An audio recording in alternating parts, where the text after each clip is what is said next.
day one of my 100-day self-retreat. The best time to start is now. Why I chose to start today. Today marks the first day of my self-retreat project, a commitment to record a short video every day and honestly reflect on how I'm doing. The purpose of these recordings is not to achieve a perfect routine, a strict diet, or a flawless lifestyle. Instead, the main goal is much deeper: to observe myself without judgment, understand my own behavior, and learn to befriend myself. Originally, I planned to begin this project in a few days once I moved to a place with a better kitchen and a more convenient environment. If my only goal were to follow a strict diet or improve my physical habits, waiting would have made sense. But the more I thought about it, the more I realized that the core of this project is not about perfect conditions. It's about learning from my real, everyday experience, exactly as it is now. And for that, the best moment to start is always now. The real purpose: learning from my own behavior.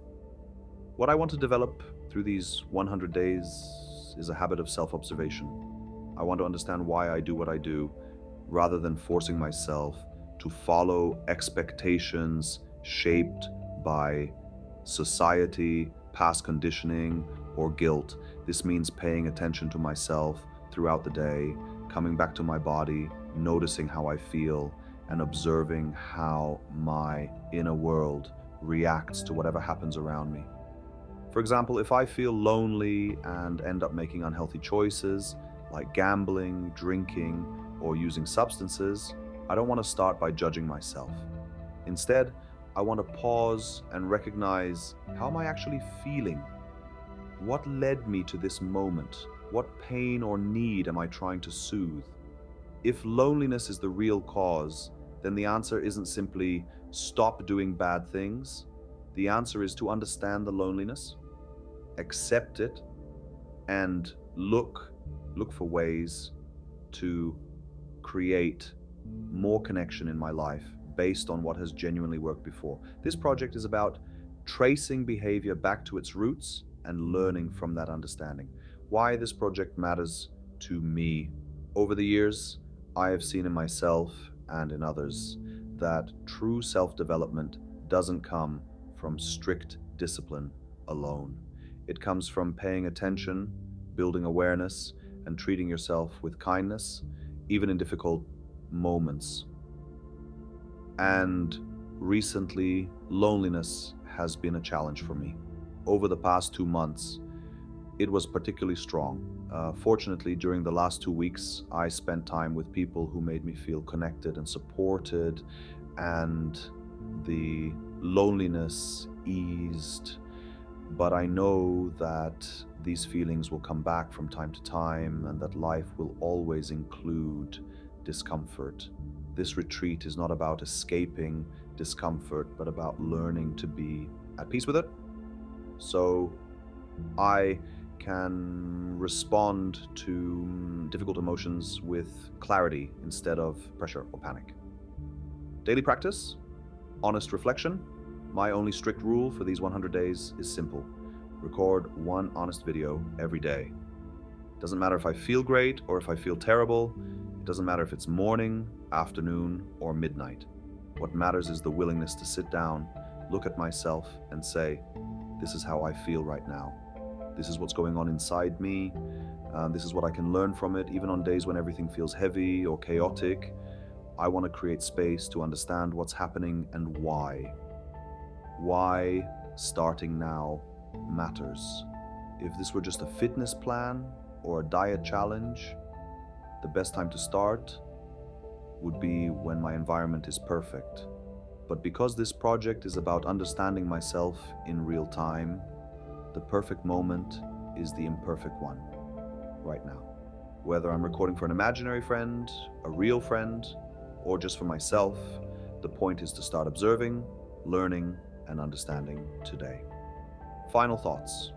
I'm doing this primarily for myself, but I truly hope others may find value in it too. If someone chooses to follow along, reflect with me, or learn from my experiences, that adds meaning and motivation. Thank you for your attention. I'm excited and a little nervous to see what the next 100 days will teach me.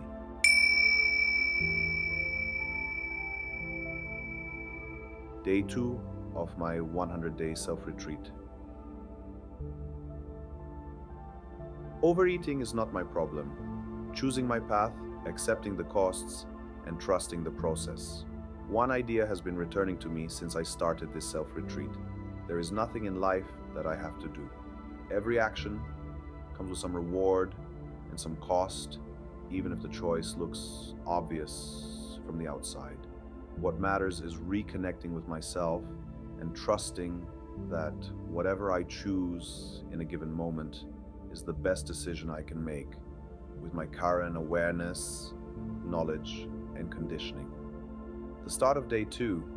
Today is the second day of my 100-day project. When I began yesterday, I felt a mix of excitement and meaning, almost a sense of relief that I had finally committed to something important. But this morning I also woke up with a bit of anxiety. 100 days is a long journey. Still, I'm glad I started. I even shaved, and who knows, maybe tomorrow I'll iron my t-shirt. Small steps, but meaningful ones. Why I didn't wait for the perfect diet conditions. Yesterday, I mentioned that I originally wanted to start when I moved to a place with a better kitchen. Dieting and health are important to me, but they aren't the primary goal of this project. I've had a long history with overeating, binge eating, and compulsive eating. Even today, I overeat a little. If I only wanted to stop overeating, I could let myself eat anything without restriction. That would eliminate cravings and forbidden foods, but it would also lead me toward a body and lifestyle I don't want. So I'm choosing the path that brings me closer to health, strength, and well-being, even if it means dealing with cravings, temptations, and occasional discomfort. For me, the reward of feeling healthy and strong outweighs the cost of resisting certain foods, living in a short-term environment without guilt. Right now, I'm staying in a serviced apartment with hotel-style breakfasts, hardly an ideal place for strict dieting. But because this is temporary, I decided to remove pressure and guilt altogether. I could skip breakfast or force myself to make perfect choices, but that requires a lot of willpower for very little long-term benefit. Sometimes letting myself eat freely is the right choice because in this short period it removes stress. And interestingly, when the pressure disappears, I often end up making better choices anyway, like yesterday when I decided not to have ice cream simply because I didn't feel like I needed it. As Sam Harris wrote, there is a time for everything unless there isn't. Not everything is important enough to restrict. Food choices are allowed to be flexible as long as I understand my motivations and stay honest with myself. Health, willpower, and the trade-offs. I know that in a few weeks I'll face stronger cravings. I know that this increases the risk of falling into compulsive eating, but I accept that risk. The reward, being stronger, healthier, faster on the football field, more confident in my body, is worth it to me. And ultimately, this is my perspective, the only one that matters here. Tracking my habits and enjoying the process, I've started building a spreadsheet to track other areas of my life, self-study, meditation, various habits. Yesterday, I meditated again, even though it wasn't planned. It didn't feel forced. It simply felt right. I'm genuinely excited for the next 99 days because my attitude feels healthy.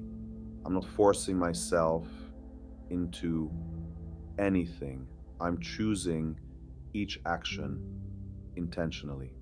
The core principle, I don't have to do anything every day. I want to remind myself of one truth. I don't have to do anything. I choose. Every choice has a cost and a reward. The key is staying connected to myself, being honest about my motives, making the best decision I can at that moment, and then checking in again tomorrow to reflect and adjust. Overeating itself is not the real problem. The real problem is the suffering created by guilt, denial, and the belief that I shouldn't be doing this. I've lived enough of my life trapped in that mindset, and I don't want it anymore. Growing together. I'm grateful that a few people have shown interest in this project, some even wanting to run their own version alongside mine. I encourage anyone to try something similar. Simply check in with yourself once a day, notice what went well or badly, and learn from it. If we do this together, we grow together. Conclusion. Thank you for listening. This was my report for day 2. See you tomorrow.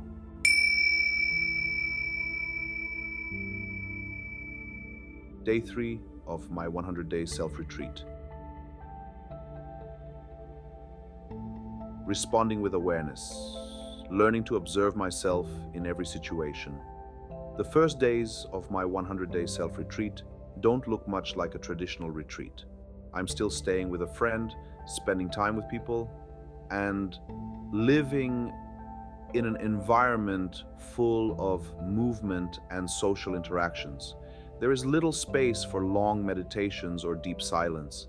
At first, this made me feel like the retreat hadn't really started yet. But the more I look at it, the more I see that this is exactly the right place to practice what I truly want to learn. A retreat isn't about the environment, it's about observation. I began this project to study myself, my reactions, my emotions, my inner patterns, not only in stillness, but in any situation I find myself in. Anyone can feel mindful during a quiet day alone. The real test is to remain aware while spending time with friends, playing sports, being busy, walking around listening to loud music, or dealing with the constant movement of daily life. And in that sense, these first days are perfect. Every moment offers a chance to reconnect with myself, even if it's only for a few seconds, pausing, breathing, and noticing what is happening inside me. Enjoyment and awareness can coexist. Yesterday, I was walking fast, listening to loud music, feeling energized and happy. Instead of losing myself completely in that experience, I tried to take small, mindful moments to observe my sensations, my movements, the way I was reacting to the music. I realized that awareness isn't something reserved for quiet rooms. It can appear even in the middle of excitement and stimulation. In fact, these are some of the moments where it can teach me the most. Not every day can be silent, and that's okay. There will be days later in this retreat when I will have space for deeper contemplation, longer meditation sessions, solitude, and quiet study. But there will also be many days when I am surrounded by people or engaging in regular life. The question is not, how do I protect my retreat from the world, but rather, how do I respond to the world while staying connected to myself, avoiding extremes? I see 2 extreme ways I could approach this journey: disconnect completely from everyone for 100 days, to protect my retreat, give up the whole project whenever other people are around. Neither extreme feels healthy or aligned with the purpose of this retreat. Life isn't made of rigid rules. Every situation is different. Every person is different. A day with strangers calls for a different response than a day spent with someone who also values meditation and self-awareness. A social event requires a different mindset than living for weeks with someone who shares my contemplative goals. The key lesson: respond individually without dogma. What I want to practice is meeting each situation as it is, without pre-decided rules about how I should behave. That means being aware of one of the mental concepts that tell me if someone is here, I must act like this, recognizing that concepts are not reality, and learning to respond mindfully instead of automatically. There is no universal rule that works for every context. The only sustainable approach is awareness, going inward before reacting, and reflecting afterward if I wasn't able to do it in the moment. The priorities remain the same. No matter where I am or who I'm with, my priorities for these 100 days remain unchanged. Self-awareness, self-reflection, and learning to observe my inner world in real time. This is also why I decided to start a few days before introducing my structured diet and daily schedule. Starting early helps me practice awareness before adding more discipline. Looking ahead, tomorrow I'll spend time planning my habits, routines, and strategies for the next phase of the retreat. And although these first days were different from what I expected, they already showed me something important. Every situation, quiet or chaotic, is an opportunity to come back to myself. I'm grateful to everyone who is following along or joining this project in their own way. I hope we can keep learning together.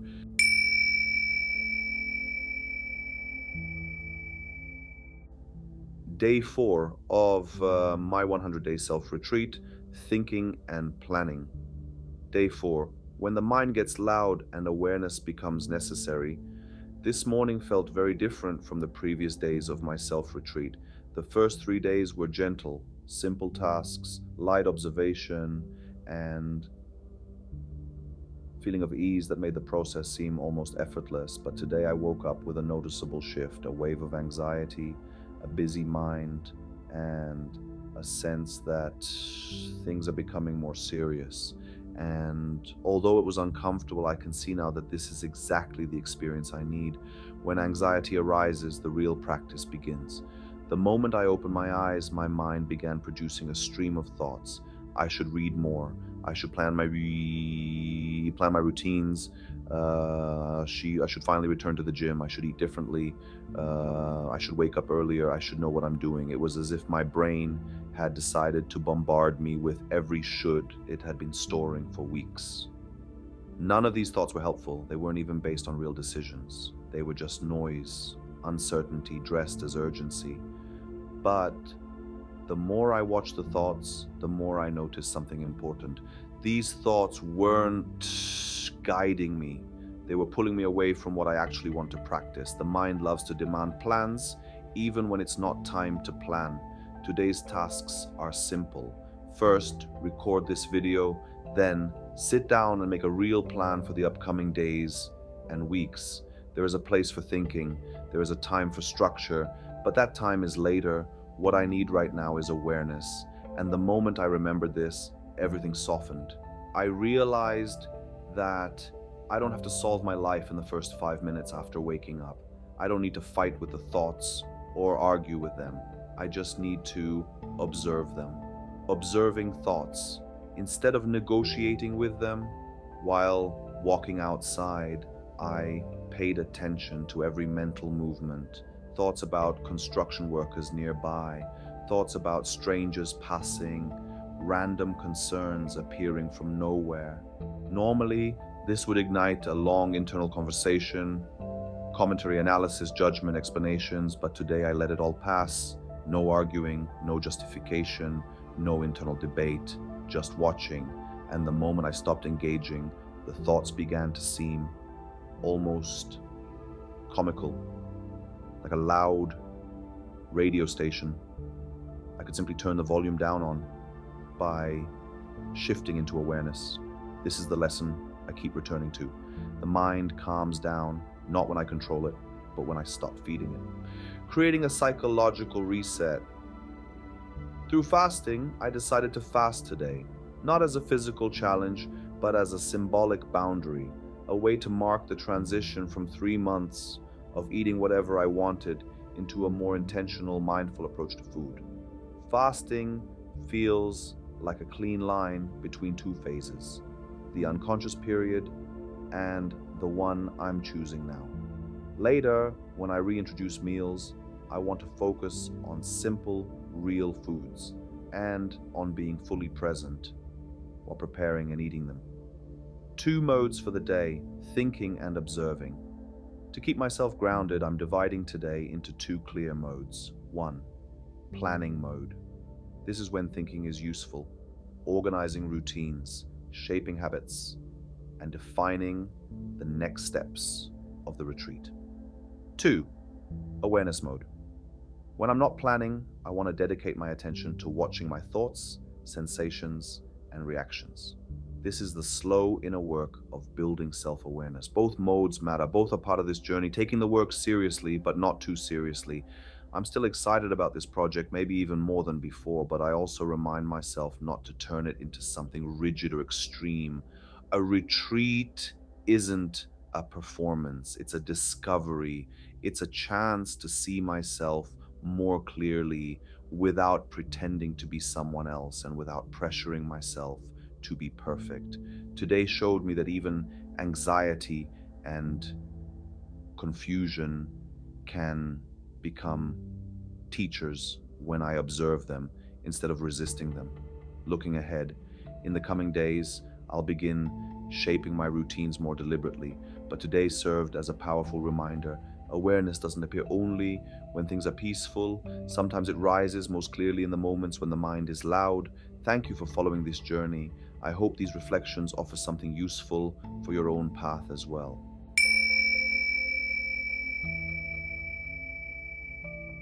Day 5 of my 100-day self-retreat. My art of fasting. Day 5, using fasting as a reset and a mirror. This morning marks the end of my 40-hour water fast, a practice that has shaped the last 2 days of my self-retreat in a surprisingly meaningful way. I drank plenty of water, had 2 cups of coffee, and consumed no calories at all. Physically, it was easier than I expected. Mentally, it offered me exactly the kind of observation I'm trying to cultivate during these 100 days. Even the small cravings that appeared, echoes of the foods I've been eating in the last weeks and months, became valuable opportunities to watch my mind. Fasting isn't magical, but it has its purpose. I've fasted before. A few years ago, I tried weekly 40-hour fasts and later even extended ones lasting almost 5 days. At the time, I was fascinated by various claims: fat loss without muscle loss, boosted hormones, and all kinds of dramatic health benefits. But the more I researched, the more I realized that much of it was overstated, contradictory, or simply unsupported. That realization didn't make me stop fasting. Instead, it shifted the reason why I do it. Fasting, for me, is not a miracle practice. It's not biohacking. It's not secret knowledge that others don't have. It's simply a psychological tool, a clear boundary I can create when I feel myself drifting into old eating patterns or losing structure in my life. The value of a clear psychological boundary. These last few months, I've been on what I called my happy diet, eating whatever I felt like, whenever I felt like it. And as enjoyable as that was, it eventually became difficult to return to a simpler, healthier routine. This is where fasting helps me most. Not by giving me superpowers, but by giving me a reset. A way to say, okay, that chapter ends here. A new one starts now. Even the withdrawal pangs, those little cravings for the foods I'd gotten used to, became useful. They allowed me to watch my habits, my impulses, and the quiet pull of old routines. Observing those cravings without feeding them felt like training my awareness directly. Why not eating is sometimes easier than eating just a little. Strangely, fasting is often easier for me than eating a clean, minimal meal right after overeating. If I eat just a little, the cravings wake up, the mind starts negotiating, maybe just a bit more. You can start the diet tomorrow. And that mental momentum can pull me back into the cycle I'm trying to step out of. Fasting cuts off negotiation. It removes the slippery slope, it clears the noise. It's the most rational approach I've found, not because it's perfect, but because it works for me, based on my own experience and observation. My art of fasting and what it doesn't mean. I sometimes jokingly call this my art of fasting, but not because it's something mystical or superior. It's actually the opposite. I've learned that most of the magic I once believed in was simply mental projection, concepts I absorbed without questioning. I've gone through phases of studying doctors, critics of those doctors, and critics of the critics. Jason Fung, Anthony Damiano, fitness forums, scientific articles, each source contradicting another. Eventually, I realized that the truth was simpler.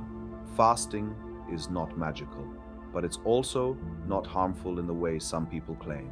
So I use it in a balanced way without obsession. I'm not chasing pain, not trying to do 40-day fasts, not treating it like a discipline to master.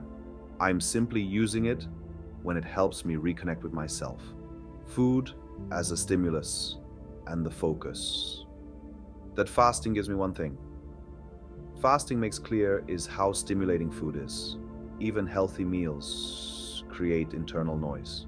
During my fast yesterday, without meals interrupting the day, it became easier to focus on what mattered. Finishing my planning, organizing my routines, and doing my evening meditation.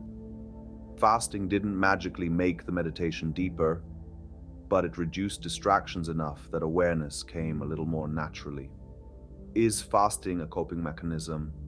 Maybe, and I'm okay with that. A question that arose in my mind was whether fasting is simply a coping mechanism for overeating.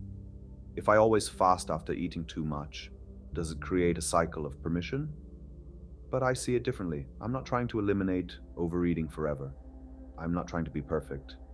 I know I will overeat again in the future, and I'm fine with that. For me, fasting isn't punishment. It's not compensation. It's a decision I make based on what works for my psychology and my well-being. And because I'm honest with myself about this, it feels healthy rather than compulsive. A transition into more structure.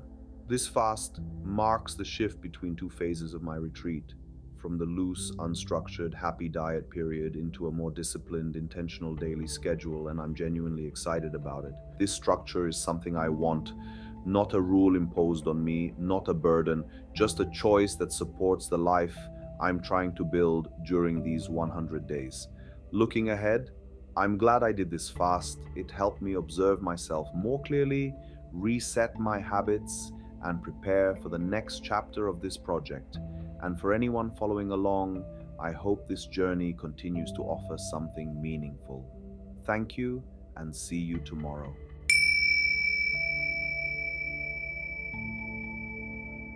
Day 6 of my 100-day self-retreat. Why diet? Day 6. Dieting as a tool for awareness and well-being. Good morning. Today marks the start of a new phase in my self-retreat, the beginning of a structured diet.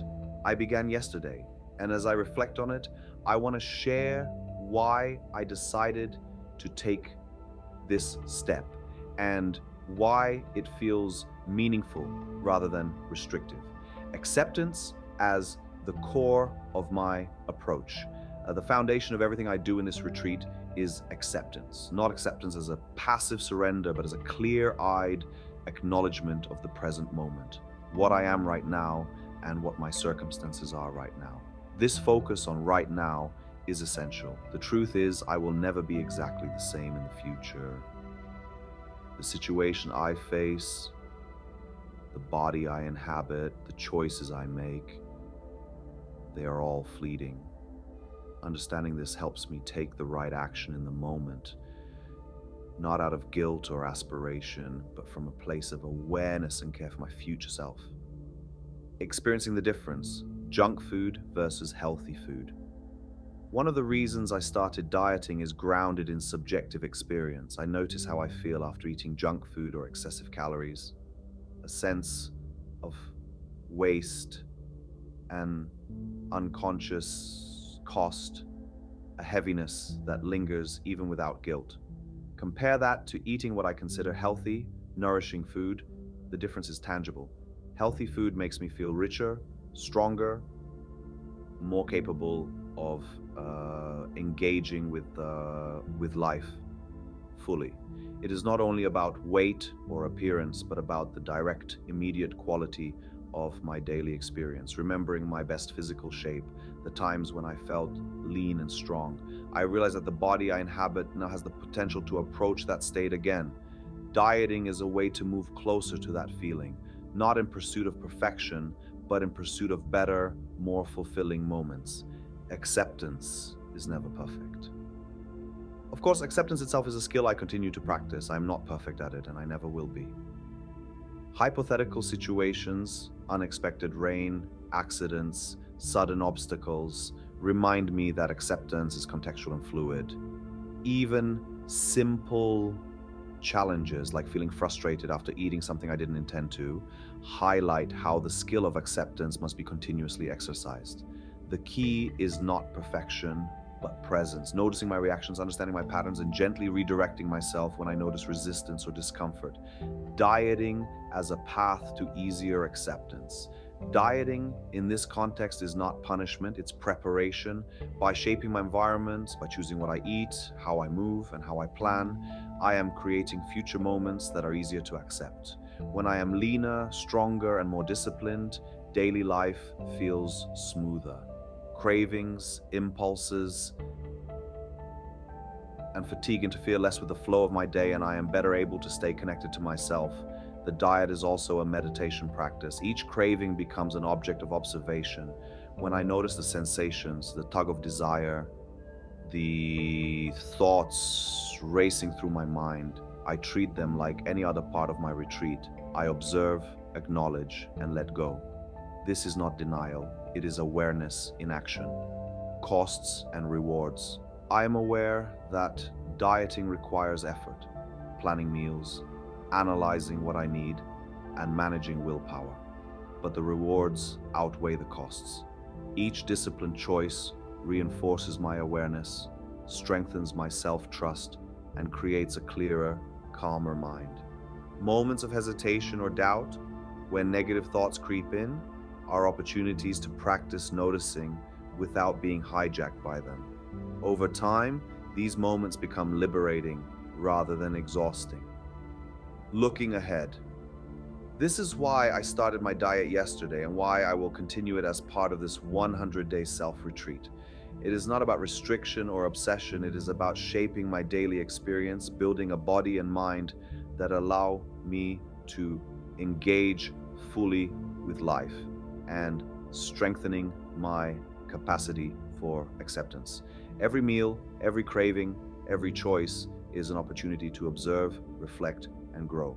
I am grateful for the clarity this practice provides and look forward to exploring its effects over the coming days.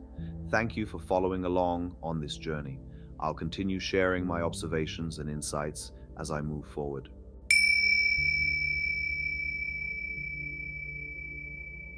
Day 7 of my 100-day self-retreat. Just waiting for my cravings. Day 7, waiting, observing, and preparing for cravings. Good morning. Today marks day 7 of my self-retreat video project. 1 week is already behind me, and it's a moment that naturally invites reflection. I'm planning to create summary videos at milestones 10, 20, 30, and finally 100 days, so I can step back and see how my practice evolves. At the same time, I want to remain open to questions. Even the smallest curiosity or doubt is welcome. It can spark insight and help me refine this project, letting routines form naturally. Right now, I'm waiting for breakfast and letting the day unfold. One of the key principles of this retreat is allowing routines to establish themselves organically. Of course, there are basic requirements. I maintain a caloric deficit, read daily, learn from lectures and podcasts, exercise, and meditate. These are non negotiables. Yet, beyond that, I prefer to observe how each day naturally shapes itself. I want the foundations to remain constant, while the finer details adjust as I learn and grow. The main practice: observing cravings. The heart of this project is not pursuit, but observation. I'm preparing for the inevitable cravings that arise on a daily basis. My goal is to meet them mindfully, to sit, notice, and let them pass without reacting. This practice is not about generating desire. If anything, I aim to reduce the intensity and frequency of cravings over time. Yet I know from experience that they will come. By welcoming them without fear, I can engage with them thoughtfully and with clarity. Cravings become a meditation object, a tool for self-awareness. Observing them, tracing the sensations, and releasing them strengthens my ability to remain present and unshaken. It is an ongoing practice, one that reinforces discipline, patience, and attention to the present moment, rest, reflection, and mindful engagement. Today is Sunday, a designated rest day. After yesterday's football game, my body feels exhausted, making rest not only necessary but meaningful. I have plans to visit the National Stadium with friends this afternoon, and yet I remain committed to reading and meditating in the evening. This self-retreat is not isolation. I still engage socially, but in a way that is deliberate and mindful. Interaction does not need to pull me away from my inner focus. I can move through the world while remaining attentive, making space to observe what arises in my consciousness without losing connection to myself or to others. Looking forward. As I enter the second week of this retreat, I feel anticipation and openness. Each day is a lesson in patience, discipline, and awareness. I look forward to discovering what the coming days will teach me and how my understanding of cravings, self-discipline, and mindful presence will deepen. Thank you for sharing this space with me. I wish you a restful and mindful Sunday, and I look forward to continuing this journey tomorrow.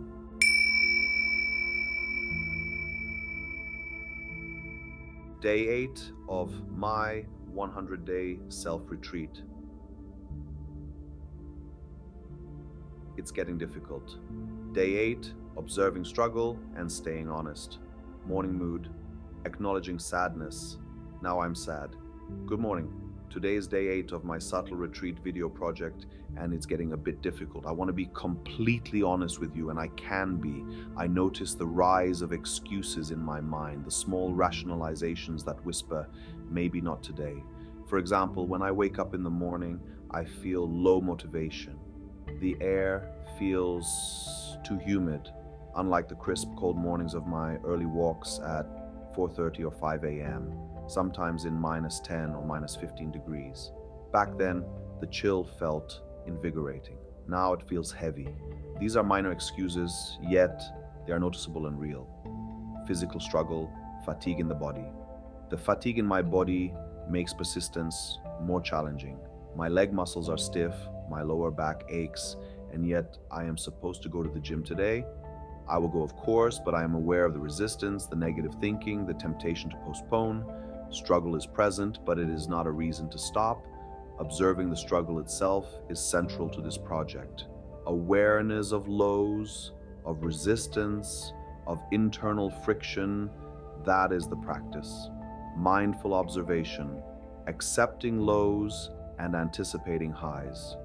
I hope that the high periods will come so I can observe them with the same attention.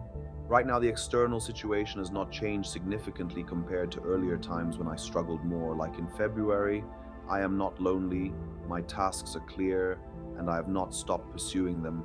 It's just that the last few days feel heavier. Observing these patterns, honestly, is what matters. Recognizing the impact of external and internal factors on my state of mind. Commitment to routine, doing what must be done today. I will humbly follow my schedule. Eat breakfast, go to the gym, read a book, meditate, and complete other tasks I have set for myself. I do not know whether tomorrow will be better or worse, but whatever arises, I aim to observe it fully and report it honestly. This commitment to routine, even during struggle, is part of the learning. The value of honest reporting. Being honest with myself may seem mundane or boring. The practice is not always exciting, and it may even feel trivial, yet in this mundane honesty, there is depth. Whatever arises in my mind does not require judgment. Whatever is, simply is. Awareness, even in the presence of struggle, is enough to keep moving forward. Closing thoughts. This is my observation for day 8. I am struggling, but I continue. I am aware and I report.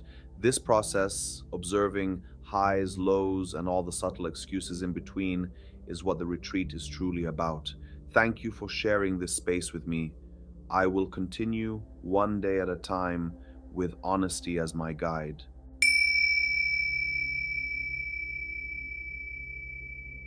Day 9 of my 100-day self-retreat.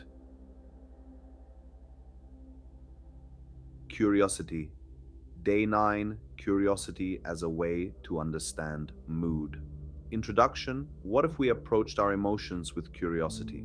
What if, instead of fighting our brains or forcing ourselves to pay attention, we simply approached our momentary experiences with curiosity? Reflecting on yesterday, I admitted feeling sad, noticing struggles arise. Yet today, I can already say the situation has improved. I want to take a closer look at that sadness and explore it with gentle curiosity rather than judgment. Reflecting on yesterday's sadness. Yesterday, I asked myself why I was sad, but the way the question is asked matters, both intention and tone. One way is negative. Why am I sad? Everything is bad. That is pure complaining, not inquiry. The approach I used yesterday was different. I asked a simple question. Why am I sad? How do I know I am sad? What factors might be influencing this mood? These questions are not meant to judge, only to investigate. Judgment versus curiosity. This approach, inspired by Dr. Justin Brewer, highlights that the act of investigation itself can be rewarding. By temporarily setting aside judgments such as I'm the worst or I'll never be happy, I allowed myself to focus on observable facts. Simply asking these questions fosters curiosity, and curiosity is its own reward.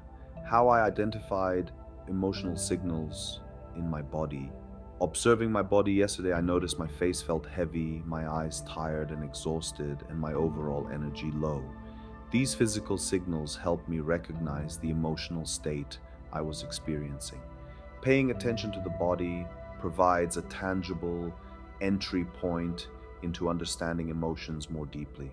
Investigating daily factors influencing mood, I also explored external factors, nutrition, daily activities, and routines. One clear observation emerged. My diet had influenced my mood. On Sunday, I had eaten too many fish balls. Previously in Malaysia, this was a useful strategy. High protein, high volume meals helped me feel full without excessive calories. But now, my body reacted differently. Overeating led not to satisfaction, but to a negative feeling of being stuffed. This simple dietary choice had a noticeable impact on my mood. Nutrition as a mood factor, the fishball example. This experience reminded me that daily habits, like nutrition, can have a direct effect on emotional states. Overeating created discomfort, showing that what once worked for me no longer necessarily applies. Recognizing these small but tangible influences allows for mindful adjustment of behavior, appetite, overeating, and energy levels. Nutrition was not the only factor shaping my mood. Loneliness and broader life circumstances always play a role, and I acknowledge that some challenges persist over time. Yet, identifying specific solvable factors like overeating offers a way to actively influence how I feel. This analytical approach similar to solving a problem in mathematics or physics, is deeply satisfying. Understanding multiple influences on mood curiosity makes the process itself rewarding. When I investigate a problem, simply asking questions without judgment brings satisfaction. Small discoveries, whether about my diet, mood, or surroundings, become a source of insight and motivation. Curiosity as a rewarding process. Even trivial inquiries can be fulfilling. Observing moods, understanding bodily cues, or even asking simple questions about the world around me, like where tourists are from, provides intrinsic reward. The act of seeking understanding, rather than the outcome itself, is valuable. Asking questions and finding answers in daily life, I aim to apply this approach daily. By observing small case studies like overeating fish balls, I become more mindful of my habits and how they affect my mood. Over time, this awareness can inform practical adjustments to nutrition, activity, and other daily routines, using these observations to improve habits. By learning from these observations, I can improve habits and emotional awareness. Yesterday's insights remind me that internal states are not dictated solely by external circumstances. Understanding and responding consciously to these influences is central to my retreat practice, weather perception and internal responses. Today, the weather in Singapore remains humid and slightly unpleasant, yet it no longer dictates my mood. What matters is perception and response, not external conditions themselves. Internal curiosity allows me to navigate both small and large emotional fluctuations with awareness and calm. Closing thoughts. This small case study of mood, nutrition, and curiosity illustrates a simple truth. Asking questions and observing without judgment fosters insight and well-being. I'll continue my daily practices, eating mindfully, exercising, reading, and meditating, with awareness and curiosity as my guide.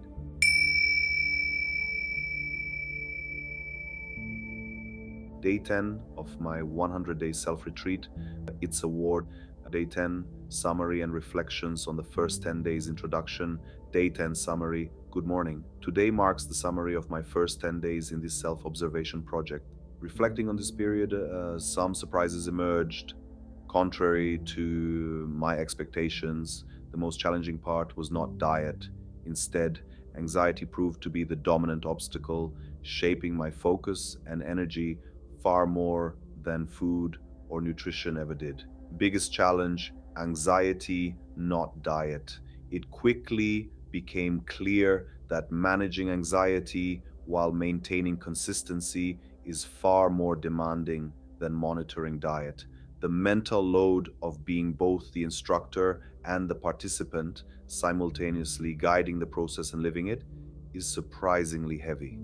Until the last moment, I even considered finding a project manager to share responsibilities, but ultimately, I realized I must navigate this journey alone, being both instructor and participant. Balancing the roles of observer and actor requires constant reflection. Sometimes it feels like overthinking replaces action. Rather than simply executing my planned tasks, I often caught myself thinking too much about what I should be doing. The solution is clear: better planning, organization, and deliberate action. Overthinking versus taking action. Overthinking easily fuels self-doubt. Thoughts such as, maybe I shouldn't continue, or maybe it's pointless, surface repeatedly. Yet the key is to observe these thoughts without letting them halt progress. Awareness, rather than engagement, becomes the tool to navigate these mental distractions, negative thoughts, and observing them. During this period, I practiced observing negative thoughts without reacting. This discipline is not easy. Intrusive thoughts can feel convincing, almost real. Still, they are only thoughts. Nothing more, nothing less. My task is simply to watch them, unless a thought is genuinely needed for problem solving or planning. The strategy: stop thinking, keep executing. My main strategy has become clear. Stop questioning whether I should continue and simply execute. This war mindset frames every task. When at war, one does not ponder reasons or past events, one acts decisively. Once in motion, there is no turning back. The same principle applies here. I move forward, committed to action, not debate, understanding intrusive thoughts and mindfulness. Anxiety and intrusive thoughts are part of the process. Sometimes the stream of negativity feels overwhelming, yet observing them mindfully allows me to retain control. Recognizing the difference between observation and reaction is essential to sustaining progress, especially when tackling complex or uncomfortable tasks. Adjusting schedules and experimentation flexibility has also been important. I experimented with new routines such as morning gym sessions before breakfast instead of my usual post meal workouts. This adjustment worked well, making me feel ahead of schedule rather than behind. I plan to continue exploring this routine to see if it remains beneficial. Diet update: low appetite, no cravings. Currently, diet is not a concern. Surprisingly, I am experiencing low appetite rather than cravings. Over the coming weeks, I will continue observing my responses and adjusting as necessary, noting how dietary choices influence both mood and energy. Reading update: finished Sapiens, started Homo Deus. One of my priorities in this project is reading. I recently completed Yuval Noah Harari's Sapiens, A Brief History of Humankind, and have begun Homo Deus.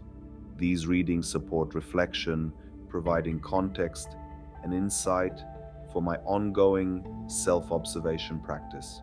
Returning to the gym after 3 weeks off. After a 3 week break, I resumed workouts.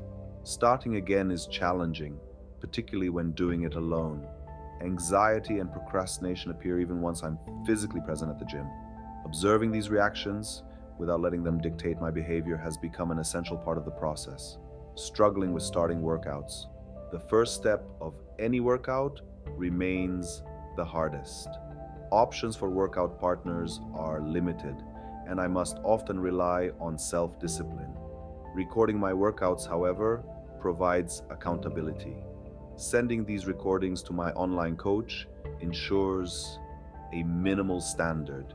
Once the camera is on, I must proceed with the plan. Accountability via recording workouts. This method reinforces the connection between planning and execution. Every successful or unsuccessful attempt becomes an opportunity for reflection. By observing outcomes mindfully, I can evaluate what works, what doesn't, and adapt my strategy without judgment. Evaluating behavior with mindfulness, daily recording, reflection, and mindful observation form the core of this experiment. I track both progress and setbacks, reporting them without self-criticism. This consistency builds self-awareness and encourages a disciplined yet compassionate approach to personal development. Doing this challenge alone is difficult. Completing this challenge independently is demanding. Yet the choice to proceed alone was deliberate. Questioning the project's value now serves no purpose. The time for doubt was before beginning.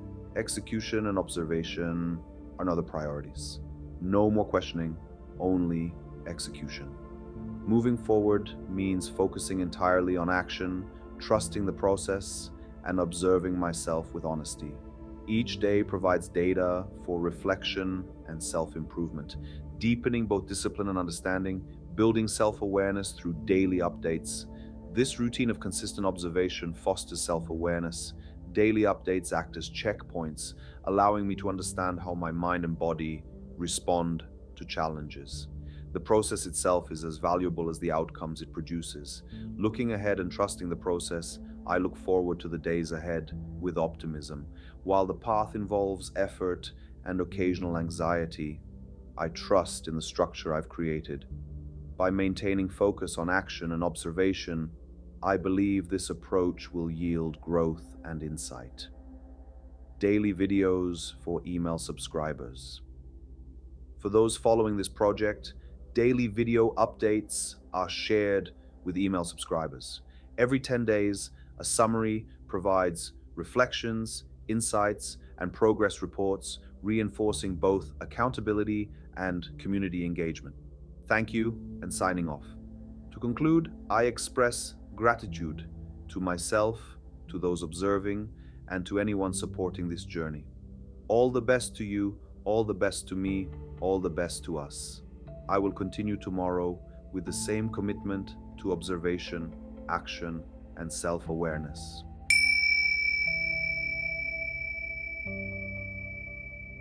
Day 11 of my 100-day self retreat. 5 minutes starting. The hardest step. Good afternoon. This is day 11 of my self retreat, and today I want to reflect on something very simple yet very important: starting. Someone wrote to me saying they wanted to begin their own retreat but needed a small boost. I understand that completely. Often, the most difficult part is not meditation, diet, or workouts. It's just taking that initial step. And what I realized, both for them and for myself, is that starting does not require a dramatic decision. Sometimes 5 minutes is enough, even 3 minutes is enough. Choosing a moment tonight or tomorrow at 2 p.m. or at 6 p.m. and saying, for these 5 minutes I will observe myself, that is already a beginning. A tired day, no meditation, no reading. Today became a perfect example of this idea.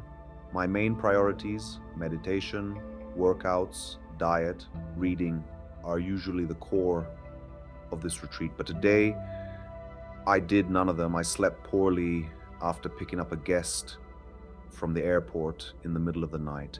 My body feels exhausted from the whole week's workouts. Mentally, I'm slow. The sun doesn't help either. So I allowed myself not to meditate, not to read, not to push, but there was one thing I refused to skip: reconnecting with myself, even if just for a moment.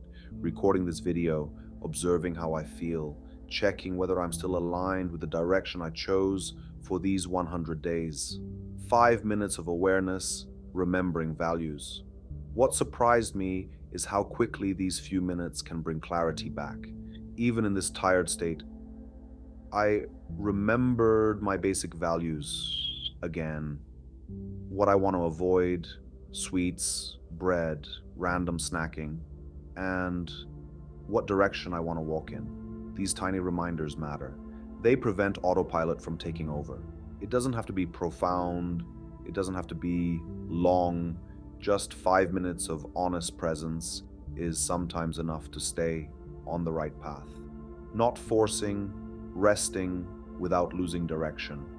One thing I keep learning is that I don't have to be a martyr in this process. Most days require effort, discipline, structure, but not every day needs to be intense. Today, I walked when I wanted to walk, rested when I wanted to rest, and didn't force anything, yet I stayed aligned. There's a difference between resting on the path and walking away from it. Today was a rest day, not a lost day. The small act of expression, talking for a few minutes or writing a few lines, helps me see where I actually stand. It reconnects me with my priorities, and hearing from others who value similar things makes the journey feel less lonely. That alone is motivating. Even with fatigue, even when words come slowly, these minutes matter. They stabilize the long-term direction when the short-term energy is low. 5 minutes is enough to begin. So this is my reflection for day 11. 5 minutes is enough to begin. 5 minutes is enough to stay aligned. 5 minutes can keep the direction of a day from drifting away. I hope you give yourself those 5 minutes too, if you want to start something or return to something or simply reconnect with yourself. I'm still on the right path. I feel that even through the tiredness, and tomorrow I will return again. All the best to you, all the best to me, and see you tomorrow.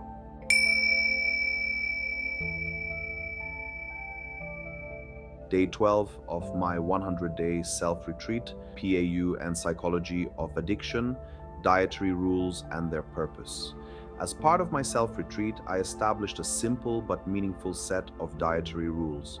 I committed to avoiding sweets, cheesecakes, and especially bread. Bread is a trigger food for me. Once I start eating it, it becomes effortless to consume thousands of calories in a short time. Interestingly, the same doesn't happen with other sources of carbohydrates like rice. This difference is exactly why I set these boundaries in the first place. A small slip, eating the pao. Today, I ate a pao, which technically isn't bread, but is close enough in texture, ingredients, and effect. As soon as I finished it, I encountered a familiar internal dialogue. It began with, I wasn't supposed to eat bread, and this is basically bread. I've already broken the rule, so today doesn't matter anymore. I can eat whatever I want and start again tomorrow. This kind of thought pattern is common among people who have struggled with binge eating, and it instantly felt familiar. The same pattern in gambling behavior.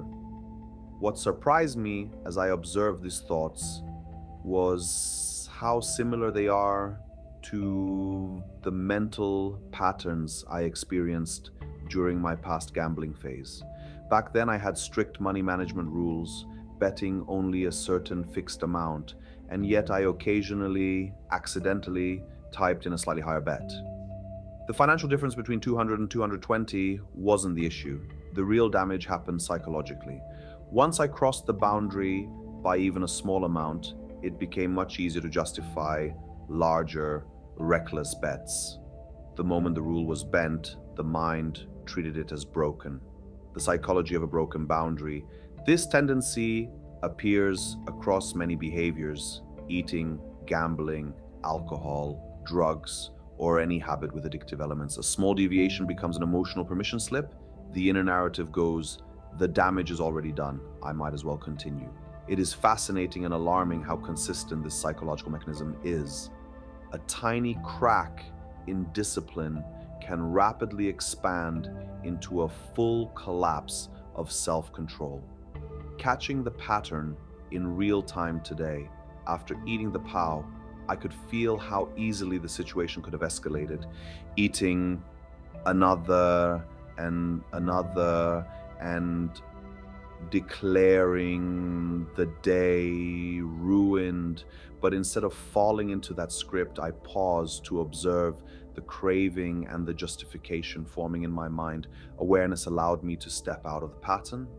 I accepted what happened without dramatizing it or lying to myself. Rather than promising to start again tomorrow, I recognized that I could regain direction immediately. Direction over perfection. When it comes to long-term habits, a single slip is insignificant compared to the direction I'm moving in. If I respond to a mistake with honesty and responsibility, I stay on track.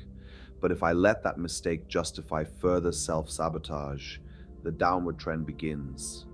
This realization, choosing direction instead of chasing perfection, feels crucial to the entire purpose of this self-retreat. Learning through self-observation. This experience is exactly the kind of personal case study I hope to uncover. The small, quiet moments reveal far more about my psychological patterns than dramatic setbacks ever could. Each time I catch myself before sliding into old habits, I learn something valuable about how I function and how I can grow beyond it. Whether this reflection is insightful or pointless, I'm open to feedback. Maybe I'll later see it differently, but for now, it feels worth sharing. Closing thoughts. Thank you for listening to this reflection from day 12. If any part of this resonates, or if it doesn't, I'd be grateful to hear your perspective. Opening space for reflection, honesty, and awareness is what this retreat is all about.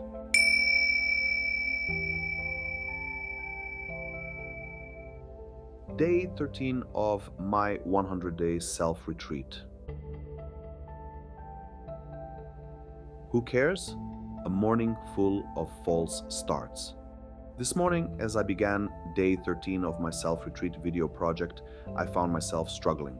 I attempted several recordings, even talking for more than 10 minutes in one of them, but none of it felt natural. Instead of speaking from the present moment, I felt myself trying to force a sense of importance into my words, trying to say something interesting or meaningful simply because I thought I had to. Remembering the purpose of the project, that pressure made me realize something essential. This project is not meant to be a performance. It is not about delivering deep insights every day. It is about observing myself, my thoughts, my behaviors, the subtle movements of my mind. It is about witnessing what is happening internally without adding artificial significance to it. The trap of trying to be meaningful. At first, I thought I was simply being mindful, taking a walk, watching my thoughts, feeling present. But the moment I sat down to record, another layer emerged. Suddenly, I felt obligated to produce content that would be interesting for viewers, even if there are only a handful of them. A subconscious fear appeared, the fear that someone might think, he's talking about this again. Who cares? But these fears have nothing to do with my actual objectives. They are simply conditioned reactions, habits of mind formed long before this project began. Words as a tool, not the goal. The more I reflect on it, the more I realize that words are not the point. They are just tools, ways to manifest whatever's happening within me at a given moment. My real intention is to observe and share my current state honestly, not to impress anyone with thoughtful speeches or new ideas. Accepting the absence of insight. Right now, nothing particularly unusual or insightful is happening in my day. And that's okay. I don't have to force an observation. If something important comes, I'll share it. If not, I simply acknowledge that this moment is ordinary. That alone is a form of awareness, a minimalist phase of the retreat. For the next several days, until Sunday, I'm limiting my tasks to the bare essentials, recording the daily video, and checking in with myself from time to time. This simplicity feels grounding. Yesterday, I had something meaningful to share about crossing psychological boundaries, something that genuinely contributed to my understanding of myself. But today the lesson is different. Today the lesson is about noticing the urge to force meaning where none naturally arises. The relief of honest admission, admitting that I was pushing myself to create a valuable video is already liberating. Even within this self-assigned project, I don't have to deliver insights. I don't have to be profound. I simply have to be honest. Reporting what is happening, nothing more is enough. Watching self-judgment arise. As I continue sitting with this, I notice new thoughts arising. Self-judgment, worries about how others perceive me. It is such a common pattern, believing that people care far more about what we do or say than they actually do. And while I cannot stop these thoughts instantly, I am learning a better approach. Acknowledge them, let them exist, and do nothing with them. That is the skill I want to strengthen. A long-term investment in awareness. This entire project is ultimately an investment in consciousness. By observing myself honestly, without judgment and without performance, I am cultivating mental skills that matter far more than anything else in the long run. So today's reflection, simple, quiet, unpolished, feels just as valuable as yesterday's insights. Closing thoughts. Thank you for listening to this humble, unforced entry from day 13. I hope to continue observing my thoughts with honesty and presence, whatever they may be, and I wish you too a peaceful and aware day ahead.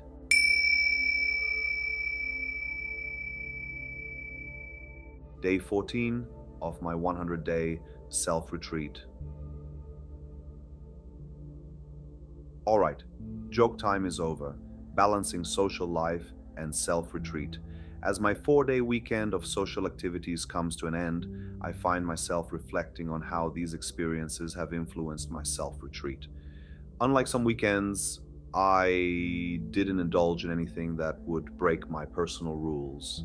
I focused on human connection, engaging with others in meaningful ways, and found it surprisingly energizing, even though it was also exhausting.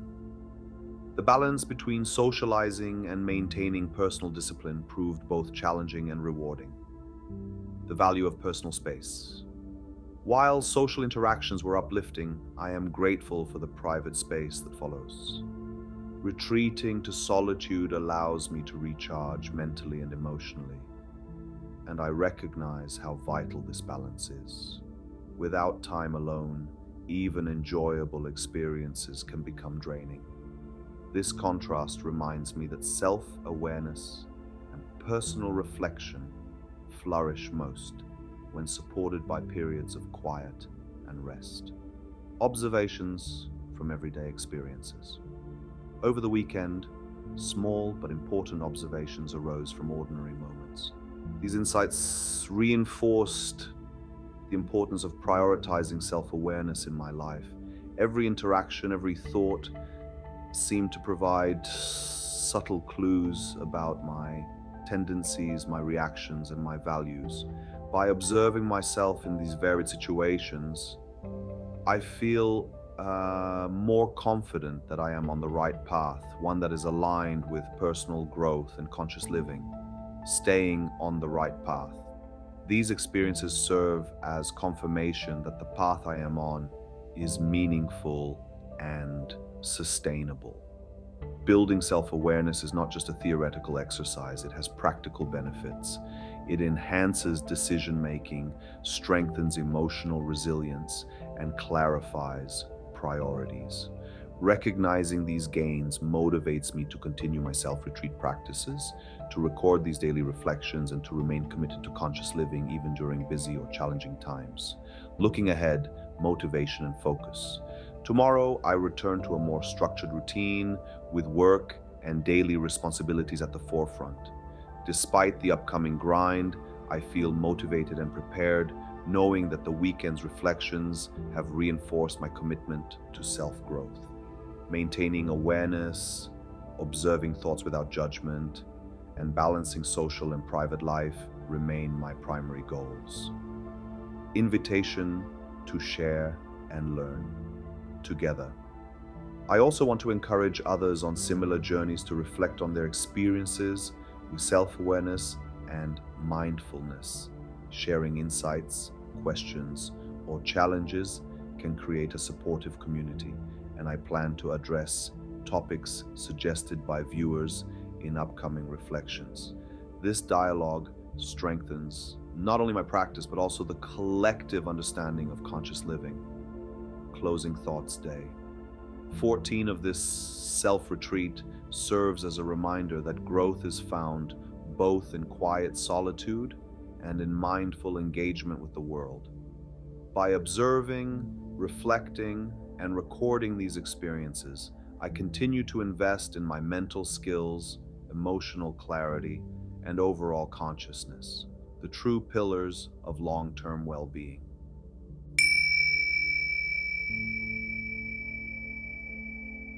Day 15 of my 100-day self-retreat.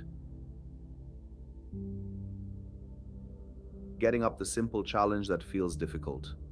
On day 15 of my self-retreat project, I decided to examine a seemingly trivial yet profoundly revealing daily experience, getting out of bed in the morning. While it may appear ordinary, this moment holds valuable insights into human behavior, motivation, and self-discipline.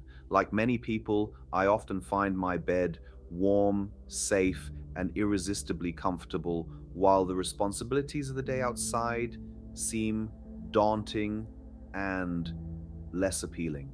Direct experience as the guiding principle. The principle I'm exploring during this self-retreat is treating direct experience, both present and potential, as the highest priority.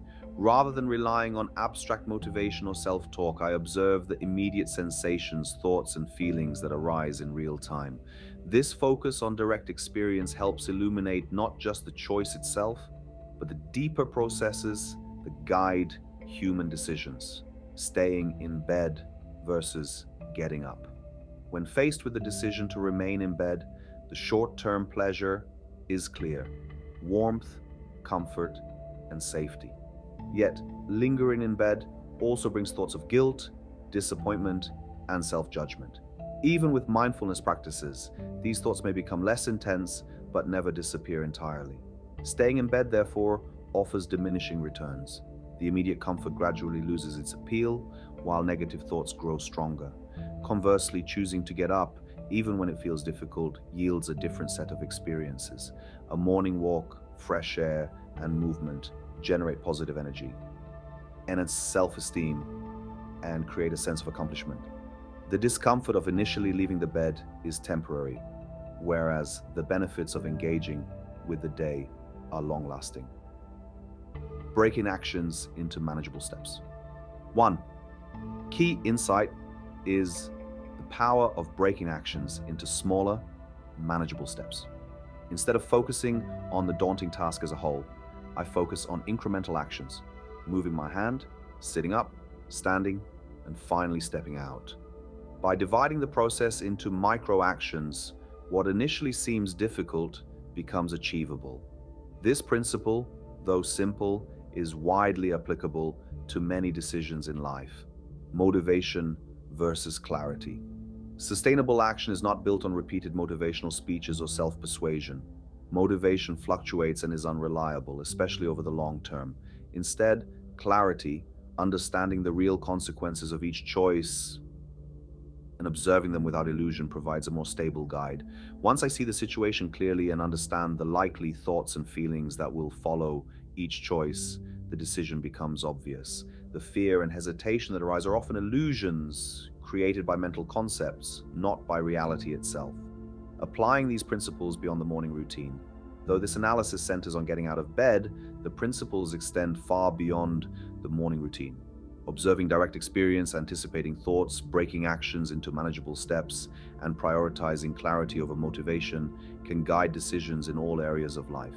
Each small, deliberate action reinforces self-discipline, enhances self-awareness, and strengthens personal growth.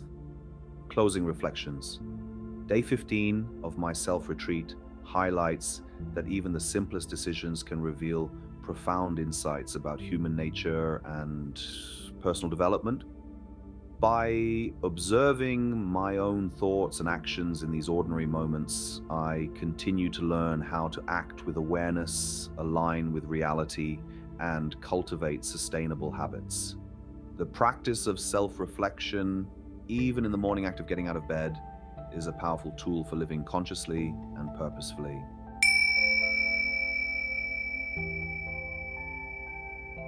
Day 16 of my 100-day self-retreat. Observe and then what? Embracing excitement in the ordinary day. 16 of my self-retreat began with a feeling of excitement, even though my schedule was completely ordinary. I had planned a gym session, some reading of Homo Deus, and conversations with a few friends. On the surface, there was nothing unusual about the day, yet the sense of possibility made getting up earlier than usual feel rewarding. This excitement reminded me that even mundane routines can become meaningful when approached with awareness and curiosity. It also reinforced the value of small, incremental improvements, such as rising 10 to 15 minutes earlier, to cultivate a greater sense of control and satisfaction. Case study: overcoming resistance to exercise. One of the key lessons I explored today was dealing with resistance to action, specifically in relation to going to the gym. Many people, including myself, struggle with the internal conflict of wanting to stay in bed versus following through with planned tasks. Observing my thoughts and emotions in such moments serves as the foundation for making deliberate choices. By clearly imagining two alternative scenarios, staying in bed or completing the planned exercise, I can assess the immediate and future experiences of each choice. This approach highlights how self-awareness can transform seemingly simple decisions into conscious, meaningful actions, recognizing the value of rest. However, self-awareness also means recognizing when rest is the more appropriate choice. In situations of overtraining or low energy, the body and mind may signal that the optimal decision is to pause rather than push forward. From personal experience, I have encountered moments when showing up at the gym without completing a full workout was not failure, but an important act of self-compassion. Accepting one's limitations rather than forcing performance fosters long-term growth and reduces unnecessary suffering. This principle emphasizes the balance between discipline and self-care, reinforcing that mindful decisions often override societal expectations of constant productivity. Emotional eating and conscious choice. The second case study I addressed involved emotional eating and binge eating at night, often triggered by loneliness or stress. High self-awareness alone does not eliminate the temptation to overeat, but it enables conscious evaluation of the experience. By asking myself why I feel compelled to eat and what consequence may follow, I can make intentional decisions. There are moments when indulging in comfort food may be a valid coping mechanism, especially when it replaces potentially harmful alternatives, such as reckless spending or self-destructive behaviors. Recognizing the difference between mindful indulgence and unconscious overeating allows for a healthier relationship with one's emotions and habits. The role of acceptance in self-awareness. Across both case studies, a common theme emerged: acceptance.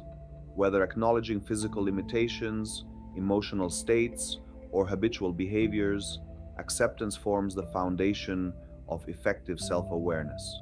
By observing and embracing reality without judgment, decisions become more natural and aligned with long-term well-being. This principle also extends beyond personal habits. I reflected on a friend's hesitation to adopt mindfulness due to fear of losing ambition, realizing that clarity of mind enhances rather than diminishes potential. Self-awareness, therefore, is not about restraint but empowerment, enabling smarter decisions and greater fulfillment in all areas of life. Conclusion: living with awareness and clarity. Day 16 of my self-retreat reinforced the importance of conscious observation, deliberate choice, and self-compassion. From morning routines to emotional challenges, approaching life with mindfulness transforms ordinary experiences into opportunities for growth. By combining awareness with practical action and acceptance, it becomes possible to navigate life with greater clarity, resilience, and fulfillment. Ultimately, the practice of self-awareness is not about perfection, it is about cultivating a harmonious relationship with one's thoughts, emotions, and experiences.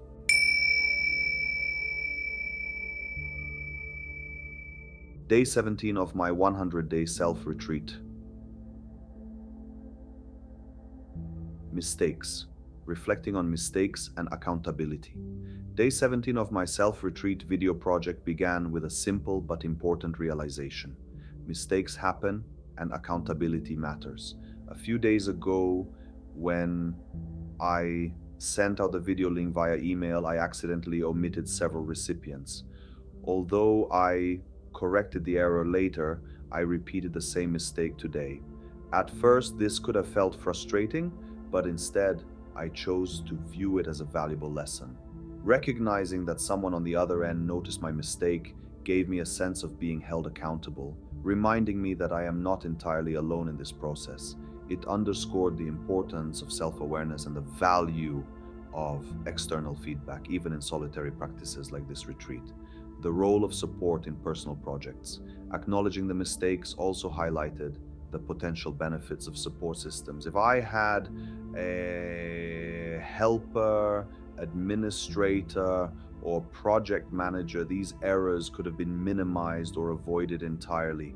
Yet even without such assistance, I completed the essential tasks of my self-retreat, recording videos, sending emails, and maintaining personal discipline. This reinforced an important truth. Mistakes are inevitable, but consistent effort and accountability are what truly define progress. Morning mindfulness as a foundation. Despite the minor setbacks, the day started positively with a morning mindful walk. Observing people jogging, walking, or doing yoga reminded me of the collective energy and routine of life around me. Starting the day with mindfulness creates a sense of stability and focus, making it one of the best practices for self-growth and awareness. Through these walks, I noticed that grounding myself in simple, conscious activities nurtures motivation and reduces the stress of daily obligations, gratitude and motivation to continue. Even in the face of mistakes, gratitude remains a central theme. I am grateful for the people who report errors, for the small wins of completing tasks, and for the clarity that mindfulness brings to daily life. This gratitude strengthens motivation, reinforcing the importance of consistency in the self-retreat project. By recognizing what is going well and what can be improved, I am able to maintain focus, continue learning from experiences, and embrace the ongoing journey of self-awareness. Conclusion: staying on the path. In summary, day 17 emphasized the balance between accountability, mindfulness, and self-compassion. Mistakes occurred, but they did not derail the process. Morning routines and reflective practices anchor the day, helping to maintain clarity, motivation, and awareness. By observing both successes and errors, I am reminded that growth is not about perfection, but about consistent engagement with oneself. This day reinforced my commitment to the self-retreat, highlighting the value of awareness, patience, and ongoing reflection as I move forward.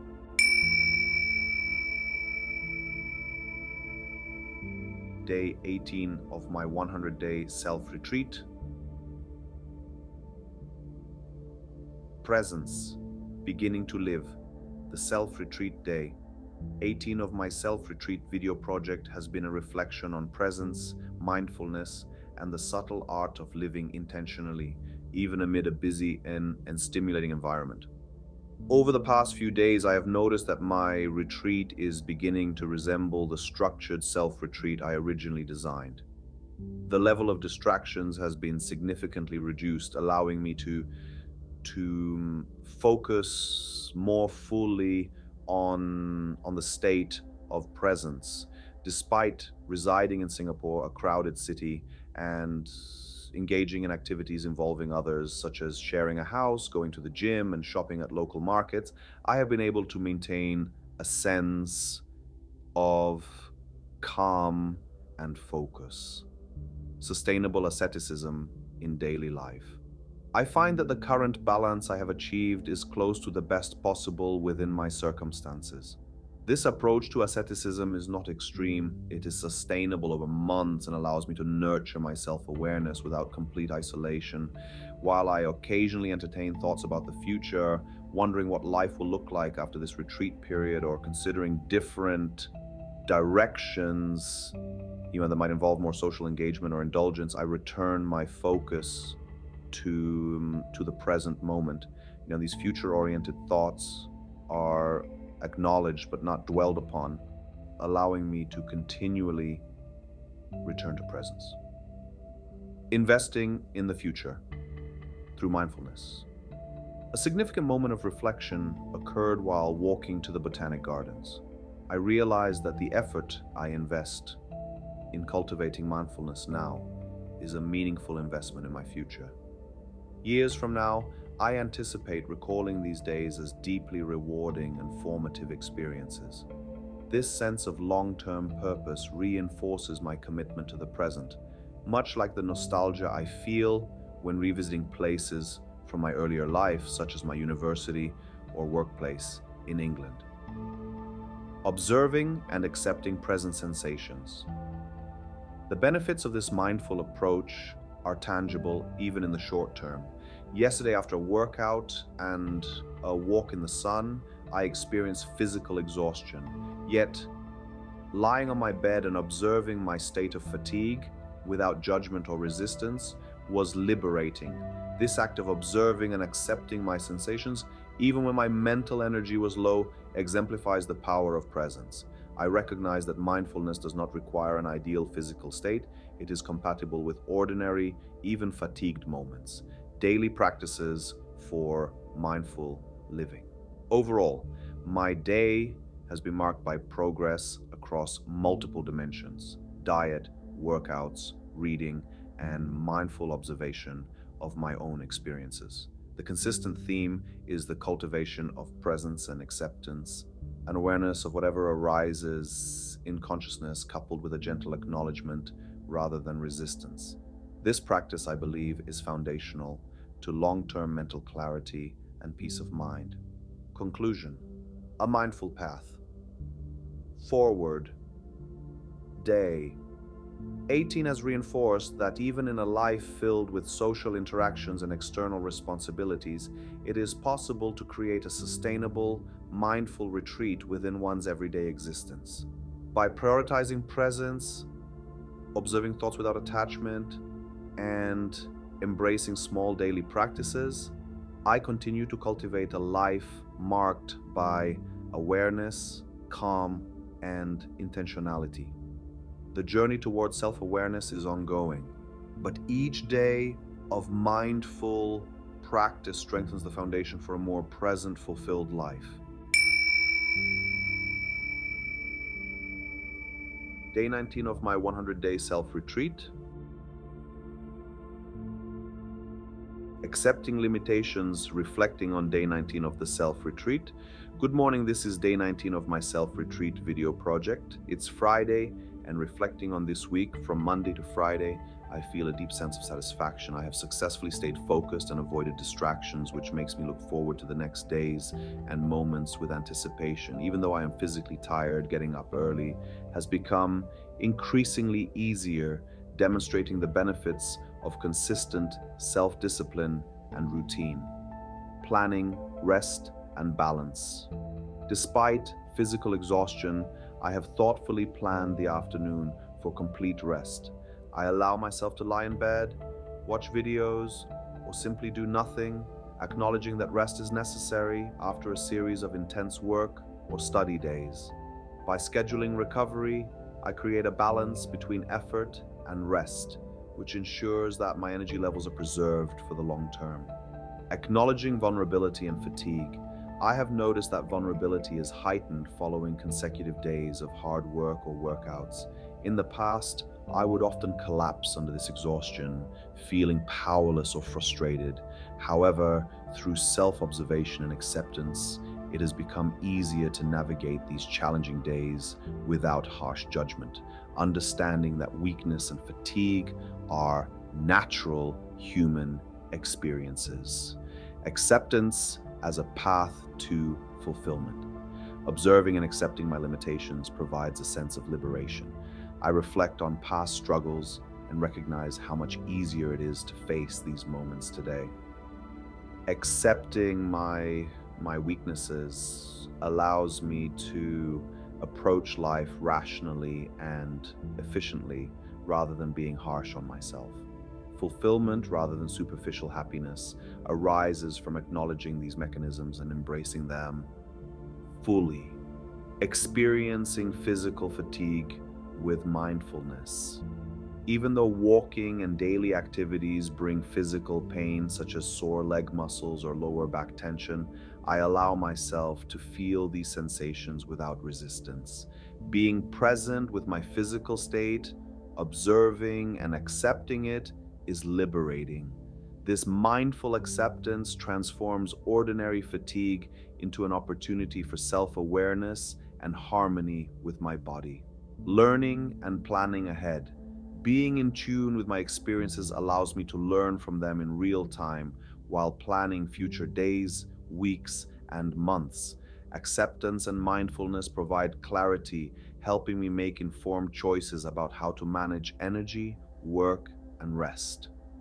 This approach enhances both personal growth and overall life satisfaction. Liberation through self-awareness. Reflecting on similar past days, I realized that life used to feel far more difficult. With the tools of self-awareness and acceptance, living fully and finding fulfillment has become significantly easier.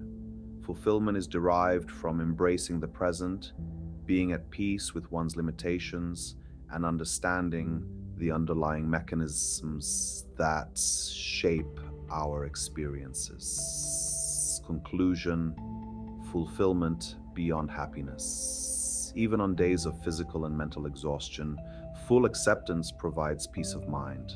By understanding and flowing with life's mechanisms, I experience a profound sense of fulfillment, which surpasses the temporary highs of happiness. Documenting and reflecting on these experiences enables me to grow consistently, preparing for upcoming challenges while appreciating the journey itself.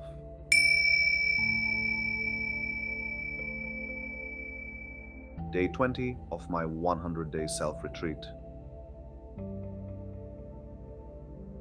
It's not a war. Introduction to day 20 of my self-retreat. Good morning. This is day 20 of my self-retreat video project.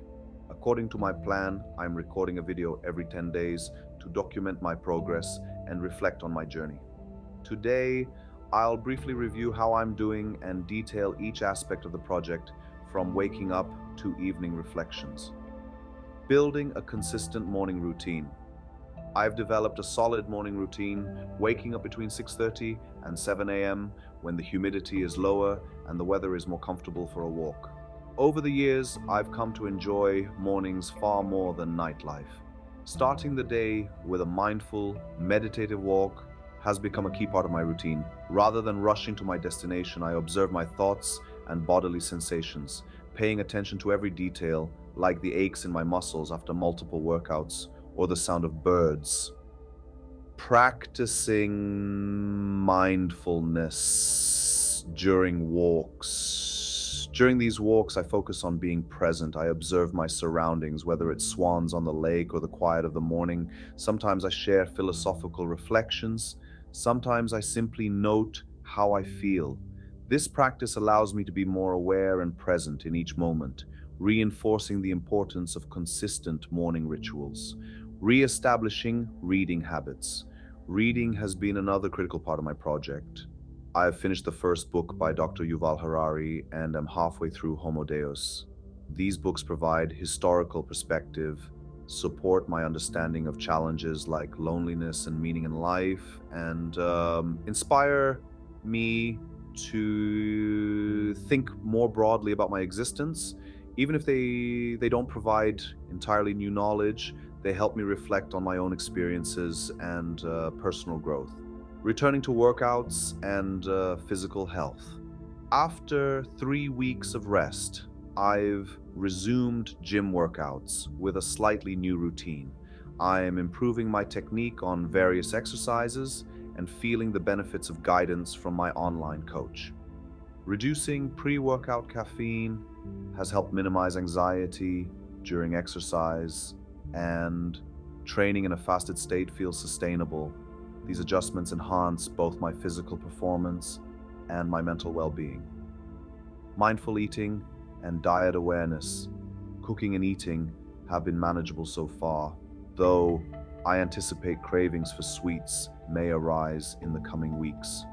For now, I focus on grains, lean meats, eggs, fish, vegetables, and fruits, maintaining an approximate weekly caloric intake of 3,000 to 3,100 calories.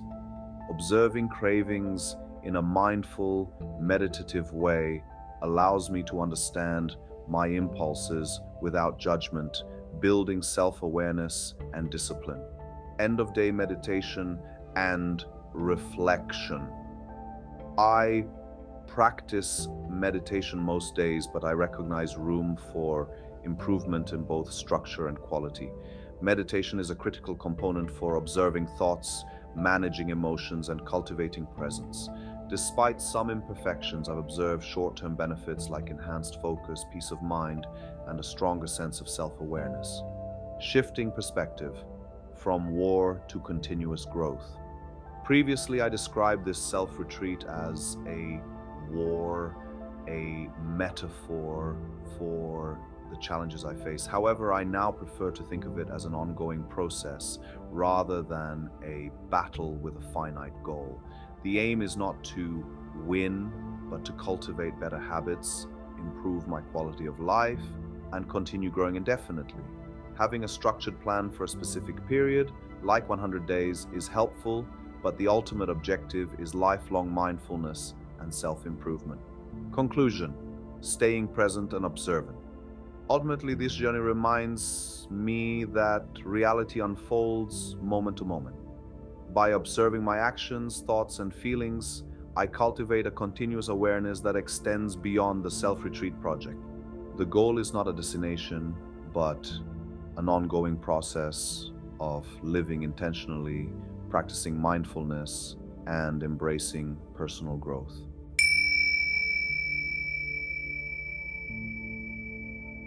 Day 21 of my 100-day self-retreat. Failing, facing intense withdrawal. Pang day 21 of my self-retreat project brought an intense wave of withdrawal pangs. I already started noticing these feelings yesterday, but today they have intensified significantly. Even simple actions, such as getting changed before a game, felt extremely difficult. During the game itself, I managed to push through, but immediately after, I felt completely disconnected from others, as though I didn't belong anywhere. This deep sense of loneliness has directly affected my motivation, making even basic routines seem overwhelming. Struggling with motivation and daily routine. Despite these feelings, I attempted to maintain my usual schedule. I went to the gym, but instead of working out effectively, I spent hours just sitting, drinking coffee, and trying to connect with others through messages or brief conversations. A small interaction with a friend brought a tiny sense of relief, but it was limited. The overwhelming majority of the time, I still felt profoundly alone, highlighting the difficulty of maintaining motivation when emotional support feels absent. The illusion of solitary progress. Part of the challenge lies in the nature of this project itself. While it is meant to be an individual effort, sharing progress and engaging in collective experiences is crucial for motivation. Without this, the project feels somewhat pointless. I realize that individual discipline alone, while important, cannot fully replace the need for human connection. The current experience shows that isolation makes even essential tasks like changing for a workout or leaving the gym incredibly hard. Recognizing the true nature of cravings. Interestingly, the cravings I feel are not for food or material pleasures. Even indulging in junk food would not alleviate the emotional gap I am experiencing. What I crave most is a strong human connection and a sense of belonging, something that seems experimentally unavailable in the present moment. Recognizing this has given me clarity about my emotional state, even though it remains painful. Finding small moments of connection. Recording this video itself provides a minor sense of connection. The awareness that someone may be listening creates a small but meaningful feedback loop, momentarily alleviating the feeling of isolation. Speaking openly about these struggles allows me to observe them, acknowledge the suffering, and confront the reality of my emotional state. Acceptance amidst uncertainty. At the moment, I am painfully aware of my suffering and the uncertainty of what comes next. I feel too weak to make any concrete plans, yet I also recognize that life unfolds moment by moment. Continuing this project seems daunting and perhaps even pointless in isolation, but the alternative is unclear. All I can do is observe, accept, and remain present with the reality of my emotions as they unfold.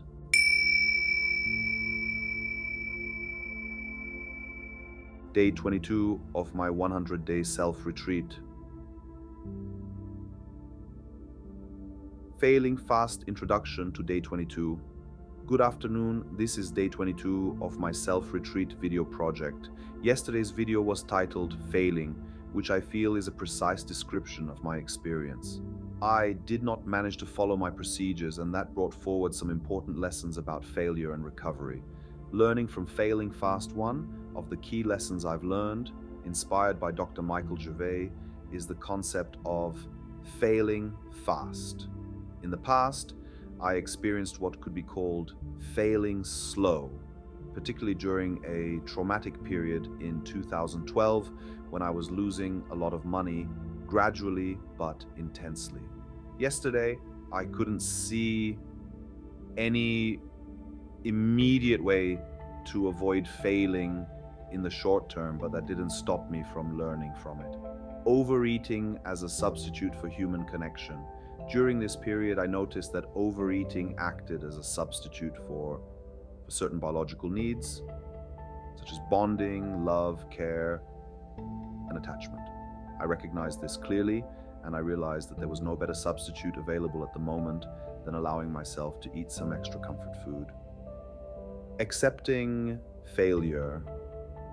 Without self-criticism, I approached the situation with acceptance rather than self-criticism. Instead of entering a vicious cycle of guilt and overeating, I allowed myself to exceed my desired caloric intake by less than 2,000 calories. While not ideal, this approach enabled me to embrace the experience without harsh judgment, which is essential for moving forward. Finding relief and connection. Through learning to complement this, I watched an interview with Dr. Gabo Mate, one of my authorities on personal growth. Combining the extra food with the insights from the interview provided a substitute for human connection and helped me regain energy, even though it was slightly excessive. Bouncing back through action. Despite failing, I prioritized bouncing back quickly. I completed both my planned workouts for yesterday and today, reinforcing the importance of taking action even after setbacks. This approach allowed me to restore balance, feel more grounded, and reaffirm my commitment to the self-retreat project. Learning from the experience. Failing provided valuable learning points. I carefully observed the circumstances and environment that led to failure, which will help me manage similar situations in the future. By documenting and reflecting on these experiences, I strengthen my self-awareness and resilience. Moving forward with support and resilience. Although day 21 was difficult, the project continues. I am grateful for the support I've received from some viewers and subscribers, which reinforces my motivation. Despite setbacks, I feel stronger and more capable of navigating challenges as they arise. Closing thoughts day. 22 has reaffirmed that failure is not the end, but an opportunity for growth. By accepting mistakes, learning from them, and taking immediate corrective action, I can continue to build resilience and self-awareness. I look forward to sharing more lessons and reflections in the coming days of this project.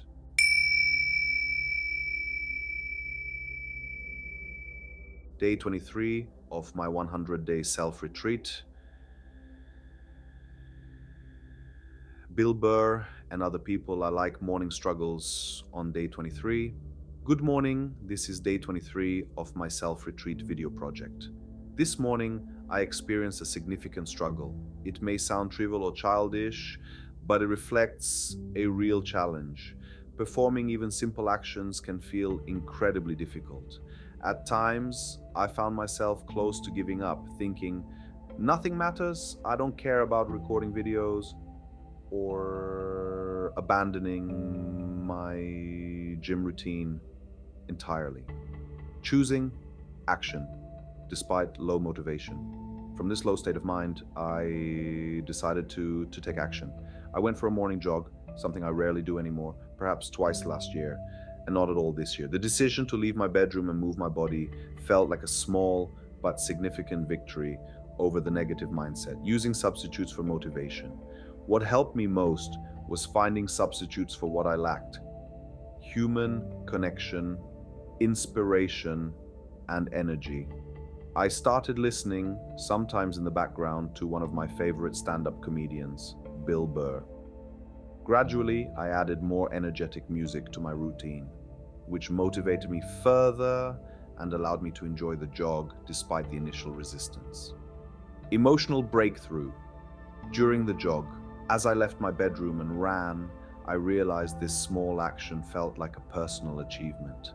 Tears came to my eyes because moving from a mindset of despair, thinking life is pointless and feeling weak, to taking positive action seemed significant. This experience reminded me of the power of even minor victories in shaping one's day and mindset. Creating a rescue list. I realized it might be helpful to compose a list of people I admire and whose content inspires me. This list could include comedians like Bill Burr and Jim Jeffries, mindfulness teachers like John Kabat-Zinn and Sam Harris, and other personal growth authorities like Dr. Gabor Mate and Dr. Michael Gervais. Having such a list ready could provide support during moments of low motivation or emotional difficulty. Reflection and rest after workouts. I also reflected that skipping the gym today was reasonable, given the intense and heavy workout I had yesterday.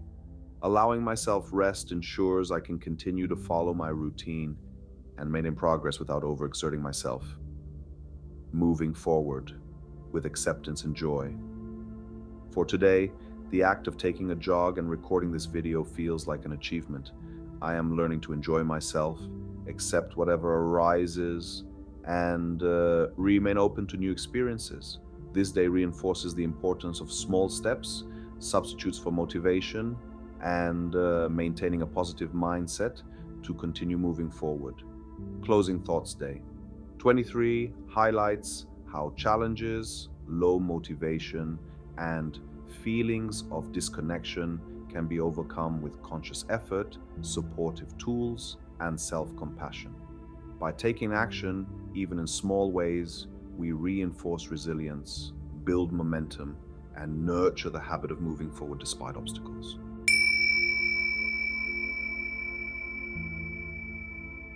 Day 24 of my 100-day self-retreat. How can you help me? Rediscovering motivation through connection.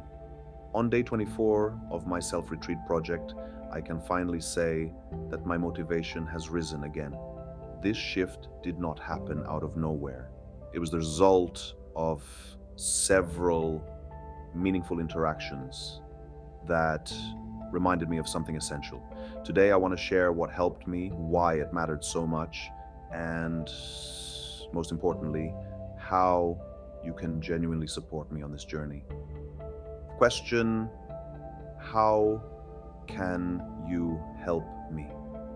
Whenever I have struggled in the past, people have often wished me well or expressed a desire to help, and their intentions were sincere, but the practical how remained unclear. The usual phrases, "you can do it" or "everything will be fine," rarely reached me in any meaningful way. What I needed, and what I continue to need, is something much deeper: real human connection through shared experiences. A conversation that shifted my mood. Last night I had a profound in-person conversation, not a call, not a message, but a genuine face-to-face exchange. We spoke openly about our experiences and our struggles, and this simple interaction felt incredibly refreshing. It reminded me of how strongly I crave authentic human connection, something no digital medium can fully replace. It grounded me, lifted me, and prepared me for what came next. Messages that meant more than encouragement. After that conversation, I opened my email and read several messages on my phone. They were not filled with advice or empty encouragement. Instead, they contained people's stories, their morning routines, their challenges, their ongoing battles. Another friend shared his personal approach to working through his goals and obstacles. Hearing all of this made me realize something crucial. While everyone has different struggles, the very fact that we are all fighting in our own ways creates an unexpected form of solidarity. Feeling less alone in my struggles. I have often named loneliness as my biggest enemy. Yet when people share their experiences with me, Even if they are completely different from mine, I suddenly feel less isolated. There is a quiet but powerful sense of belonging that comes from knowing that others are also navigating their own challenges. It doesn't remove the struggle, but it makes it more bearable. Why shared experiences matter more than advice. Hearing someone describe their process helps me far more than hearing "you'll be fine." Even if these shared stories only boost my motivation by 5%, that is still significant. When several people open up, those small percentages add up. 5% can easily become 20% or even more. This accumulation of human connection is what lifted my mood in the past 24 hours and continues to support me today. The importance of sharing my own process. I believe it's important that I share my process openly. People have told me that my reflections help them in their own lives and that feedback encourages me to continue. My journey has included failures and will undoubtedly include more. But what matters is how I approach them and how I keep moving forward. Sharing this publicly makes me feel accountable, connected, and seen. Everyone has their own war.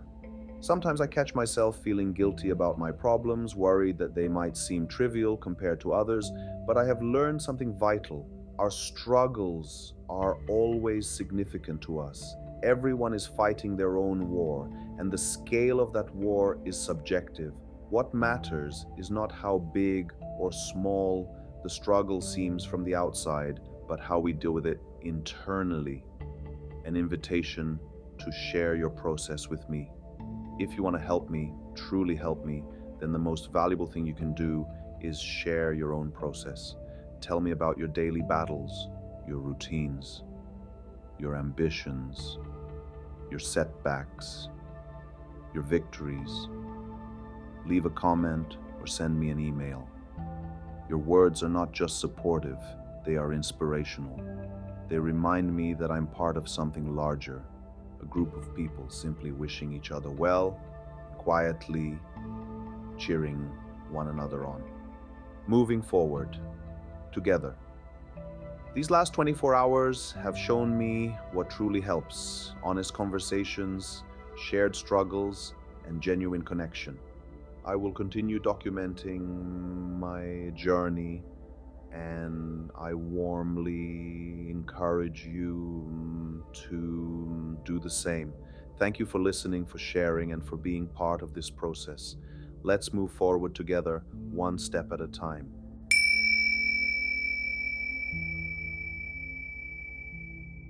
Day 25 of my 100-day self-retreat. Brudne Circa. Day 25, allowing myself to breathe today, marks day 25 of my self-retreat project. And I've realized that over the past few days, I've been putting far too much pressure on myself. The tension had been building slowly but steadily until it became too heavy to carry. I knew I needed a break, a real one, and today has turned out to be exactly that. A day to breathe, to pause, and to let myself simply exist without expectations. Choosing to fast and clear the mind. I decided to fast today, something I mentioned in one of my earlier videos. I wanted to take a break not only from responsibility, but also from the constant distraction of food. Fasting gives me a mental reset, a sense of clarity, and a small symbolic restart. My goal is to begin tomorrow with a fresh mind. For now, today is all about rest, and surprisingly, I'm doing a great job at it. Challenge of learning to rest. Normally, resting is the hardest thing for me to do. I'm often too harsh on myself, expecting far more from myself than anyone else ever would. And yet today feels different. I woke up at noon, slowly easing into the day. Before getting out of bed, I listened to a conversation between Sam Harris and Richard Dawkins, and later an interview between Oprah and Jack Cornfield. Both set a gentle, mindful tone for the day, reminding me to be present and compassionate with myself. A quiet moment in the gym. After finally getting up, I went to the gym, not to work out, but to rest. Right now, I'm lying in a hammock, letting my body completely relax. I'm listening to Brudna Serka and enjoying the stillness. A couple of days ago, I mentioned listening to Bill Burr, whom I like very much, but Brudna Serka means something entirely different to me. It has been a spiritually significant part of my life, influencing me in ways I'm deeply grateful for. As I lie here, listening and letting go, I feel free, light, almost like the king of the world. Rest, fasting, and remembering. What matters today is a day of fasting, a day of rest, and a day of reminding myself what really matters. Resting doesn't mean giving up. It means taking a deep breath so I can return stronger. It means stepping back long enough to see things clearly again. This pause is not weakness, it's preparation for everything I want to continue pursuing. Appreciation for every word of support. I also want to express my gratitude for all the comments and messages I've received, whether it's a simple, "You're doing great, good luck," or a story someone shares about their own experiences. I appreciate all of it. These small gestures of connection mean more than people realize. Today, I'm just savoring the moment, resting, listening, letting myself be. Until tomorrow. That's all for today. Thank you very much for your attention, your feedback, and your presence. I'm going to keep enjoying this peaceful moment, and I'll see you tomorrow.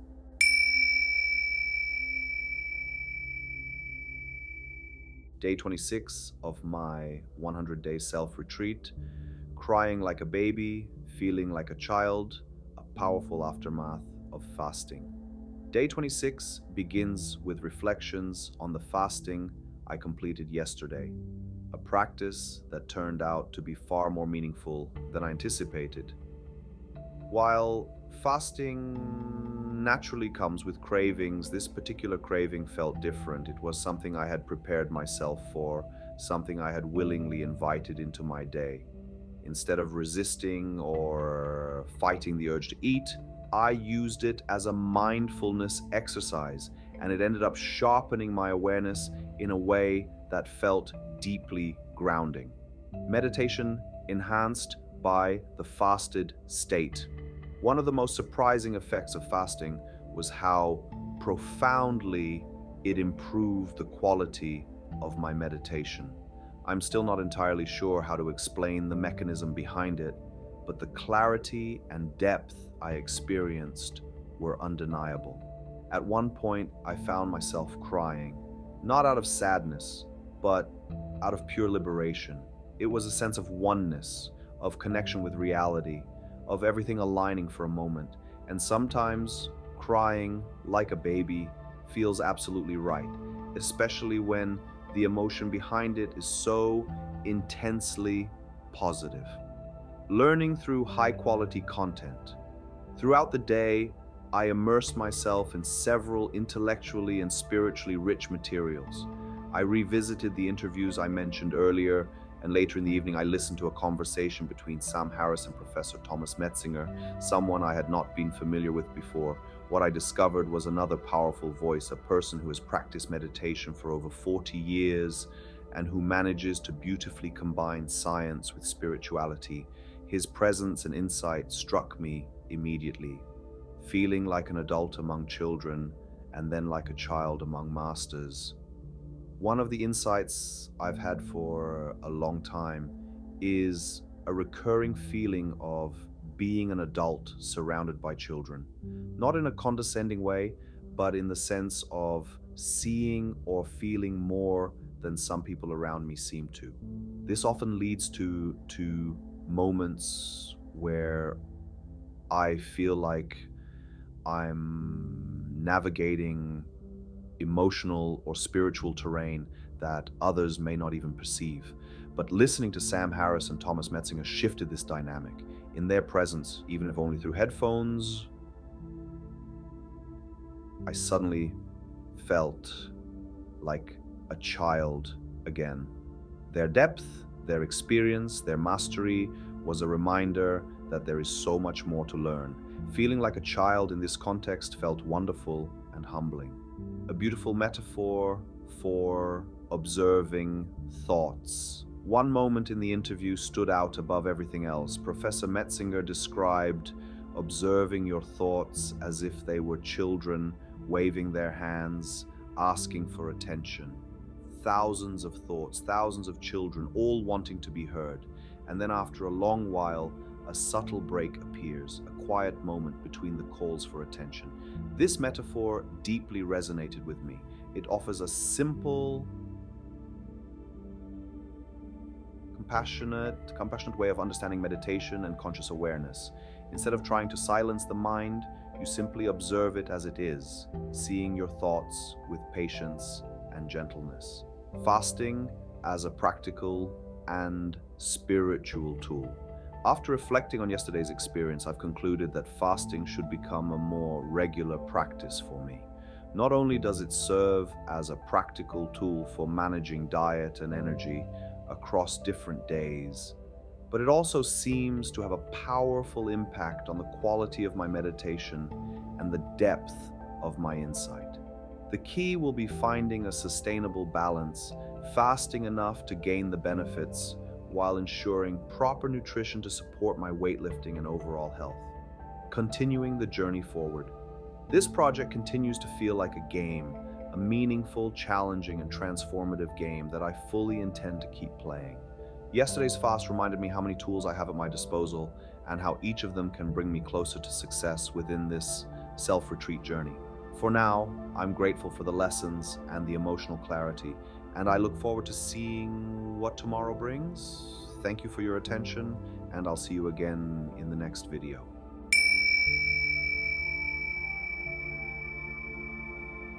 Day 27 of my 100-day self-retreat. Yipa not forcing anything, morning routine, and physical wellness. Today began with a productive morning in the gym. Engaging in a good workout not only energized my body, but also set a positive tone for the rest of the day. Following the session, I made sure to have a nutritious post-workout meal, which complemented my physical efforts and helped maintain my overall well-being. Lately, I've come to appreciate the importance of rest even more. Allowing myself adequate rest has had a profound impact on my state of mind, enhancing both clarity and emotional stability. Mindful reading and mental pause. After tending to my body, I took time for reading and a brief mental break. These moments of quiet reflection have become essential for observing the workings of my mind. By slowing down and engaging with meaningful content, I cultivate a deeper awareness of my thoughts, emotions, and overall consciousness. This pause serves as a gentle reminder of the value of mindfulness in everyday life, observing thoughts without compulsion. As the afternoon progressed, I noticed some compulsive thoughts urging me to more. It was tempting to follow these impulses simply because the time was still available. However, I reminded myself that forcing action is not the goal. Instead, I focused on observing my thoughts objectively, considering whether they were aligned with my current needs and circumstances. This conscious observation is at the heart of my self-retreat practice, weighing options with awareness. I considered going for a walk in the Botanic Gardens or attending an S-League football game. Both were viable options, yet neither felt entirely compelling. Even external conditions, such as the heavy rain, influenced my decision-making process. Rather than rushing into action, I chose to remain present, evaluating my desires and impulses with clarity. This approach emphasizes the balance between external opportunities and internal guidance, inner work and befriending the mind. The essence of my practice lies in inner work, observing consciousness without judgment and learning to befriend myself in the process. By familiarizing myself with my habitual thoughts and reactions, I cultivate self-compassion and clarity. This conscious engagement is more valuable than merely following conditioned patterns of behavior. It allows me to navigate life with intention rather than compulsion. Daily reflection and summary. In conclusion, today's experience reinforced the importance of observation, patience, and mindful decision making. While I may explore additional activities later, the core of the day was dedicated to understanding my thoughts and emotions without forcing outcomes. These reflections form the foundation of my self retreat, offering insight into both personal growth and conscious living. I look forward to sharing tomorrow's observations, continuing this journey with awareness and presence.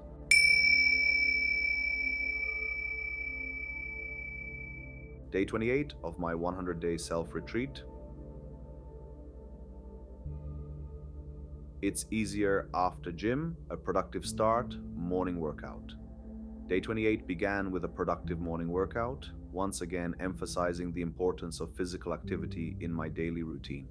The upper floor of the bus was empty, giving me a peaceful space to reflect while returning from the gym. I have observed that starting my day with exercise has the most direct and positive impact on my mindset, even more than reading, meditation, or recording these videos.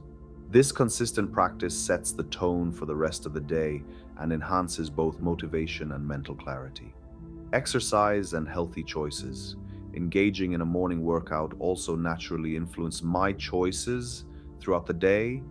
After exercising, it feels much easier to opt for a proper, healthy meal rather than less aligned options like fast food. This alignment with my long-term values reinforces the habit of making decisions that support my overall well-being.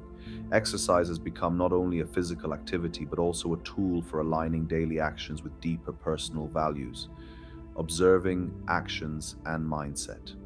Part of this self-retreat practice is observing how different activities and circumstances influence my thoughts, emotions, and behaviors.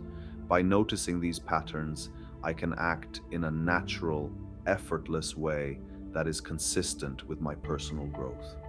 While I can't share every thought I have, focusing on one key insight per day allows me to maintain clarity and reflect deeply without feeling overwhelmed. The importance of feedback and connection.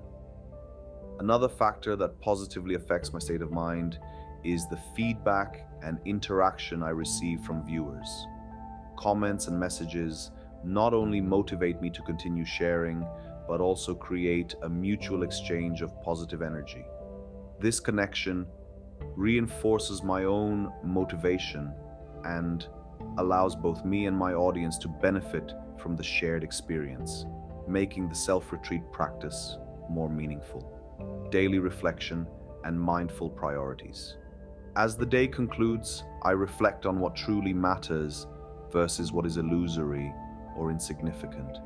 Repeating these simple truths daily helps me stay grounded and focused on the essentials. Recognizing what is valuable and letting go of distractions is a key element of conscious living. Day 28 has been a reminder of the importance of simplicity, awareness, and maintaining daily habits that support well-being. Closing thoughts. Overall, Sunday has been another day that began well and reinforced the practices I aim to maintain: mindful observation, conscious choices, and self-compassion. Continuing this journey with intention and clarity strengthens both personal growth and daily motivation. I look forward to sharing the reflections of the coming days, staying present and mindful in each moment.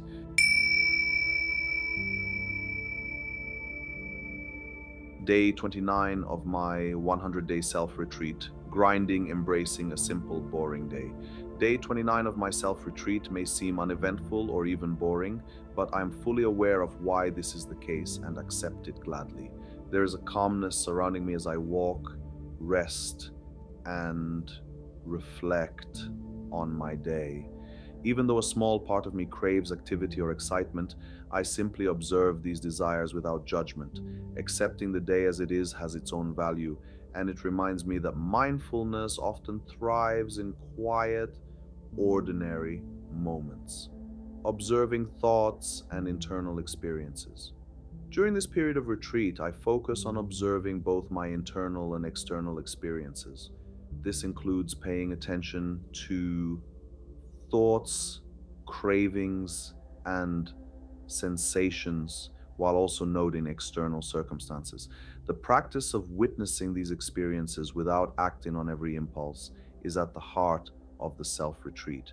It allows me to cultivate patience, clarity, and a deeper understanding of my own mind.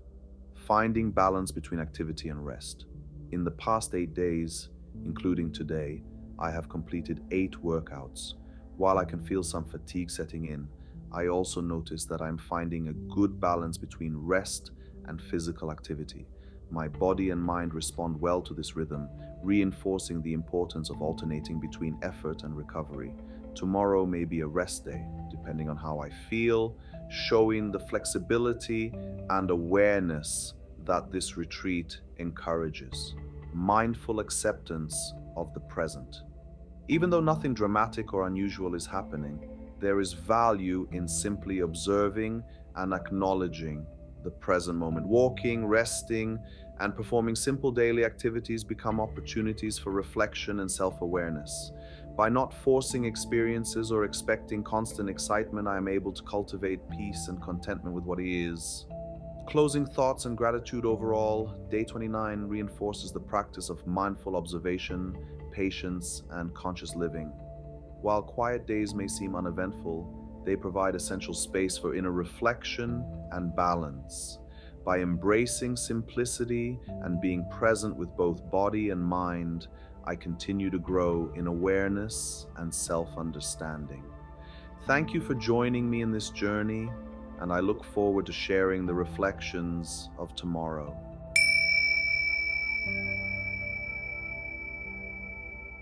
Day 30 of my 100-day self-retreat. Another boring video acknowledging a boring day. Day 30 of my self-retreat began like many others with a sense of simplicity and routine that some might call boring. I observed that this ordinary rhythm is, in fact, the essence of the retreat. By accepting the calmness of a day without dramatic events, I allow myself to focus on the small, meaningful practices that shape both mind and body. Even in boredom, there is opportunity for reflection, mindfulness, and growth. Reflections after the workout. I recorded this video shortly after my morning workout, still riding the physical and mental high from deadlifts. Exercise continues to be a central pillar of my daily routine, supporting both mental clarity and emotional stability. The combination of physical effort and mindful reflection reinforces my awareness of how simple actions, like working out and eating well, can significantly influence overall well-being. Motivation from feedback and connection. An important observation came from reading comments and messages from viewers praising my approach toward boredom. Their support is highly motivating and confirms that embracing a slow, uneventful rhythm can be both valuable and inspiring. Sharing these experiences reinforces the mutual exchange of energy and insight, reminding me that even boring content can have meaningful impact. Finding value in simplicity. This retreat emphasizes doing things deliberately and simply, keeping workouts consistent, eating healthily, resting adequately, practicing mindfulness, and delivering daily reports. While the day may appear uneventful, these repeated mindful actions are the foundation of personal growth. The challenge and the reward lies in maintaining awareness and presence in the mundane, turning ordinary moments into opportunities for conscious living. Closing thoughts and gratitude. Overall, day 30 reinforces the practice of embracing boredom, remaining consistent in routines, and observing life with mindfulness. I am grateful for the support and engagement of viewers.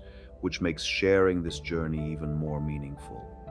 By focusing on small, intentional actions each day, I continue to cultivate discipline, self awareness, and inner calm.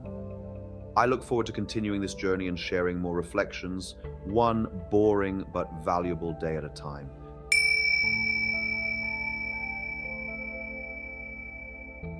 Day 31 of my 100-day self-retreat, fasting and resting, a challenging day of rest. Day 31 of my self-retreat brought one of the most challenging practices of the week, a day dedicated entirely to fasting and rest. Unlike typical workout days, this day required no lifting, almost no movement, and a deliberate focus on stillness. The challenge was not in physical exertion, but in allowing myself to do nothing, embracing the quiet and observing the mind without distraction. Fasting as a tool for rest. I associate fasting with rest in a purposeful way. By not eating, I signal to myself that this is a day for recovery, not work. This combination makes resting easier and more effective. Beyond physical rest, fasting supports mental clarity, reinforcing the retreat's goal of mindful awareness and calm observation, minimizing stimuli and practicing mindfulness. On this day, I consciously limited external stimuli, focusing on simple, peaceful activities such as reading and observing my thoughts. By reducing distractions, I could fully engage in mindful observation, noticing what arises in my consciousness and practicing acceptance without judgment. The experience highlighted the value of simplicity and stillness as part of a self-retreat, observing, accepting, and letting go. The core practice of the day centered on observing thoughts and sensations, accepting them and letting them go. This approach cultivates inner peace and tranquility, reinforcing a deep sense of presence. Even without activity, the mind can be exercised through awareness and reflection, turning a rest day into a meaningful practice of mindfulness. Closing reflections. Day 31. Reinforce the power of deliberate rest, fasting, and minimal stimulation in nurturing both mental and physical well-being. By observing and accepting each moment without forcing action, I deepened my practice of mindfulness and self-awareness. This day serves as a reminder that even in stillness and simplicity, there is growth, clarity, and peace.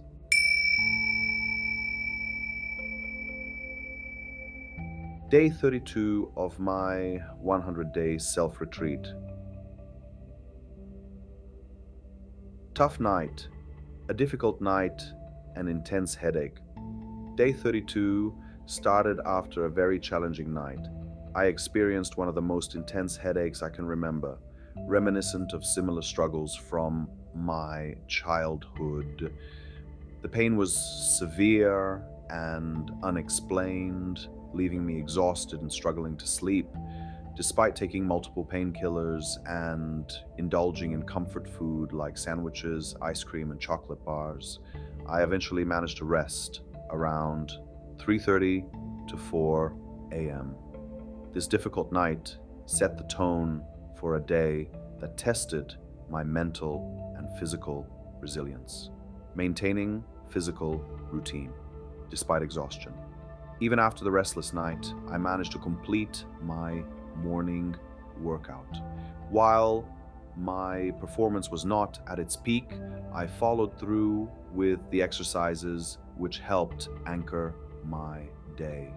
The combination of sleep deprivation, exhaustion, and disrupted routine made it difficult to stick to my plan, but pushing through the workout gave me a sense of accomplishment and continuity in my self-retreat practice, struggling with negative thoughts and anxiety.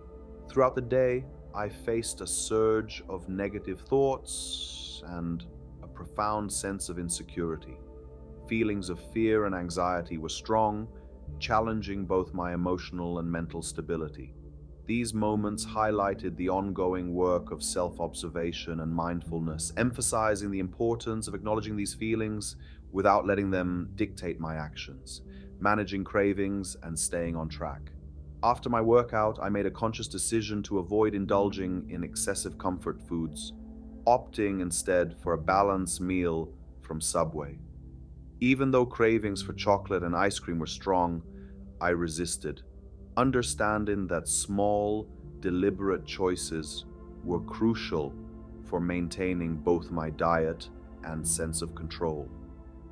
Walking home, despite feeling exhausted, became a symbolic and practical step toward regaining stability and security. Short-term strategies for calm and focus. To recover mentally, I used short-term strategies such as lying in bed and listening to Bill Burr, which helped me process stress and regain composure. Checking my diet tracking spreadsheet reassured me that my efforts were still aligned with my long-term goals, reinforcing a sense of agency even in challenging circumstances. Mindful dinner and reflection on resilience. For dinner, I prepared a simple meal of raw chicken with onions and tomatoes, ensuring sufficient protein while maintaining a slight caloric deficit. This conscious meal choice reflected my ability to defend myself against negative influences and regain balance. Looking back, I felt that despite the difficulties, my responses were measured and effective, showing resilience and self-discipline. Looking ahead with awareness and balance, finally, I reflected on the upcoming days, including visits from friends that would reduce solitude. I acknowledged that changes in routine and social interactions would require mindful adaptation, but I felt prepared to respond thoughtfully. Ending the day with dinner and gratitude, I recognized that even after a tough night, staying mindful and making deliberate choices allowed me to navigate challenges successfully.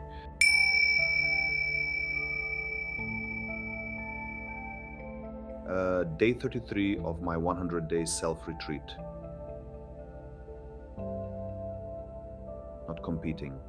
Day 33 of the self-retreat. A morning reflection. Good morning and welcome to day 33 of my self-retreat journey. Today begins with a gentle acknowledgement of sleep deprivation from the night before, compounded by picking up a friend. Despite the fatigue, my focus remains on being present and mindful, embracing each moment for what it is. Today is a resting day in terms of physical exercise as I prepare for a football game tomorrow. The priority is to stay mindful, enjoy the day, and allow the body and mind the rest they need.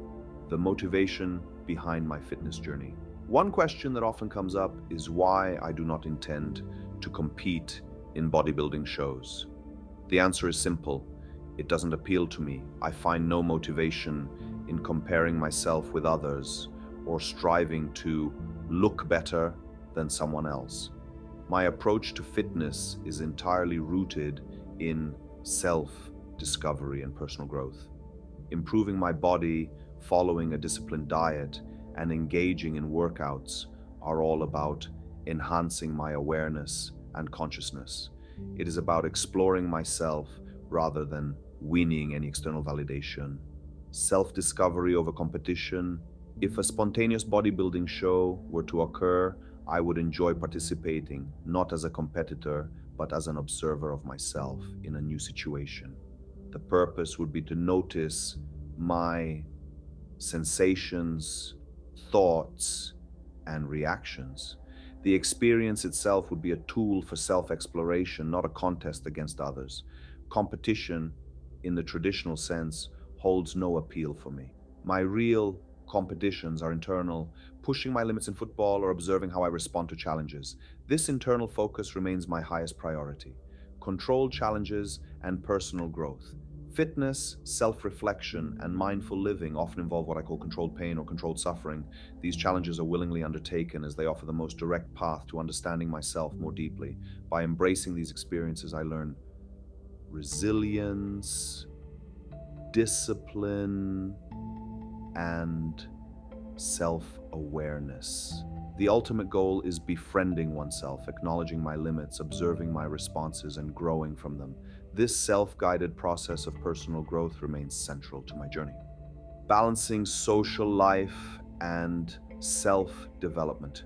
Even when spending time with friends, I maintain balance in my life. I respect my personal priorities, such as diet and workouts, while also valuing social connections. Finding harmony between personal development and meaningful interactions is a lifelong lesson I continue to explore.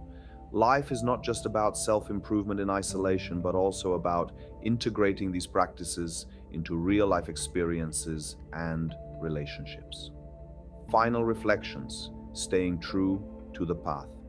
Ultimately, the goal of this self-retreat is to remain true to my path of self-discovery and mindfulness. Competition, external validation, or societal expectations do not dictate my journey. Instead, I focus on awareness, balance, and conscious living. Every day offers an opportunity to explore my limits, refine my understanding, and connect more deeply with myself. By doing so, I hope to inspire others to seek growth in ways that are authentic and meaningful.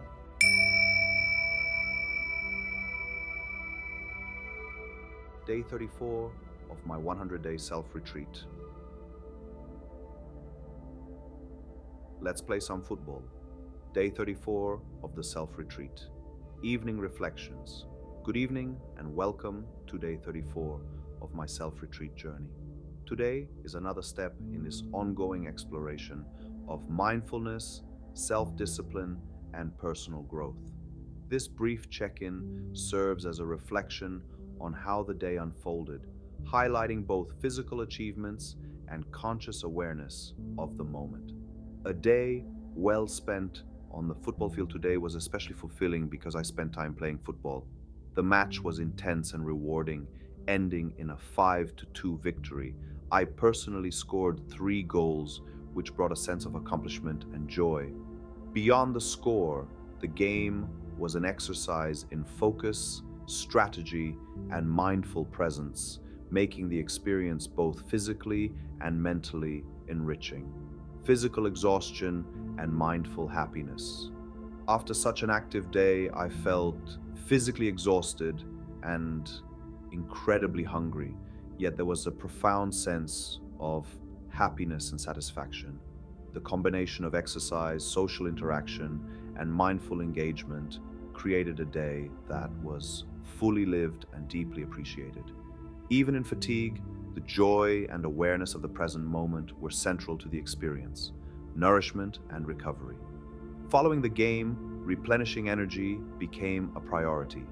Eating well, particularly a hearty meal, is essential for recovery after exertion.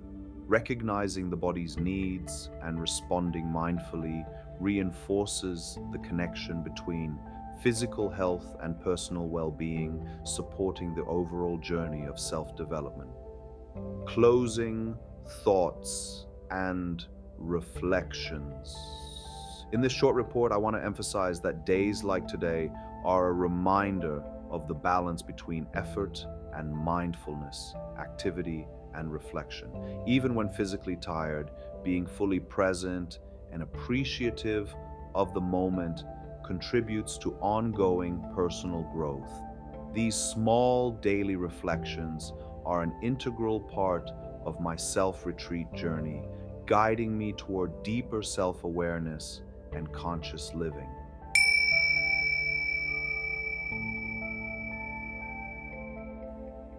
Day 35 of my 100-day self-retreat. Beauty in the struggle. Good morning and welcome to day 35 of my self-retreat journey.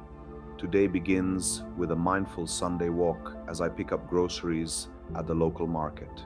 These morning moments bring a sense of calm and presence, and I wanted to capture them on video, walking early, observing the world around me, and interacting with people in the market allows me to appreciate the simple pleasures that are often taken for granted.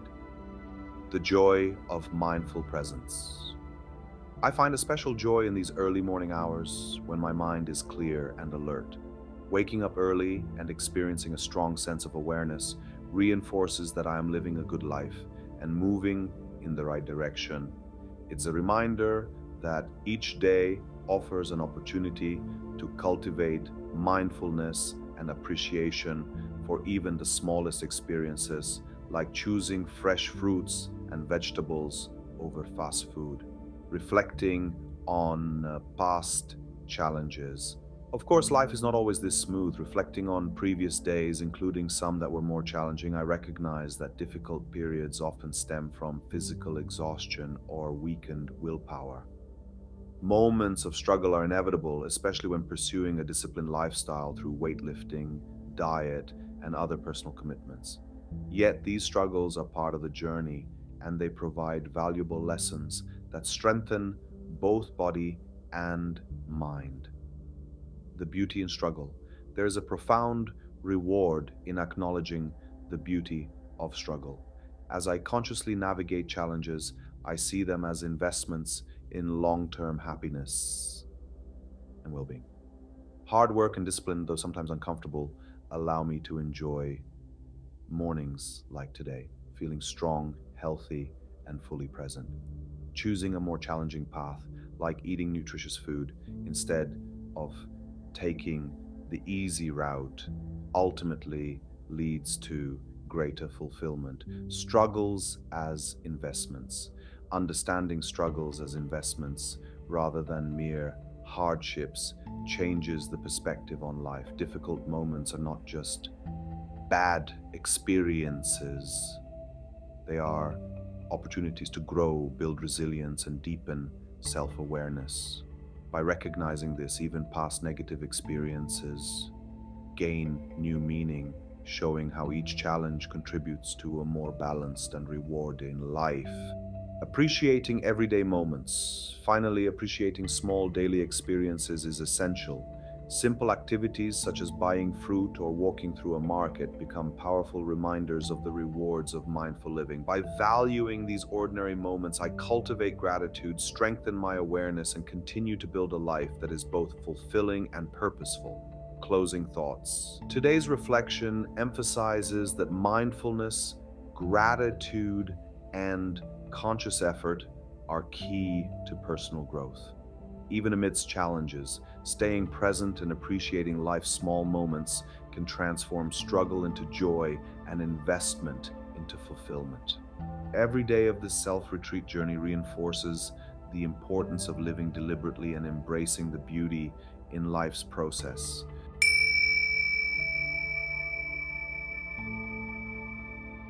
Day 36 of my 100-day self retreat. Nothing fancy. Good evening and welcome to day 36 of my self-retreat journey. As I mentioned at the start of this project, there are periods in which I would be surrounded by other people, and this is one of those periods. This social environment will continue until the end of the month, offering both entertainment and a break from my usual solitary activities. At the same time, it presents new challenges in maintaining a retreat-like schedule. Craving discipline amid social settings. Being around others tests my commitment to this project, but in a positive way. I notice a strong inner drive to stick to my plan, even when I could easily make excuses. Friends wanting to go out, the presence of abundant food, or skipping workouts for convenience are all potential temptations. Observing these cravings helps me understand how seriously I treat my self-retreat and how much I value my routines and inner work. Maintaining inner work in different circumstances. Even though my current environment is more social than usual, I continue my personal development. Activities like hiking with someone else or playing football still offer opportunities to reconnect with myself. My priority remains building self-awareness and observing my thoughts, feelings, and behaviors. Even when my schedule is adapted to social circumstances, I can already see long-term benefits and anticipate even more in the future. Consistency. Despite changing environments, I want to report that despite the social setting and slight changes in routine, I have not given up on my practices. I continue doing my inner work, maintaining mindfulness and honoring the intentions of this self-retreat.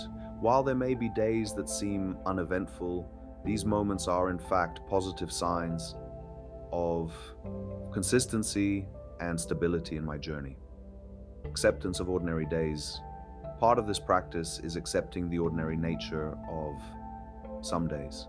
I recognize that not every report will be exciting or glamorous, but this is exactly what I set out to do.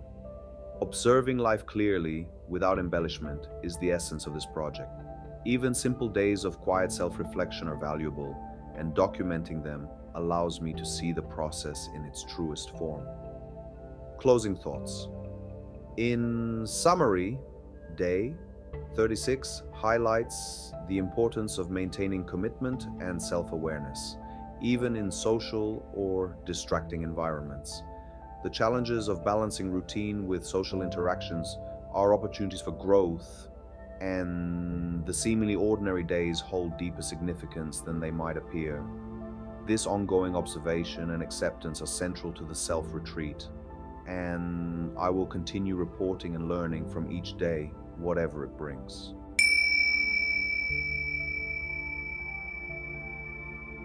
Day 37 of my 100-day self-retreat. Deload. Good evening, ladies and gentlemen. Welcome to day 37 of my self-retreat video project. Today marks another day of balancing social activities, personal growth, and mindful living. This check-in reflects both physical activity and the intentional rest embedded in my retreat practice, busy soccer schedule, and upcoming matches. The past few days have been filled with football, culminating in another session today. My schedule remains packed with an important away game in Indonesia coming up this Saturday. Despite the physical demands of these matches, they provide enjoyment, social connection, and opportunities to remain active while balancing my other commitments, the week for weightlifting. In terms of strength training, this week is a deload period. I am intentionally resting from heavy lifting to return stronger in the coming weeks. Once my friends leave, I will have more time to dedicate to the gym and resume lifting heavy weights consistently. This strategic pause ensures long-term progress while preventing burnout or injury. Mindful enjoyment of physical activities. During this period, my focus shifts to lighter activities such as football, hiking, or other exercises that are less taxing than heavy lifting. These moments are opportunities to enjoy physical movement mindfully, appreciate time spent with friends, and take a fresh breath in the midst of a busy schedule, looking ahead to a fresh start. Although today is a light day in terms of training, it serves as a preparation for a fresh start in the coming weeks. I plan to return to my regular weightlifting schedule, fully committed and energized. Maintaining mindfulness and enjoying the present ensures that this transition back to heavy lifting is smooth and sustainable. Closing thoughts. In summary, Day 37 highlights the balance between rest, social engagement, and physical activity within the self-retreat journey. Even in a busy period with sports and social interactions, it is possible to remain mindful, take care of the body, and prepare for future challenges.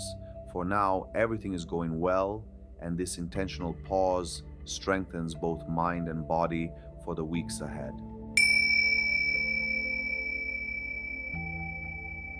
Day 38 of my 100-day self-retreat. Switching to text reports. Good morning and welcome to day 38 of my self-retreat project. Today, I would like to announce an important change in the way I document my journey. I will be switching from video reports to text reports. Although this decision is somewhat spontaneous, it has been on my mind for a long time. I realized that while my videos had some value, they were not as meaningful or detailed as they could be in relation to my objectives and goals. Motivation for the change won. Key inspiration came from a viewer who sends me daily text reports.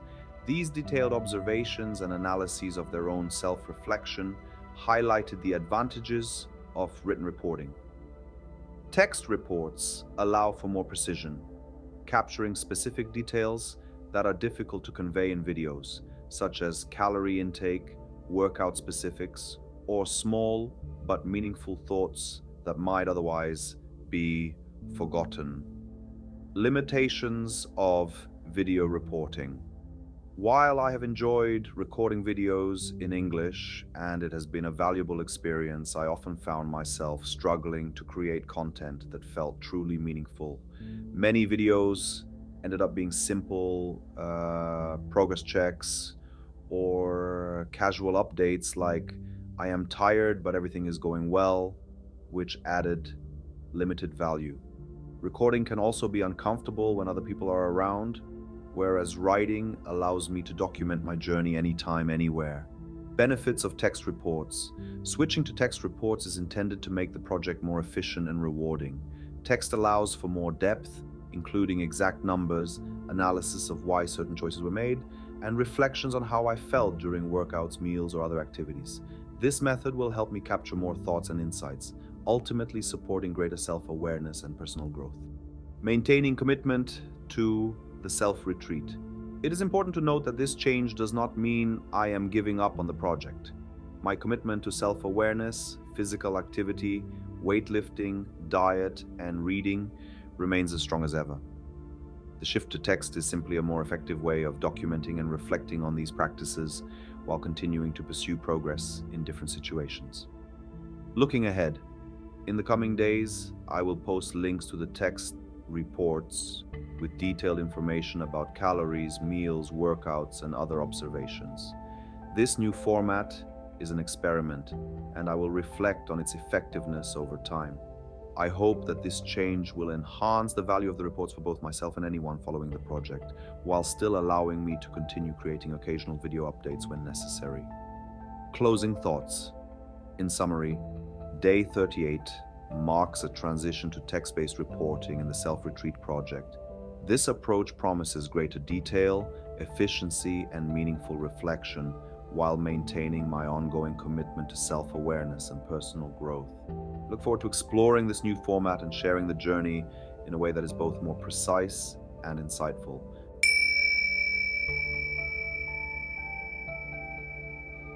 Day 39 of my 100-day self-retreat.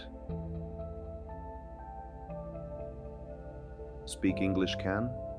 Just to keep this diary up to speed, I started my little self-retreat project 39 days ago. The main aim has been observing myself and striving to reach higher states of awareness. I use activities like diet, weightlifting, reading, and studying as objects of meditation, turning everyday routines into exercises in mindfulness. Rethinking the medium. Yesterday, I realized that my video reports weren't serving their purpose. That's why I decided to switch to writing.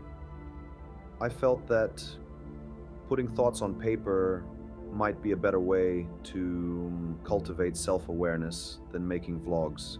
Yet, part of me wonders if this shift is more about struggling with language than about the medium itself. I plan to experiment with a few text reports in English until day 50, after which I will reassess.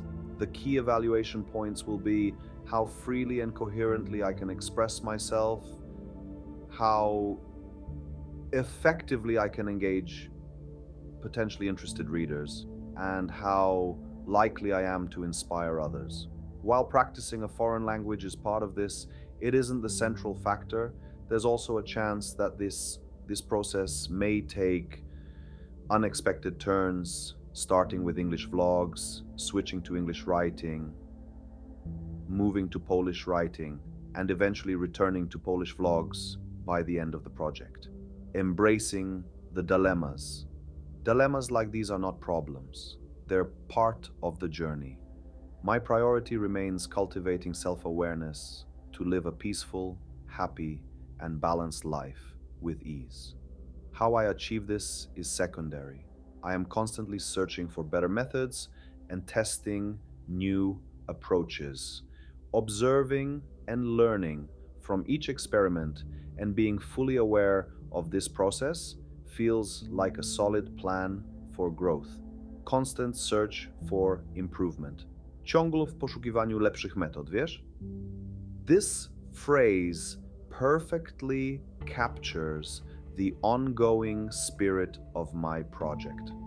Life is a continuous exploration, and the tools I choose are simply companions on the path, guiding me toward greater self understanding and fulfillment.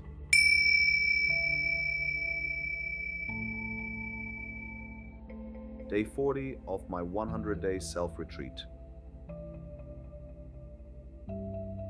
Falling off the wagon no longer causes suffering, finding humor in shared frustrations. I loved Bill Burr's rant about how he dislikes AA people. There's something in his irreverent, brutally honest perspective that resonates with me. I feel we share a similar approach to life's strict rules and self imposed structures. Sometimes it's liberating to see someone else articulate what you felt but couldn't express. Overindulgence, without guilt. I ate a lot over the past 2 days. Physically, it caused some discomfort, but emotionally and mentally, it was fine. The key realization is that falling off the wagon doesn't need to trigger suffering. Understanding why it happened, spending time with friends, attending events, visiting restaurants, bonding over food and beer, adds perspective and liberates me from self-reproach. Looking forward to the return. Even while enjoying this indulgent period, I find myself looking forward to returning to a more ascetic, disciplined life. The contrast makes the discipline feel more intentional, not punitive. Life doesn't need to be all or nothing. Stepping back momentarily doesn't erase the value of the path I'm on. Acceptance and balance. Ultimately, it's all good. Accepting these fluctuations without attaching unnecessary suffering allows for greater freedom and joy. Falling off the wagon is no longer a failure, it's just part of life, a reminder that balance and awareness matter more than rigid perfection.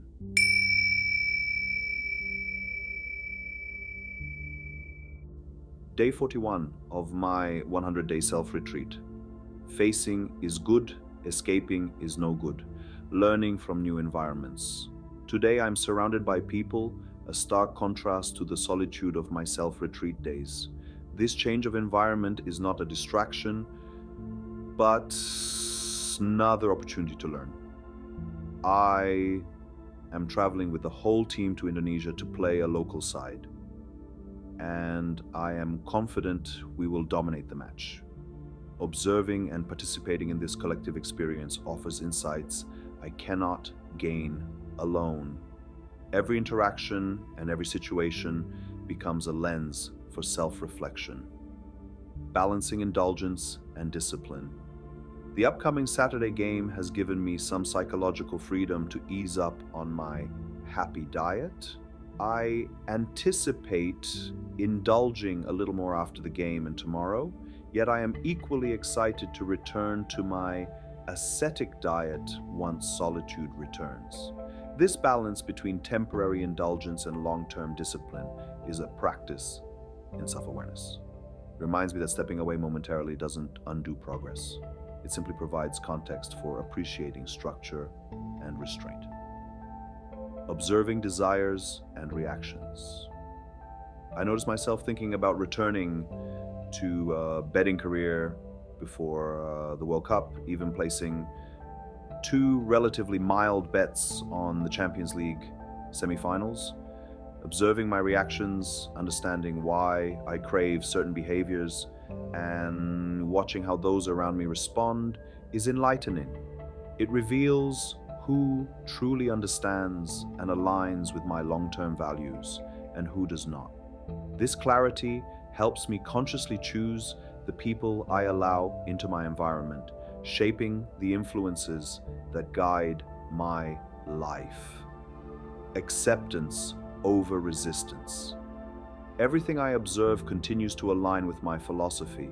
Focus less on what should be and more on why things are as they are. Being brutally honest with myself, accepting reality for what it is, rather than how I wish it to be, is central to growth. Facing reality head on, without attempting escape or distortion, allows me to act from a place of clarity and integrity, making self-awareness and authenticity the foundation of my life.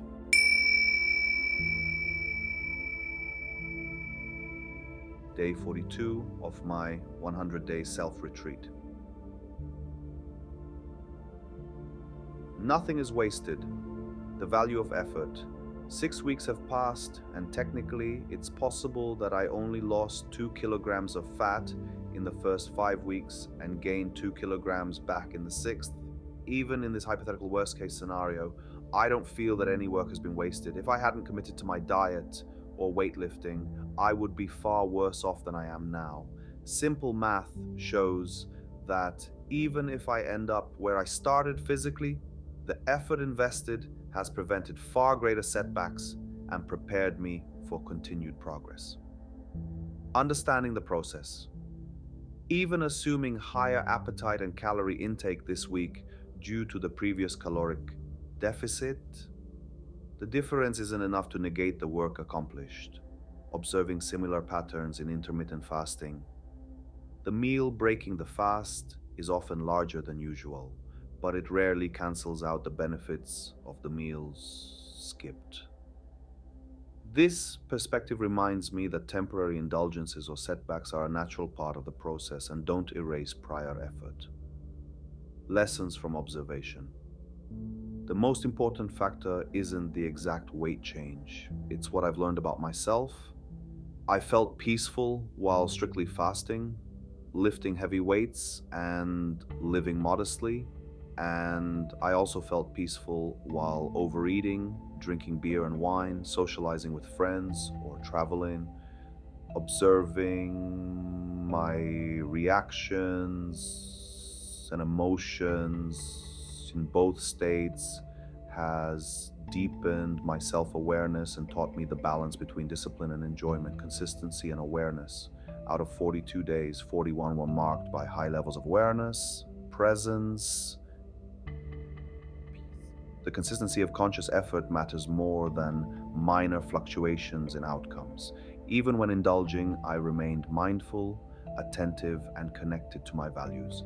This ongoing awareness is the real measure of progress, far beyond mere numbers on a scale. Embracing the lifestyle. Most importantly, my idea of an ascetic life no longer feels forced. I now experience direct rewards from this lifestyle and can clearly observe myself craving it, whether in solitude or in social, indulgent moments. I recognize the benefits of my practices and the joy that comes from both discipline and mindful indulgence. Reflection on the period. During these 6 weeks, I consumed a lot of calories, played 3 football matches, scoring 7 goals, traveled to Indonesia, spent quality time with my Polish friends, and even engaged in some betting. Although my time in solitude was limited and I'm looking forward to more, I thoroughly enjoyed this period. Nothing was wasted. Every effort, observation, and experience contributed to my growth and understanding of myself.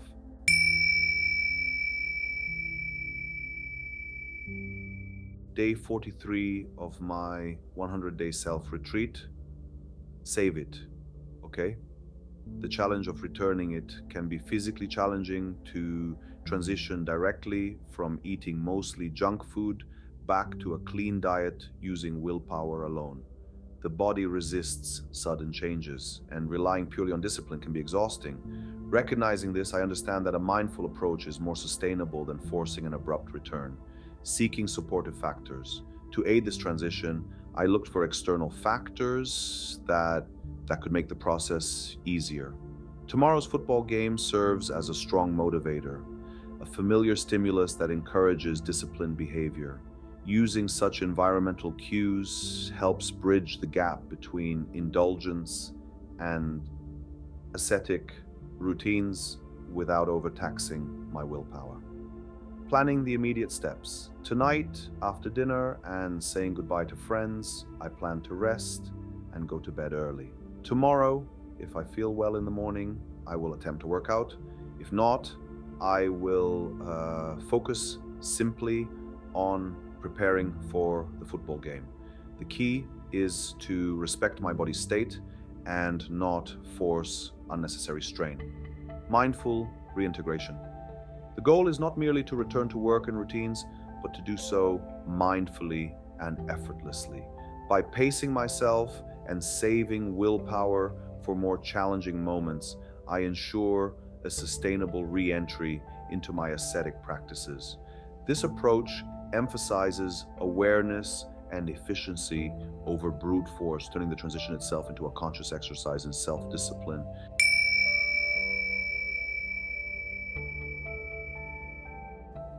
Day 44 of my 100-day self-retreat. Back to solitude, returning to solitude. My crew from last week has flown off to Greece, Slovakia, and Malaysia, leaving me on my own again. While last week had its own pleasures, there's a deeper sense of contentment in returning to solitude. Being alone allows me to reconnect with my rhythms, reflect more deeply, and enjoy my own company without distraction. A slow start. I woke up at 8 a.m., got up at 1 p.m., and walked over to my local hawker center. It's Labor Day, but fortunately my kopi stall was open, and I enjoyed my kopi o kosong. I feel a reasonable amount of fatigue, slight signs of fever and sunburn, and some heaviness, but not disappointment. Expectations remain stable and rational. Tonight I plan to relax, eat lightly, and then play football. Reflecting on life's direction. Recent discussions and thoughts have been especially intriguing. The central question is always how to live my life.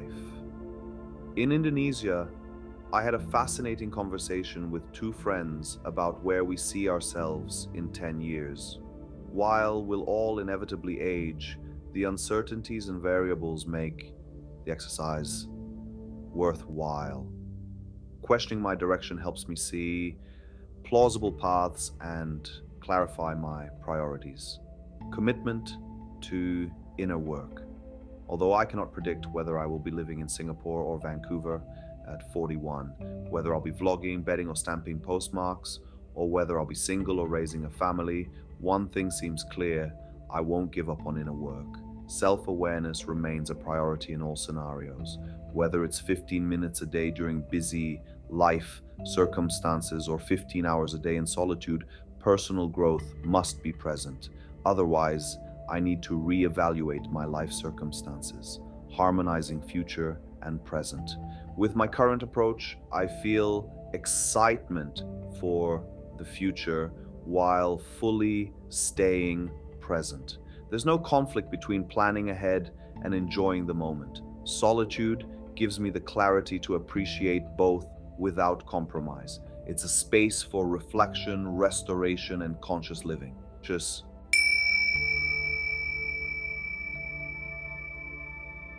Day 45 of my 100-day self-retreat.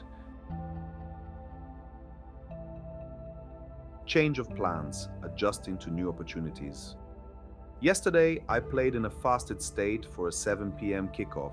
My appetite was low, likely due to a slight fever and the high caloric intake of the previous days. Today, I received an invitation to play in a friendly cup at the Padang, a rare opportunity set amidst the beautiful surroundings of Marina Bay Sands, the financial center, and the Singapore National Gallery. I decided to change my plans, prolonging my deload period until the end of the week to rest my legs for the upcoming intensive soccer schedule. I scored another hat trick, feeling in good form, and chose to simply enjoy it while it lasts. Embracing flexibility. This urgent schedule change suits me perfectly. I don't feel the hunger for strict eating or cooking, and I have several matters to resolve.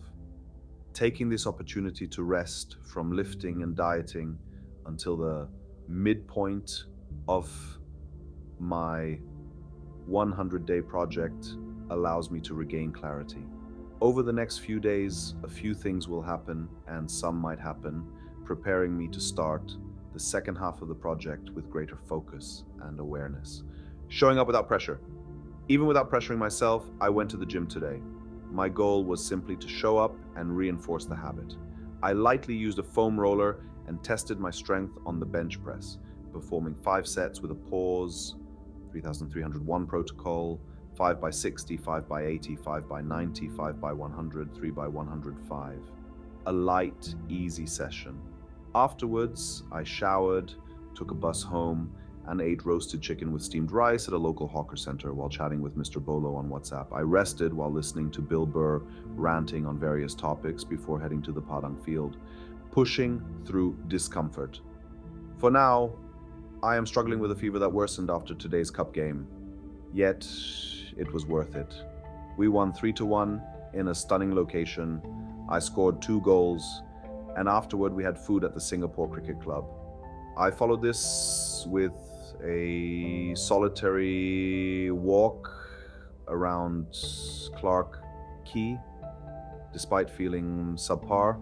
Singapore's beauty reminded me to appreciate the experience itself, and I value these moments of presence and accomplishment even amidst physical discomfort. Day 46 of my 100-day self-retreat. Shoulds ruled, the irrelevance of should. What is the most unattractive male first name in the English language? Keith. And what is the most irrelevant word in the English language? Should. Today's reflection centered around the irrelevance of what should be versus what is.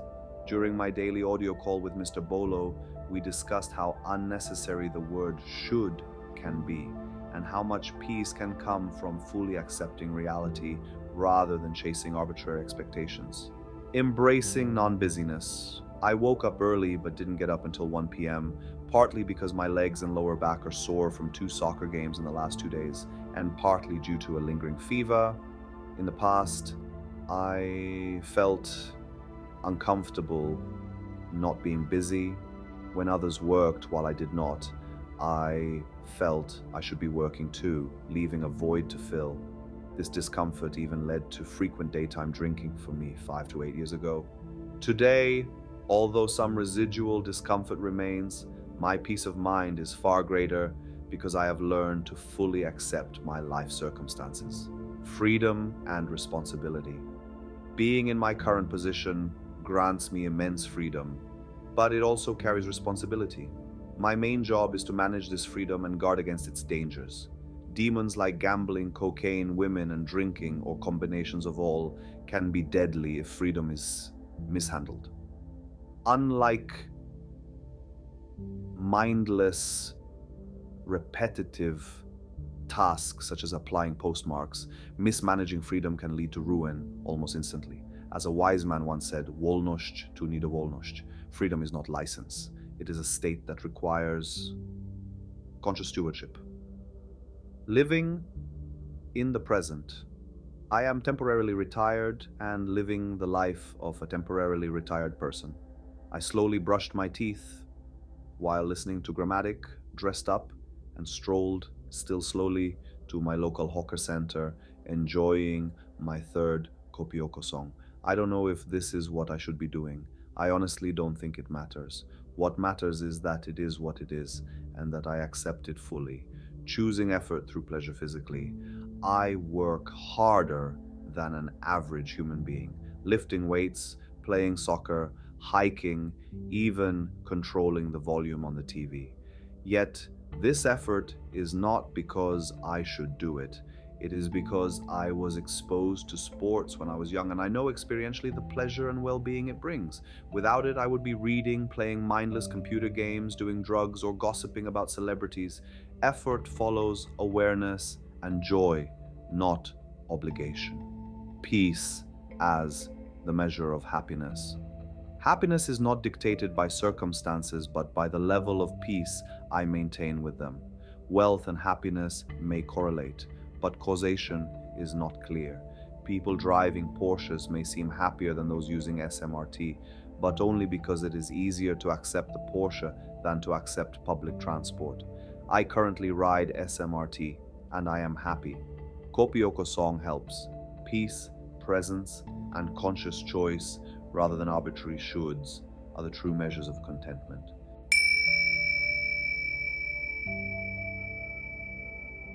Day 47 of my 100-day self-retreat. Saying goodbye to conventional life, leaving conventional life behind. I realize more and more that I am living outside the conventional life on my own terms. Returning to my senses, I feel a magnificent fortress of solitude, silently blinking and nodding with hardly any wrinkles on my forehead. I feel like saying fuck you and love you at the same time. I am not presenting myself as someone better, yet I radiate independence, security, and peacefulness. Compassion without engagement. I asked my abang how he had been after a few months of no contact. He responded with resentment, trapped in his cage of expectations. I feel a deep level of compassion, truly, but I remain disengaged. I do not fall into the trap. Maintaining this balance allows me to care without losing my autonomy. Mindful navigation of traps. When I do fall into a trap, like I recently did with betting, I carefully figure out how to exit it. My ability to stay insensitive to stimuli and not fear losing serious money is striking, yet I am not afraid. Neither is Omar Devon Little. The key is mindfulness. Assess what's possible, choose the best option, and trust the process. And still, plan to win millions of RRE while maintaining peak physical condition. YFPW, testing strength during a break. During my lifting break, I tested my strength. After performing 3 times 105 on the pause bench press yesterday, I did 1 time 100 on the incline today. I already regret compromising strength gains for the fat loss diet, but that's okay. I will regain it in the second half of the year. Small compromises now are part of the bigger plan. Acceptance of what is what it is. Right here, right now. I surrender to it, and it is already all good. Simple as that. There's no need to overcomplicate life. Acceptance and presence are enough to maintain peace and clarity.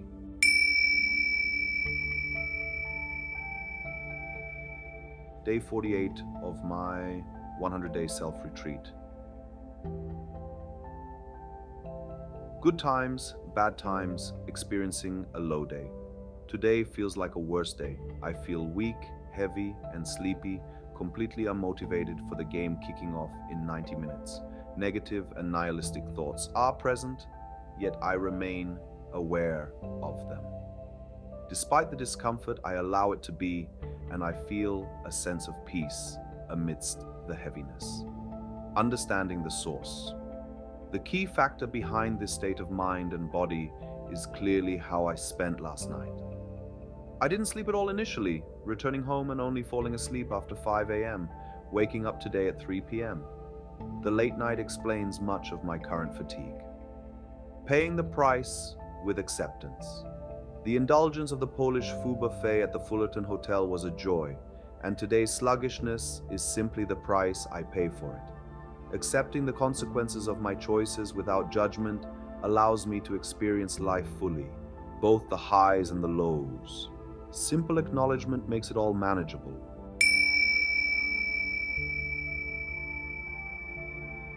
Day 49 of my 100-day self-retreat. Value reflecting on progress. 49 days ago, I began my 100-day self-retreat project. Tomorrow marks the halfway point, and I've been reflecting on how to approach the second half. Several ideas are under consideration: dropping the fat loss objective to focus on strength and enjoying a variety of foods, returning to recording videos, perhaps weekly instead of daily, or pausing recording and writing while continuing to maintain the spreadsheet. These decisions will come tomorrow. Today, my priority is restoring good sleep patterns, which have been disrupted in recent weeks. Learning from others. Before my friends arrived, I lived in perfect harmony. I'm grateful that Mr. Bolo himself noticed he was missing private space during his Asia trip, a habit he cultivated in Slovakia. This observation reminds me not to blame others for the chaos around me. Recognizing how bad sleep and eating patterns correlate highlights the urgency of improving these foundational routines. Returning to discipline. Last night, I sought distractions in the streets and the casino, but resisted the urge to bet. I still managed to complete my workout, though mentally it felt somewhat forced. My lower back aches from the previous night's game, my legs from an aggressive player, and my mind from simply existing. Yet, even in discomfort, I find solace in simple pleasures like enjoying my favorite set 3 spicy BBQ chicken with rice from a local hawker at Holland Village. Prioritizing what matters. Getting back on track is difficult, but nothing feels more important at this moment. Peace of mind during sadness and exhaustion is valuable, but the clarity, happiness, and optimal performance that come from disciplined habits are even more precious. This recognition reinforces why maintaining structure and awareness is the true measure of progress.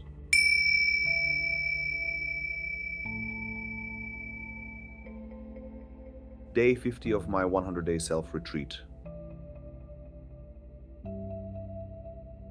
Waiting for the nearest U-turn, a quiet check-in.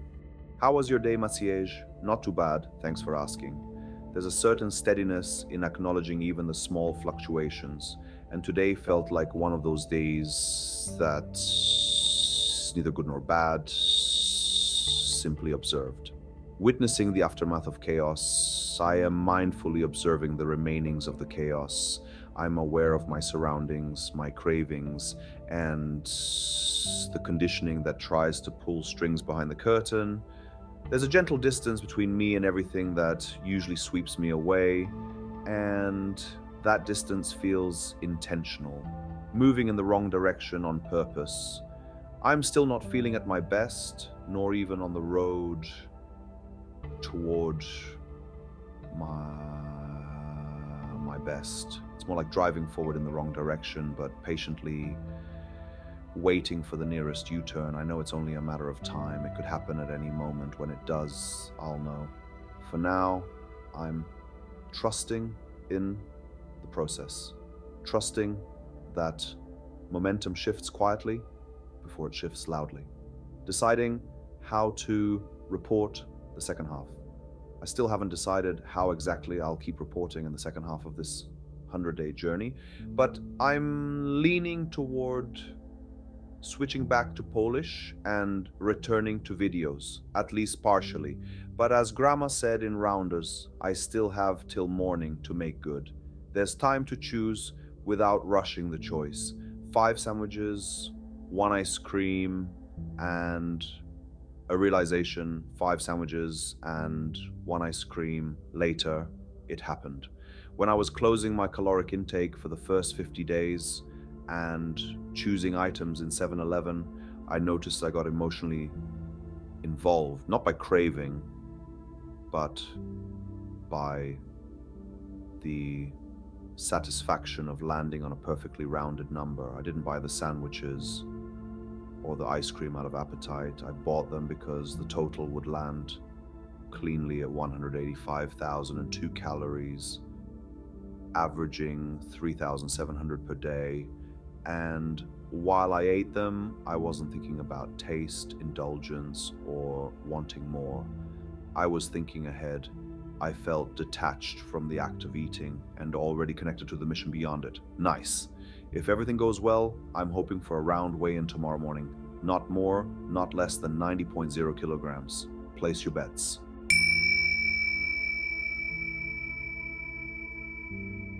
Day 51 of my 100-day self-retreat. I'm looking for a style. No clear vision, but plenty of openness. I won't lie, I don't have a clear vision of what exactly I should be doing in the near future. I don't. I'm approaching all this calmly, but also with openness to any stimuli, inspirations, and ideas that might come my way. Day 51 of the self-retreat. For now, I'm continuing my self-retreat. Day 51. I began the second half with a light jog, some shopping at the local market, and finally cooking myself a meal. About time. The highlight of the day came near the end of the jog when I ran into the ladies at the bus stop who sell chicken breast. They're so incredibly kind that it's impossible not to love them. At this point, they're the main reason I couldn't become a vegan. A new season, a small rhythm. I've started the second season of the series, and so far, it's bringing me joy. For now, I plan to release something once a week. We'll see what time has to say about that. A perfect weigh-in and upcoming plans. My morning weight, exactly as predicted in the Matrix, was 90.0 kilograms. I underate a little today, but want to fall asleep with fairly empty stomach. Improving my sleep quality is the second priority, right next to good food. Tomorrow I'm planning a gym session, and in 50 days I'll demonstrate the best stomach ever. TJBK.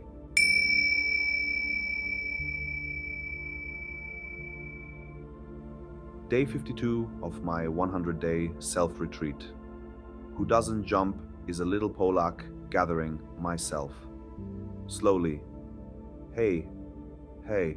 For a week now, I've been clumsily trying to return to my optimal training routine, believing that building well-being is a matter of time, not chance.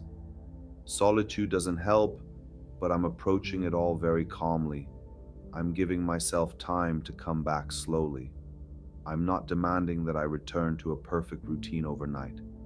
I'm trying to observe rather than force anything. I break the whole routine into the smallest possible pieces. Can I get out of bed? Great. Can I get myself to the gym? Great. Reward coffee. Can I start the warm-up? Great. If not, flop onto the hammock and admire the view. Can you do the main exercise? Great.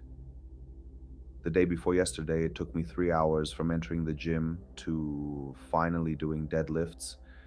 Can you do the next exercise? Great. If not, play with the first one or flop onto the hammock again and admire the view. A week ago, I didn't feel like doing anything. So I just knocked out 10 sets on the incline bench. Try to stop me, boss. You don't have our coat, sir. What can you do? And if the mood strikes, I'll eat 4 Snickers immediately. A slow start that turned into momentum. And yet today, I think I finally switched on. Despite waking up late and having medium-low motivation, I gathered myself, got to the gym, had 2 coffees, and changed clothes. I pretended to warm up, waited until Kai finished waving the barbell around, and finally jumped into squats. I won't hide it. After a break, I do feel a bit weaker, but the faceless trainer said it would be like that. So starting with 110 kilograms seemed optimal. I was alternating sets with some dude who seemed competent and friendly, which helped things flow. I felt so good that I was convinced I'd finally finish an entire workout, including those totally sissy exercises, which in my dictionary is basically everything except squats, deadlifts, hammock lying, bench press, and obviously military press. An unexpected challenge. Outside one last exercise left. I stepped outside searching for space because the downside of waking up late is sharing the gym with hordes of corporate rats on their lunch break. At 10 a.m., the gym is mine. And outside, that same competent dude was jumping onto two stacked Plio boxes, 105 centimeters. Wow. I gave him props, and he and another guy convinced me to try. So I tried shyly and somehow nailed it. Hehe. I had something in my head about the world record being 84 centimeters. So either I mixed things up or both of us became world record holders today. Please don't ruin this for me. Realizing I'm exactly where I should be between sets of the last exercise.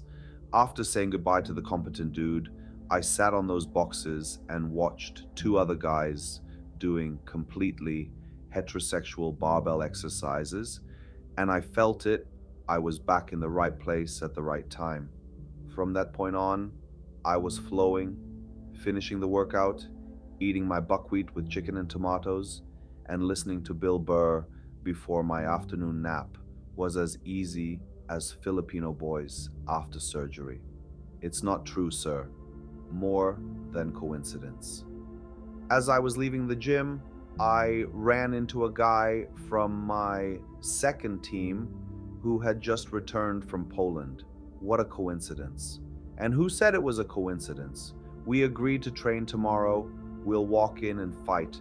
We'll do exercises that require coordination and balance, just as the great Pole taught. A defining moment that doesn't exist.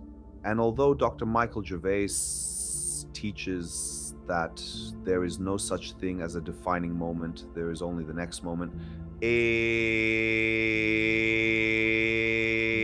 kamabamabatsu, that jump onto the boxes, was defining. That was the moment after which I would either remain a miserable little pole with a weak stomach or follow in the footsteps of the great pole. I jumped. Now everything will be different. It will never again be the way it once was.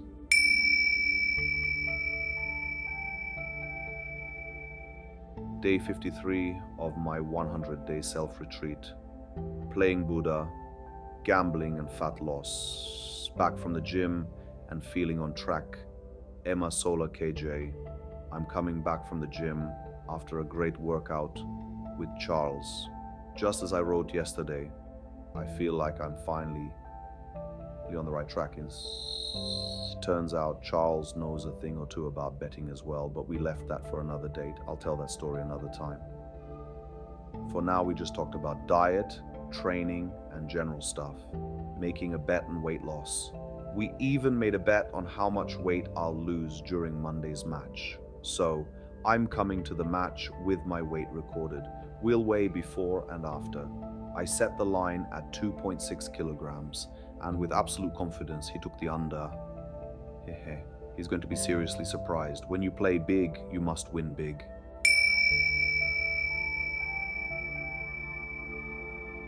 Day 54 of my 100-day self-retreat. Philip, Plen, Sprandy, and Jean. The challenge of the day today is a non-workout day, the biggest challenge of the week. This weekend, there's about an 8% chance I'll go on a date, low enough that I won't get too worked up, but high enough that I skipped onions for lunch and went to the barber to look presentable. Otherwise, I move calmly, humbly, and mindfully. I woke up after 11, grabbed a kopioko song at the Hawker Center, had an audio call with Mr. Bolo, Akwai, enjoyed some Buddhist fare, took a walk with Janae, and generally did my usual mindful grind. Finding myself in the current stage. One of my favorite lines is, will I find myself at the stage I have found myself in? Brilliant for its time and beyond. I now ask myself even more precisely, how will I find myself at the stage I'm at? We live more in reality than in yes or no, more in a range of 1 to 10, where 1 and 10 are abstractions. Solitude is a case study. My solitude is an interesting case study, and occasionally I manage to see it differently. Which clothing brands impress 6 at parties? It depends where. At a pajama party in Singapore, without Dolce& and Gabbana, you're nothing. In St. Moritz, you can't show up without Philippe Plein. In a herring bar in Gliwice, wear Lacoste. I bless the Lacoste brand. And at a philosophical club, throw on a sweater or something. But if you wear Gucci to a local firehouse party, you might look worse than Sebastian in Adidas tracksuit and Sprandy shoes. Gucci might not even be recognized there. Don't get me wrong, in the context of designer brands, I'm basically that Firehouse 6. If Hugo hadn't started wearing Philippe Plein, I wouldn't even know it existed or costs millions of Ariary. My ugly hoodie worth 1,000 zlotys is partly his fault too.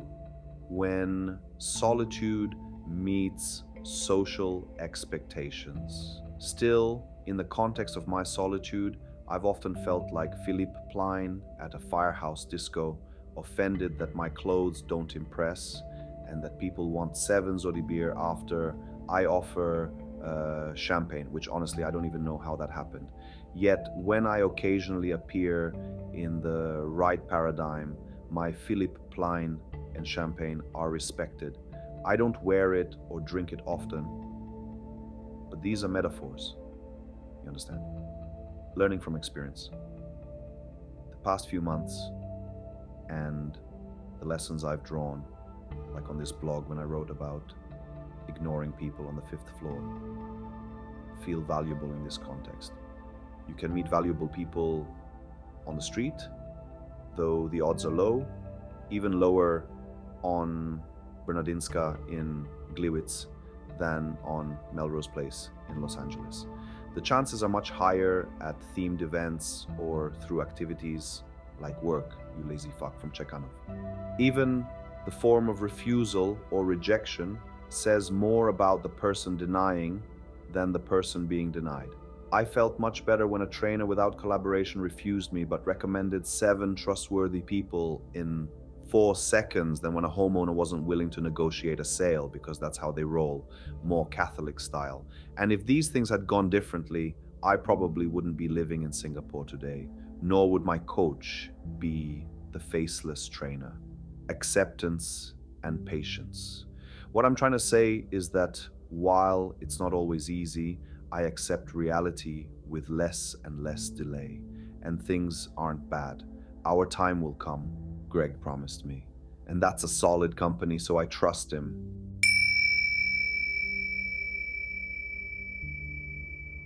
Day 55 of my 100-day self-retreat. What if rethinking the connection, the correlation between the nervous system and, more precisely, its overuse through heavy lifting, and the sense of so-called consciousness seems obvious to me. But what if that connection is far greater than I've always thought? Reflections from the past. A few days ago, I showed P videos and photos from my trip with Fater. She told me I looked younger in them than I do now and was surprised that it was less than a year ago. That was a 2-month break from the gym due to an injury. Even a few days earlier, I was talking with Itzo about nonsense and true school, and he mentioned that, from his perspective, I was in my best shape 3 years ago in San Clemente. True, I weighed 10 kilos less, but I was much weaker, didn't know what a military press was, and associated deadlifts only with strongman competitions. Fuck, what an idiot I was. The last 3 years of training. Looking back over the past 3 years since B-Rocky started making me lift and fast, while it wasn't the only factor shaping my mindset, exceptionally tough, as befits a city boy, it was a significant factor influencing my level of fatigue and perhaps even indifference. I don't want to blame the gym for being messed up. I only allow myself to ask, what if ego at the gym and conscious awareness of the ego illusion exist at opposite poles? Of course, going to the gym doesn't have to equal obsession, just as going to breakfast buffets doesn't have to equal overeating. And yet it often does. The point is, I either commit fully or not at all, current mindfulness and physical awareness. I'm on my way for a coffee with NSH, and tonight at 2100 I have a match, though I won't hide that my hamstrings still feel the return to lifting. Probably the nervous system feels it too, which brings me back to this line of thought. Balancing ascetic work and conscious pleasure. In 2 months, I'll have my best abs yet. Then, for a month, I'll go on a Euro trip, which will probably be a chance for a longer break from the gym. These reflections align with my long-term philosophy, periods of ascetic work balanced with periods of conscious pleasure. It's just a matter of finding the right proportions.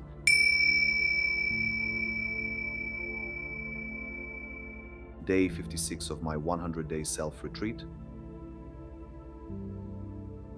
Sundi, a musical reminder, Sundi. Listening today to the song Tribe Samolot by rapper Razmentalism reminded me of Vito Vito 22 on the featuring and how we laughed at Stokey's English, hence Sundi, tomorrow will be Mundi, and the day after, Chushki, late nights and sleep. Yesterday's late match, combined with coffee hitting hard, meant I didn't fall asleep until around 5 a.m., waking before 10. Thanks to this, I should be able to go to bed early today, like the new old Prime Minister of Malaysia. I'll probably pay for it with daytime sleepiness, but no worries, I'm still a nice guy. Morning routine and market runs. I've already done my shopping at the local market with my beloved hawkers for tomorrow's cooking.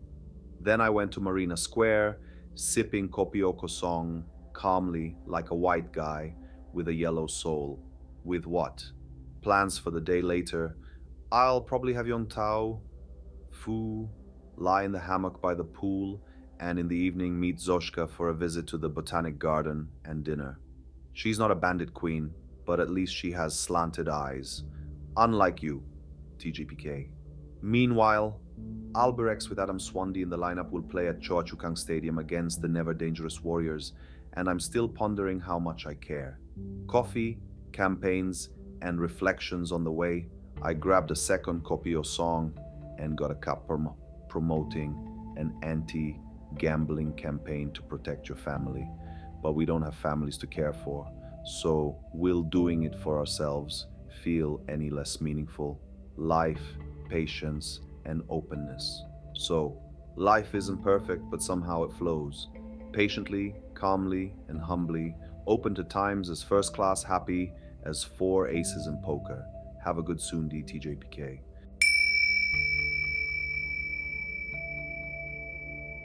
Day 57 of my 100-day self-retreat.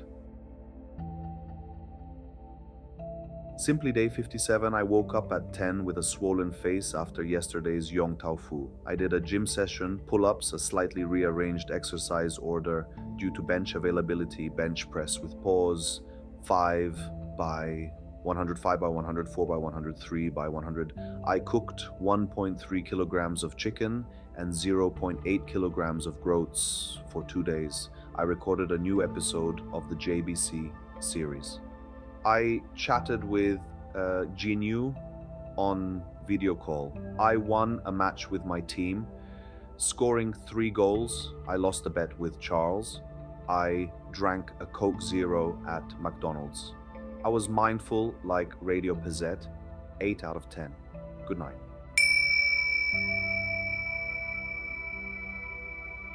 Day 58 of my 100-day self-retreat.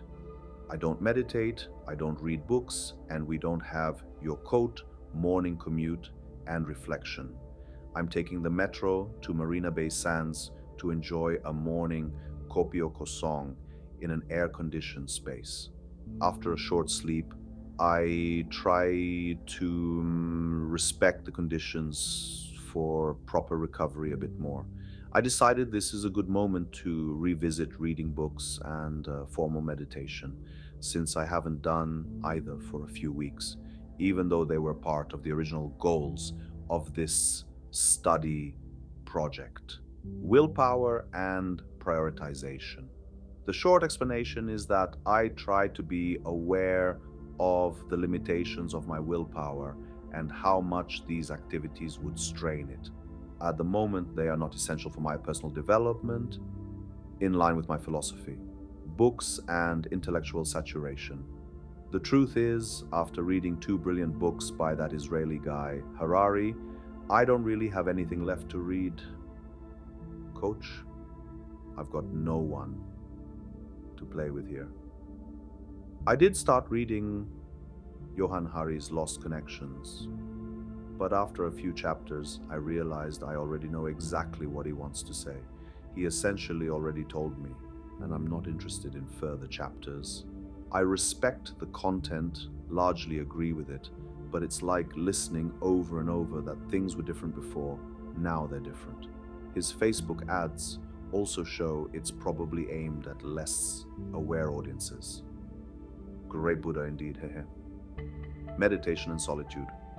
As for formal meditation, solitude makes it very difficult for me to initiate it alone. I even feel that if I spent more time engaged in activities with others, this form of isolated meditation could work long term. Nevertheless, mindfulness is abundant. Even now, riding this on the metro between two Singaporean aunties without feeling pressure that they might watch what I'm writing. And in the now, in other moments, playing football, lying down, listening to Bill Burr, eating buckwheat, feeling safe as a proper ugly man aware of his inner beauty. Conserving willpower. I save my willpower for worse times. Like a second class, unlucky hand in blackjack with 4 aces, an 8 is bound to come. Especially on a cut, willpower is a scarce commodity. A lot like unroasted buckwheat in Singapore, living calmly and consciously, and that's it. I live calmly, like a white man with a yellow soul without a black scenario looming. I'm getting better at handling boredom, meaning the fact that my only problem is having no problems becomes less of an issue. Mindfully, consciously, without pathos, without overthinking, just normal guys face, normally. Daily training and flow. Today is a DNT day after a day with 2 training sessions, a chest workout in the morning, and a match against a consistently tough opponent on neutral ground. Only a very light jog with pee in the botanic garden is planned for the evening.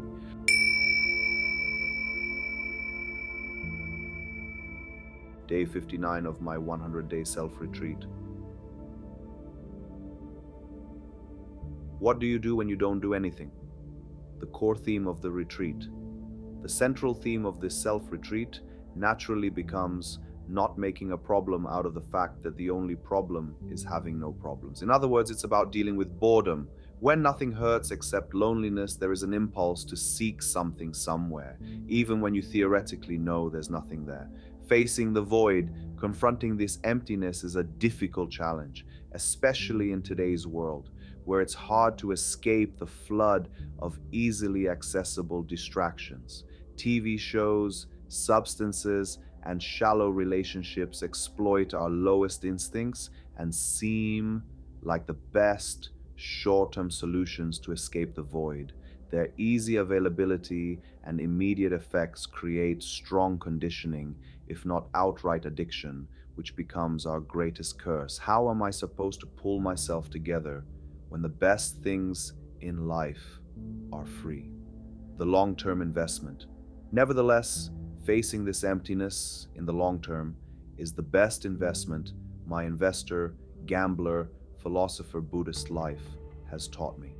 Spoiler alert, first comes discomfort, then panic, countless falls, learning acceptance, followed by tears of emotion, and finally peace of mind. It's worth it. Good value.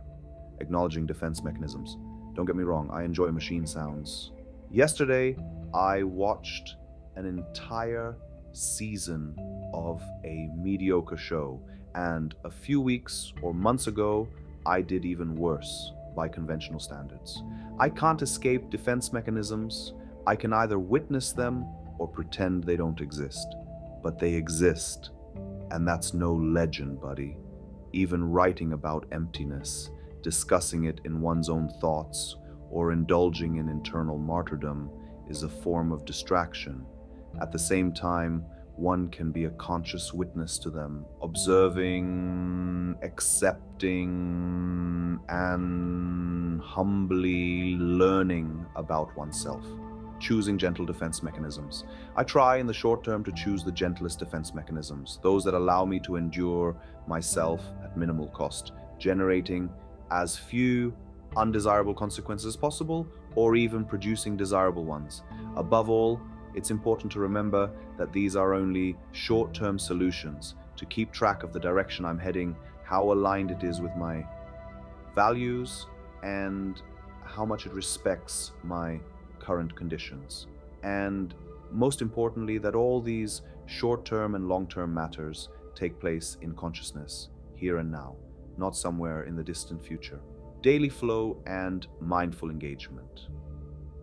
That's why, after a modest training session, deadlift only 120 kilograms, I didn't feel it much. Probably because I was still sore from Monday's match in the groin and elsewhere. And a modest meal, 20 egg whites, 1 yolk, 50 grams parmesan, 200 grams onion, 600 grams tomatoes, 500 grams yogurt, 100 grams buckwheat. I began watching all the films of the great Polish Testosterone in chronological order. Afterwards, I listened to the entire Drake album Nothing Was the Same while walking through the Singapore Botanic Garden over 10,000 steps. Hehe. Before heading home for dinner, I'm writing this now with a Coke Zero at my favorite Hong Kong buddy's place, and nothing changes. Life goes on. Perspective and reflection. This is how I see it. Maybe you see a difference?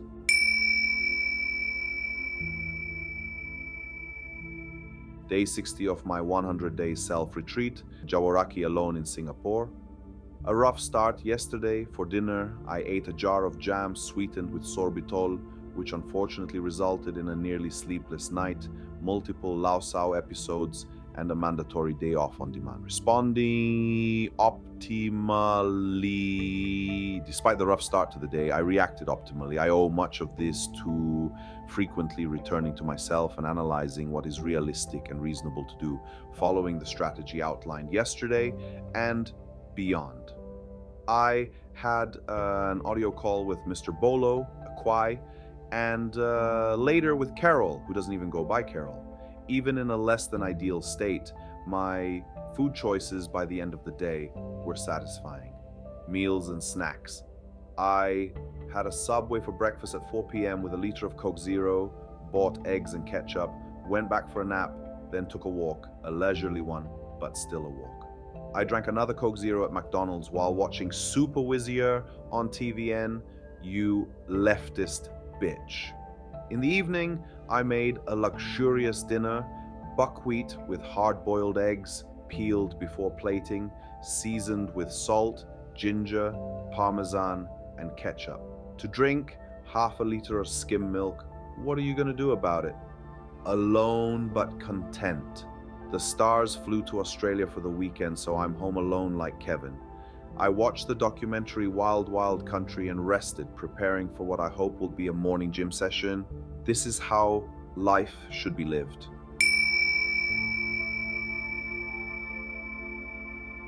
Day 61 of my 100-day self-retreat. You look beautiful today. Sometimes it destroys me completely inside the first gentle tentacles of loneliness today, while humbly observing the first gently gripping, mildly paralyzing tentacles of loneliness. More precisely, while sipping my coffee, trying to motivate myself to start a workout, I gently remembered my addiction to solving problems. It's not an opinion, but a fact. It's not a judgment, just a fact.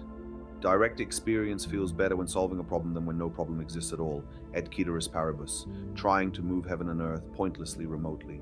So I started to feel somewhat alive again while trying to remotely move heaven and earth in Kuala Lumpur to deliver some completely insignificant and completely non-urgent package from Mont Chiara to the Pullman Hotel.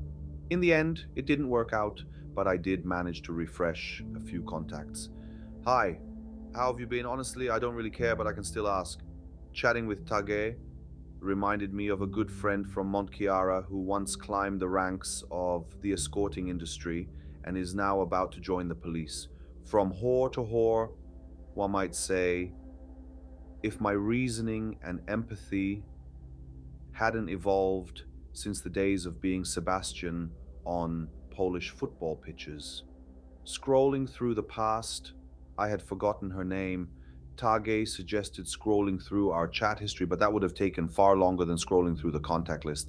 I eventually found her under R, but she's not the point. During the search, already under A, I stumbled upon a girl from my Buddha of Hollywood era, and suddenly the memories resurfaced because she still looks beautiful and elegant, unlike me with my Polish mug and belly that Testo would probably spit on if he even interacted with anything like me. And it's not even about with whom, it's about with what. Reminiscence and near misses. Both our first, meaning second meeting at Beechwood Cafe, where we talked about not needing each other in that Generico, I don't need you, but I want you way. And the second to last one in that resigned, shame, nothing to be done tone, I remember very fondly. The emotions we radiated could easily be a music video to Reno, Chiyak, or Zkiboy, Moda. Not Candy, though. And in those reminiscences came a sense of disappointment, maybe even longing, especially in the context of the loneliness creeping back in. Near misses in life, love, and gambling. Shortly after that wave of memories, I realized it's just as rational as getting worked up because I bet on 7 at roulette and 8 came up, and I'd be less upset if 35 came up. Or because only Galatasaray ruined the parlay. In gambling, that's a near miss. With A, there were 1.5 factors that my conditioning was simply too strong against. And still, it was a valuable lesson about myself. Just like when you theoretically don't know which of 2 options you prefer, but once you flip a coin, you suddenly start rooting for one. With an average girl on an average street in an average country, you'd have about 35 such conflicting factors. Roulette scale. Success, failure, and the only numbers that matter.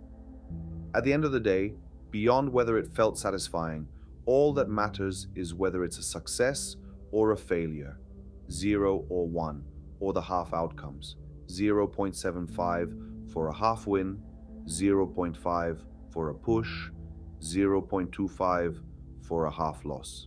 Sure, how much it missed by can be useful information, but it does not change the result itself. If Ereb didn't hit Galatasaray, it doesn't matter whether they drew or lost by 5. Ticket goes to the trash, and either you find a new one or retire. And the second option is often the rational one. But before you realize it, many tickets must be thrown out. The value of realizing things the hard way. But when that conscious realization finally arrives, it's incredibly valuable. It cushions the pain for future failures and allows for clearer choices of which battles to pick and which attempts at success are worth making. Everyone makes mistakes. I know that myself.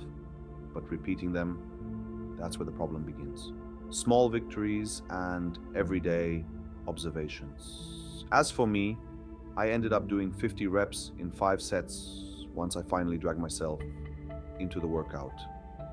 With great mindfulness and minimal distractions, the diet stayed pretty solid, although without daily support or connection, negative thoughts sometimes appear. But it's fine, I'm still a nice guy. Tonight, During my early retirement style walk, old school Gural came in clutch. He really was good for our standards. And for dinner, I had 300 grams of chicken, 200 grams of buckwheat, and 100 grams of ketchup. And we still don't have your code, sir. So what can you do to us? Ending the day. With Osho and plans for tomorrow, I'll finish the Osho documentary tonight, and I believe tomorrow morning I'll manage a good squat session and maybe even record the third episode of the series. Whatever happens, happens. Whatever will be, will be. Whatever fate gives. Poland, Singapore, Singapore, Poland. Hehe.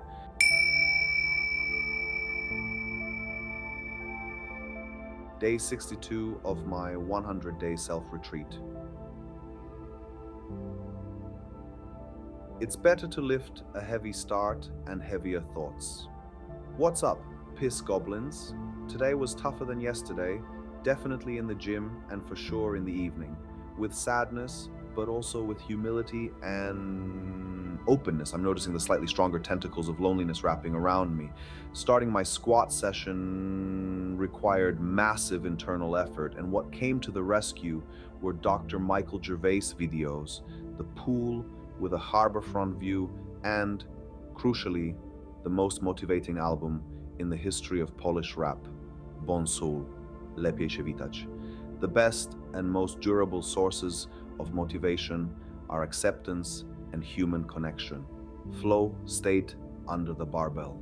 After completing the first set of 120 kilograms pause squats with the chorus of Dzień Później blasting in my ears, things finally felt good. There was samadhi, pure presence, a flow state, hot flow, not black like the coffee I drink no more than 3 cups of before training. I did my work even if it's supposedly not worth it, check. Then I came back home, continued the calm retreat grind. Observation, acceptance, masturbation. I finished the Osho documentary, ate more buckwheat than you ever will, and even though the lower moods returned, I still made it out for my nightly old man walk.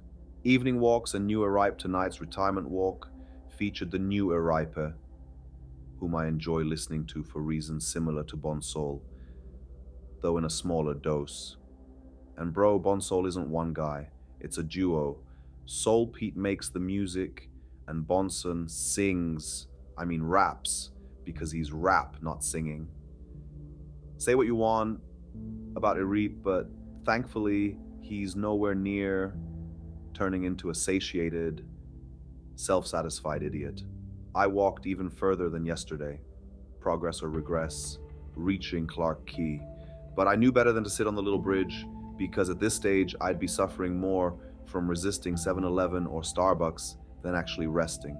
So I sat calmly in Burger King like a civilized white man, ordered a large Coke Zero without ice. I wanted no ice, so I said no ice. Simple.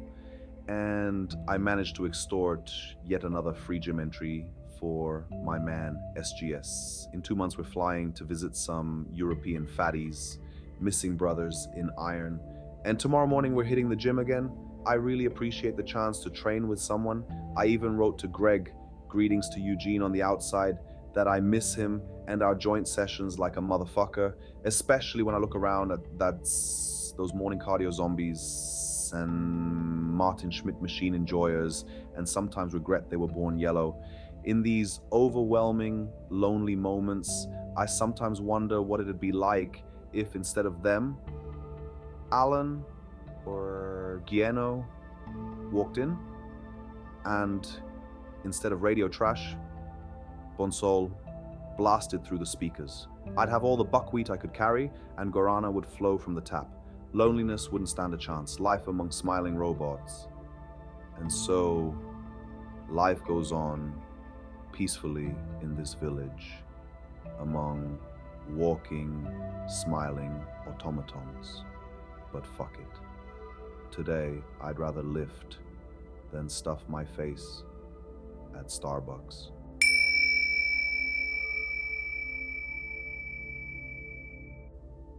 Day 63 of my 100-day self-retreat. I'll get drunk on Coke Zero and talk with myself. Maybe then I'll realize things aren't actually that shitty, an early morning plot twist. I woke up at 7 to shave my mug before gymming with Alan. Why so early when for weeks I haven't been waking up before 10? Because secretly I was hoping that if I said I'm available from 7, Alan would chicken out and say he wants to sleep a bit longer. The bastard called my bluff. Suffer, Buddha. But seriously, I hope I can push my daily schedule toward early mornings instead of sleeping in like a little bitch. Caffeine, companionship, and convenient motivation. Before I dragged myself through pull-ups and pause benching, I downed 3 solid coffees in very good company while talking about life projects and more.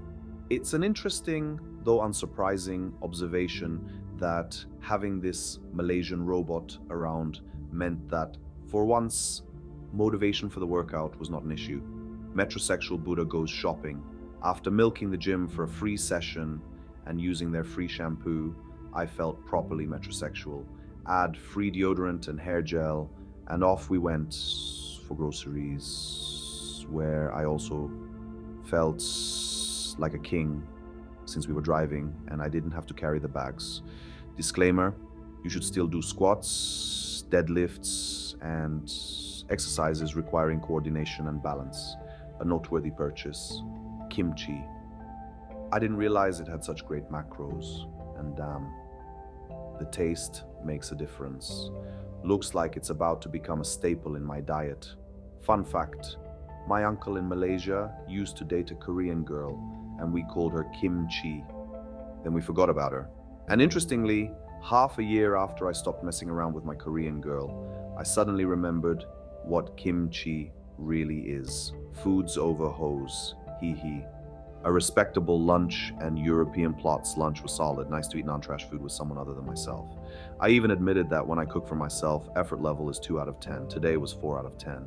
And that if SGS were a cute chick, it'd go up to 8 out of 10. Radio Pizzette standards. We discussed our upcoming Europe trip. Soon, it'll be time to dig into Google Maps, Airbnb, and Skyscanner. If you're European, watch out for a certain Polish bus rolling through your area. Hihe. Half nap. Philosophy hour. Before my half nap, I listened, after a long break, to the venerable Mr. Peter Joseph Marola. His thinking is very aligned with Harari.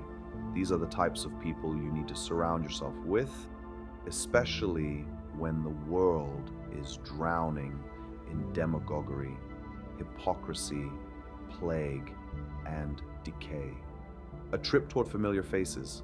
Zainal texted saying he'd pick me up to watch Gusty's match.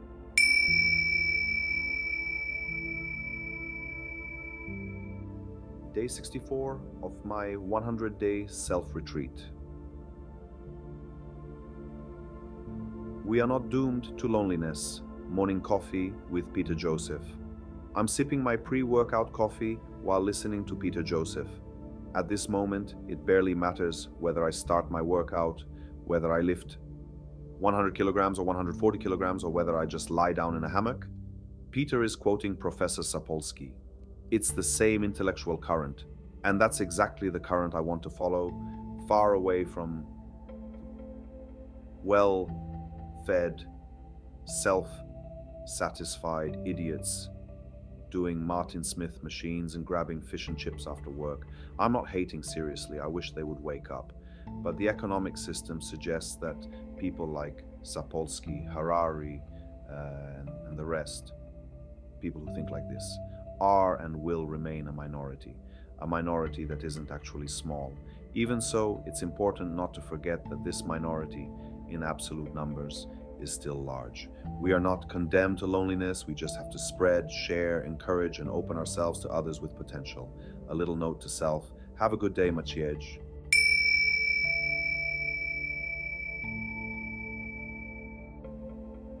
Day 65 of my 100-day self-retreat. High five. A strong day, start to finish. Yesterday was a powerful day. I gave myself time to chill with a coffee lay in a hammock, and listen to one of Sam's most profound lectures, Death and the Present Moment. After that, with unbelievable lightness, I managed to pull off a very strong workout. 5 coffees, 5 hours at the gym, and I could head home satisfied. Preparing to finish myself off properly, I signed up for an evening game just to finish myself off and ensure there'd be no doubt about taking a DNT the following day. Since I finished the gym late, I wanted to eat quickly, but my local hawker center was already out of roasted chicken, and I didn't want fried, so I ate 5 portions of white rice with chili sauce, planning to load up on protein later. I had already prepped chicken and potatoes to boil so that after the match I could come straight home to dinner. Once you're mid-prep, nothing else is worth eating anyway. Like Russia versus Cameroon, like Oleg Salenko, and it was cool. We beat the kids 6-1, like Russia versus Cameroon 24 years ago, and I scored 5 goals, like Oleg Salenko. I came home and ate 400 grams of chicken, 700 grams of potatoes, 600 grams of kimchi, and for dessert, 450 grams of kiwi. Then I watched some rationality rules on YouTube. That's how you're supposed to live. A gentle morning and a sweet surprise. This morning I walked to Fullerton for a coffee. The lady there offered me some typical Singaporean dessert, and she insisted so much that it would have been rude to refuse, and it's nice. Cheers, high five.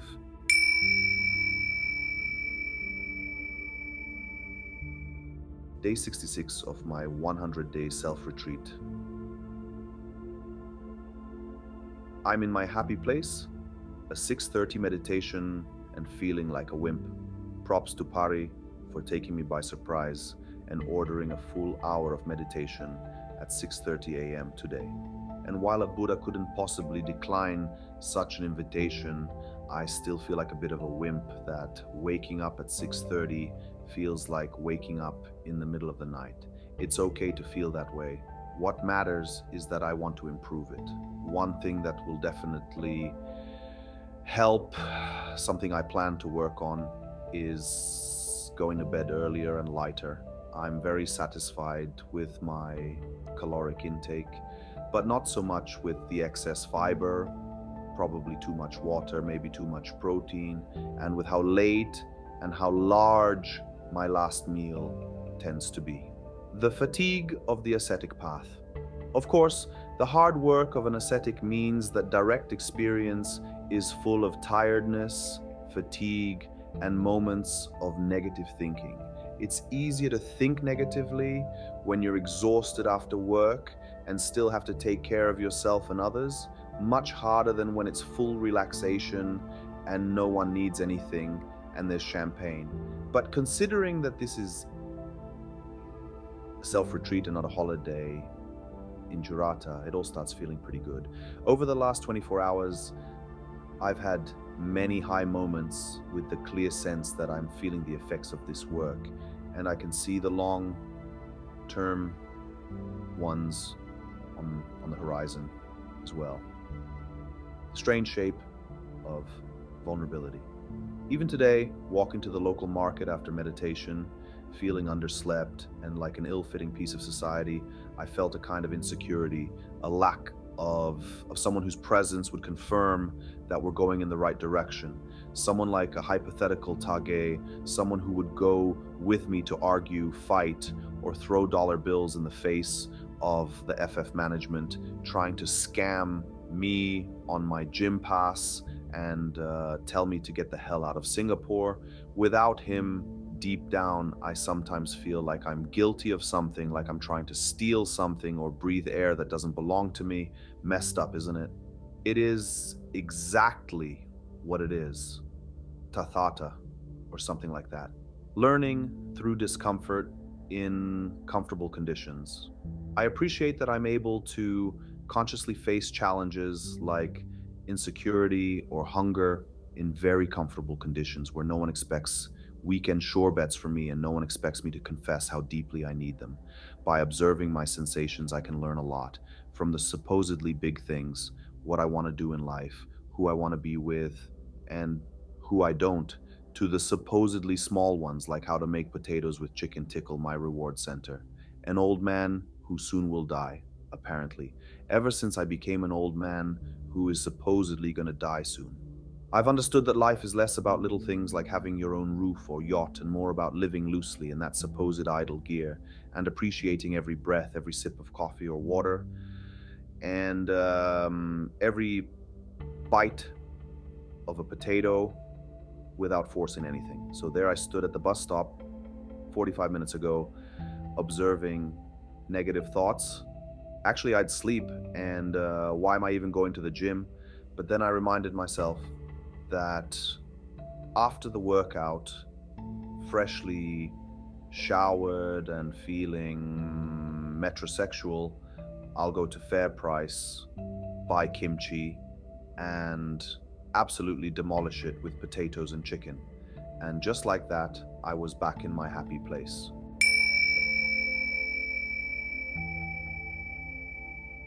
Day 67 of my 100-day self-retreat. You don't know my needs a better start than yesterday. Good morning, greetings. Today's morning meditation, and more importantly, the act of getting up for it, landed much better than yesterday.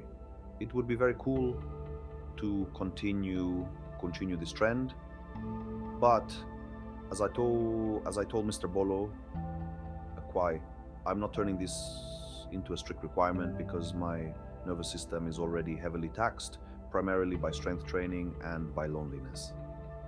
Like Waldeck used to tell the defender, whatever you do in offense is a bonus, but first of all, your job is to defend. Same here, getting up early and meditating is nice, but if I don't get up, I still won't have your damn coat. And what exactly are you going to do to me? Desire over obligation. This approach is great when my ambition and hunger are unquestionable, and right now, knock on wood, they are. What brings me closer to peak performance is slowing down my overinflated drive, not whipping myself into battle mode in the style of, you must go and fight, and I truly appreciate that I want to rather than must, because one never must, and sometimes one wants. This time is now. A passenger among people I respect. I'm writing this while standing on a bus, surrounded by average middle-class Singaporeans. I'm not mocking them, far from it. I respect them fully and sincerely, but I'm also fully aware I don't belong. The differences in conditioning between me and the average member of society, not just here, probably even more so abroad, are so vast that the lack of belonging no longer frustrates or disappoints me. I don't get angry at clouds for the rain. This mindset actually creates a certain form of, if not belonging, then at least symbiosis. We say good morning, we ride the same buses, we breathe the same air. It's nice. It's foolish to count on a poker hand when all you've got is two pairs and an ace, especially when you're playing blackjack. Staying open to the right people. I remain open to people close to me, even if that's harder in my case.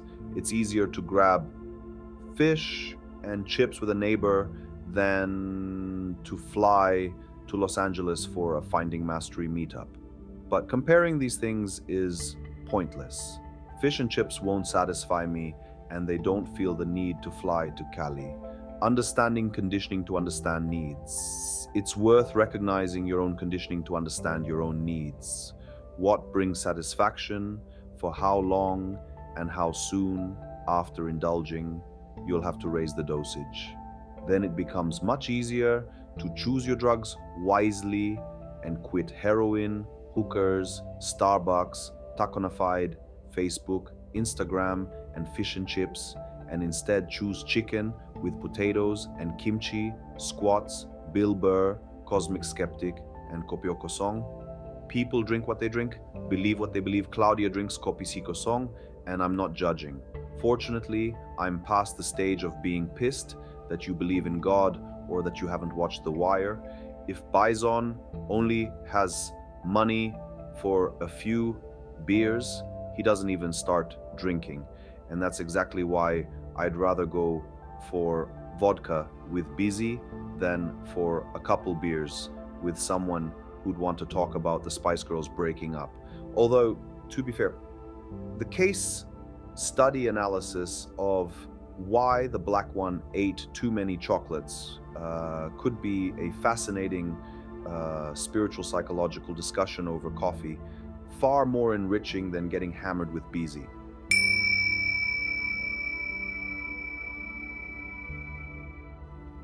Day 68 of my 100-day self-retreat, addicted to solving problems, the bus, the sprint, and the moment of connection, referring back to what I wrote yesterday about my relationship with my fellow passengers on Singapore's buses. Today, I actually felt a bond. I left for bus number 93 exactly in my signature just-on-time fashion. At the end of Farah Drive, I saw it disappearing behind the bend. And I knew this would happen, but I thought, what the hell, I'll sprint those 100 meters, let something happen. So I sprinted, and seeing the Angmo running, some kid waved at the driver to wait, and he did. And I made it, thanked them, and the driver smiled, and it feels good. Better than if there had been no problem to solve. By the way, I love that kind of communal cooperation. I personally love waving at drivers myself. Not seeking problems, just not fearing them. This doesn't mean I actively try to create problems. If I did that consciously, the whole experience would feel artificial and forced. What it does mean is that we shouldn't fear problems, or rather, new experiences and adventures. And yes, a trivial example like chasing a bus doesn't change anything because I noticed the exact same mechanisms at play when I look back 12 years ago when someone hacked my account and funneled Ari into BetCris. 5 years ago when my princess dared not behave according to my expectations and I wandered around Sausha like a psychopath. I remember it like it was yesterday. All of that comes back today. Same with several gambling related and non-gambling related situations that felt like tragedies at the time. But after experiencing the discomfort, working through it, and continuing to play this game of life today, I sip my kopio kosong thinking calmly about those former dramas. Meditation and memory floods. A lot of memories flowed through my head during this morning's meditation. The unquestionable plus is this: I got up again without an alarm, and because of that, I feel slightly less like a pussy. Another day in this game called life. We continue playing this little game called Zhichko then. I'm a bit bloated today. Digestion seems slow. I don't quite know why yet. A few minor hypotheses: kimchi, dairy, creatine, thyroid, or just an overloaded nervous system. I'll observe myself for a while and see. But honestly, this kind of problem is nothing compared to 2 years ago when I would start up my Porsche in the middle of the night and drive to Warszawa Wschodnia just so Mateusz Gessler could feed me obscene amounts of food. Hehehe, a wonderfully shitty follow-up to Reno.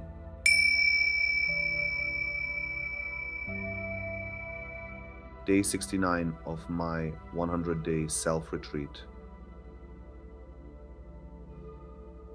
Who needs reasons when you've got heroin? Who needs reasons when you have heroin? I'm so close to helplessness today that I'm not planning to waste any strength thinking about writing a blog. Cheers.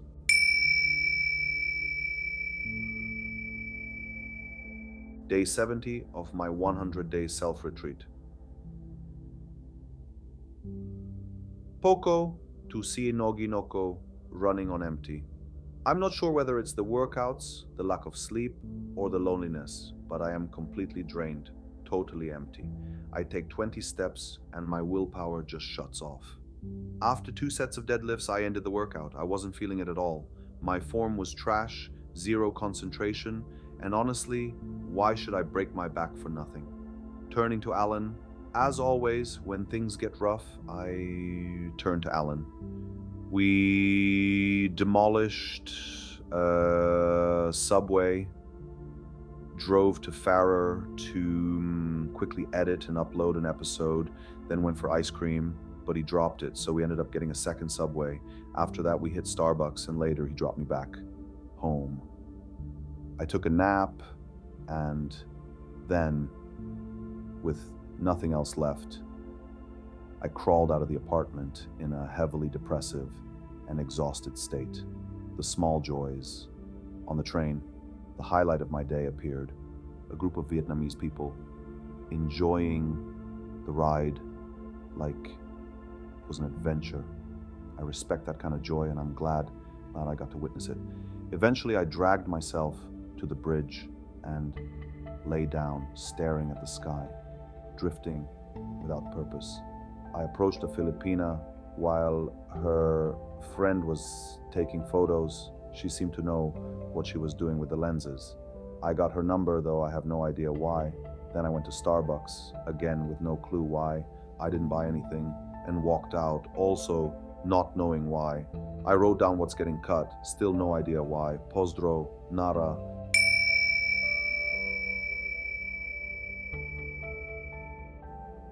Day 71 of my 100-day self-retreat, Polska, Singapore, Singapore, Polska, morning after a feast. Yesterday, I consumed roughly 7,500 kilocalories. Not that much, all things considered. Classic morning discomfort followed. I woke up at 7 a.m., but didn't get out of bed until noon. My mind was moderately cluttered with thoughts, a lot of ideas, not exactly groundbreaking, more like searching for a foothold, a point of belief, since the sense of purpose in life felt absent. Immersing in the dark and the philosophical, I watched documentaries and interviews with serial killers, feeling surprising amounts of empathy. Then came philosophical reflections and even more identification with their perspectives. After that, I set my phone to airplane mode, took a shower, and left it running. A bit of energy came through, and with an acceptance that no one forces me to do anything, I allowed myself a small indulgence. Planning to spend time at Starbucks, starting with a coffee and an audio call with Bolo, then maybe heading to Clark Quay for Burger King and Starbucks. But in that moment, I decided to begin simply with a coffee at the gym. No pressure. Chasing the bus.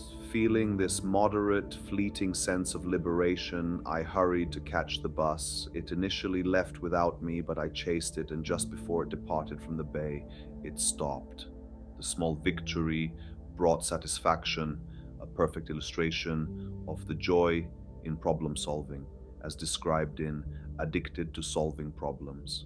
And just like in the song, sometimes you sweep across the deck with effort and intention. Accepting whatever comes, I headed to the gym with an open mind. Maybe they won't let me in with my new pass, maybe I'll get hyped up on coffee and injure my back, or maybe I'll just go straight to McDonald's.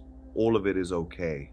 My intention is simply to approach life with openness and awareness, accepting things exactly as they are, no more, no less, here and now. Whatever will happen, will happen. Poland to Singapore, Singapore to Poland.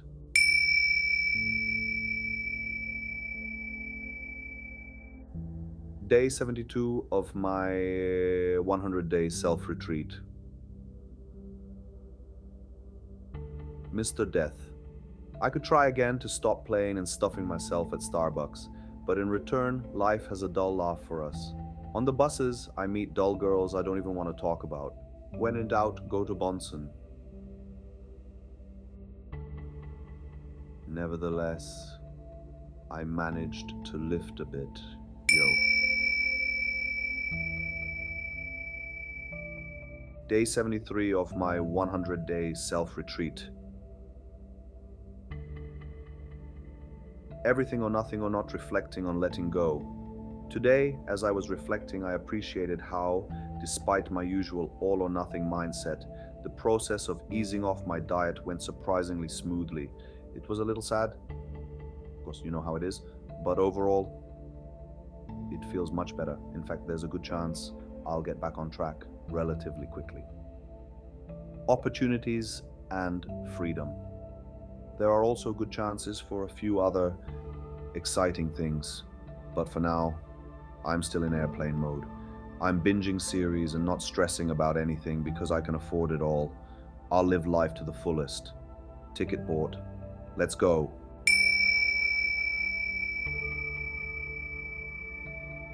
Day 74 of my 100-day self-retreat. Forget a few days, keep quiet for a few more, and love me right now, feeling like a soldier after the war.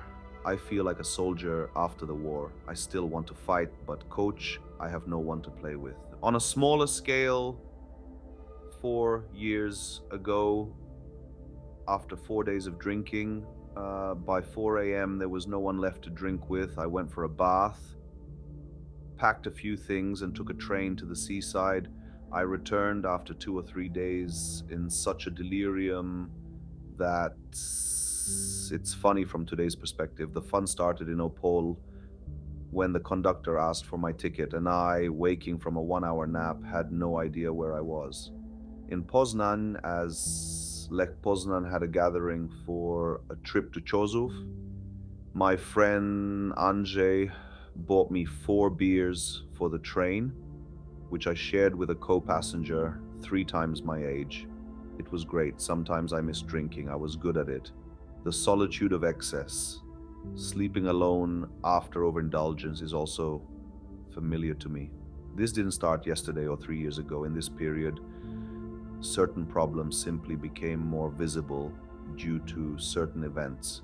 18 years ago, I spent a month of vacation somewhat alone, and I remember eating sugar cubes, addicted to sugar, just because the pack was handy, then napping, then waking up with a swollen face and dark circles. Back then, Mr. Jersey looked at me and said I looked Chinese.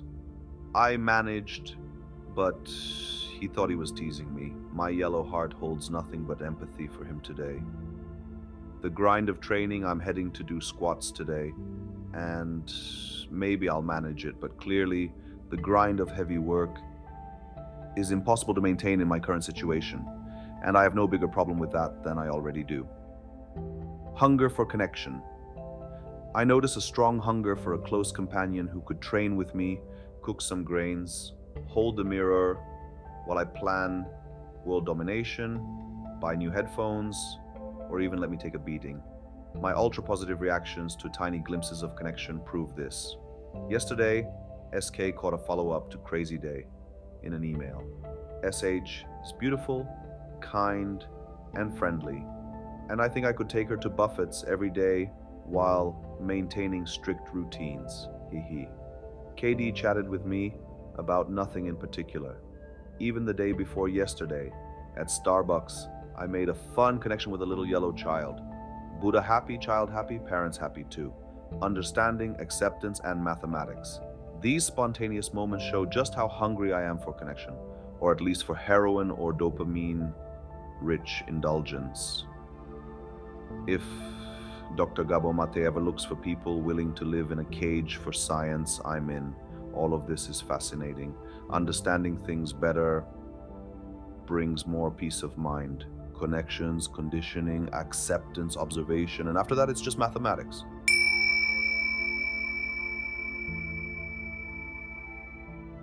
Day 75 of my 100-day self-retreat. I came to eat food, not to take photos of food. Morning awareness and overeating. Yesterday's overeating went better than expected. From the very morning, I was aware that everything pointed toward exactly how the day would unfold. Everything beyond that and everything I observed was a bonus, purely in plus. Training through the mental fog. Despite mental clutter and a dying camera battery, I managed a solid workout. Only the squats got recorded. but I executed the rest of the exercises with care. Maybe once or twice I cut the rest period short, but that's fine. After all, we don't have a king's cloak, so what can anyone do? Post-workout meal and walking meditation. My post-workout meal arrived 4 hours later, a Subway with double chicken. Yes, anabolic window. Calmly, without pressure, I took a pleasant walk to Fullerton to feel the atmosphere of a life for better people, imagining what might await me. Or maybe not. Maybe I'll end up a regular immigrant. In theory, I know that if not with one, then definitely with another. For now, I can only consciously observe that I want to be with this one, not the other, with brutal honesty toward myself. I know the time, I know the trends. All those who have something about them have grace, and they know things about me, yet scorn me. Evening reflection and preparation for the next day. After leaving the Better People's Hotel, I took an even nicer walk to Starbucks. I humbly ate and drank my evening dose of medicine, the second medicine, just in another language. Took the 174 bus home, watched Black Mirror, and let myself be inspired by a few wise voices. With humility, mindfulness, and brutal honesty, I awaited the next day, accompanied by a massive storm, moving forward with intention. Today I'm heading to chest training and might actually complete it. Afterwards, there's Starbucks, but tomorrow everything will be different. Tomorrow, things will unfold another way.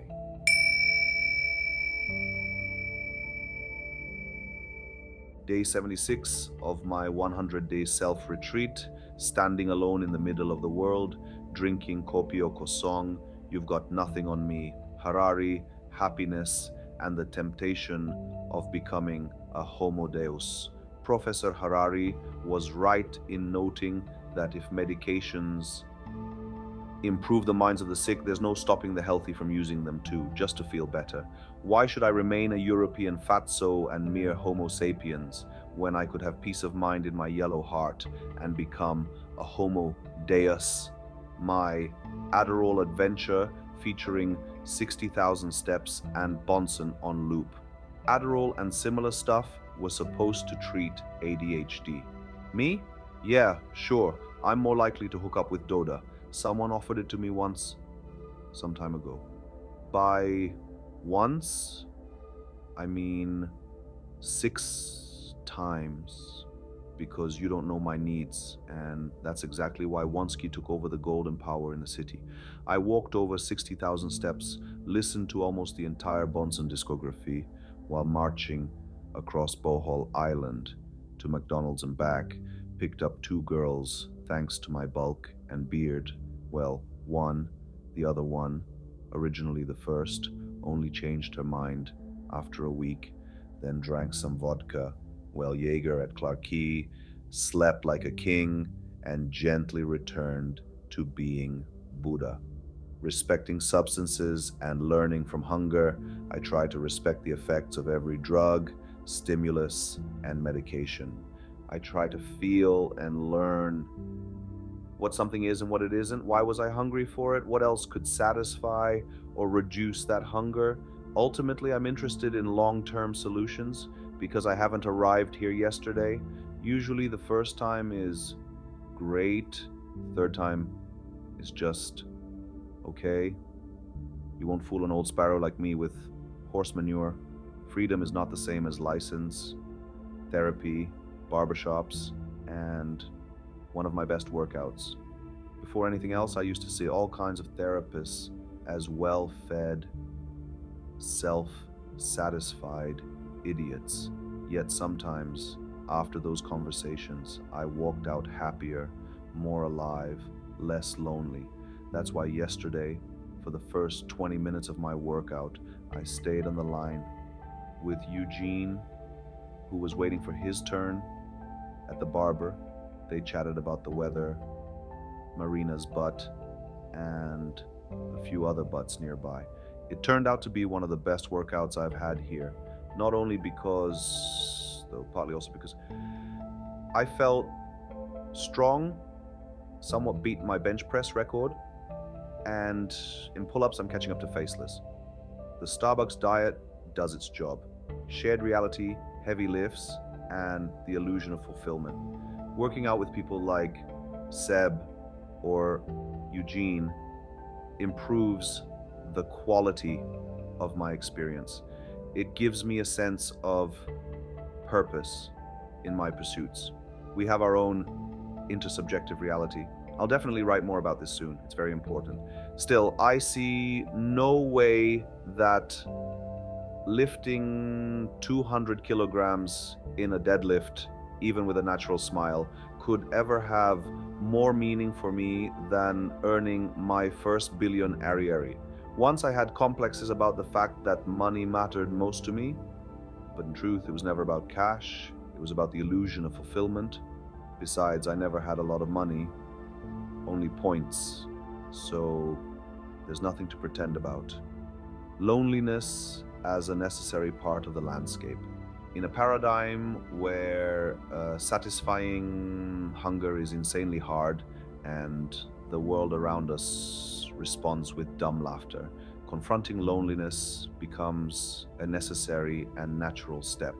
Quietly acknowledging that deeper relationships with normal people are unrealistic and learning to be okay with that is incredibly freeing.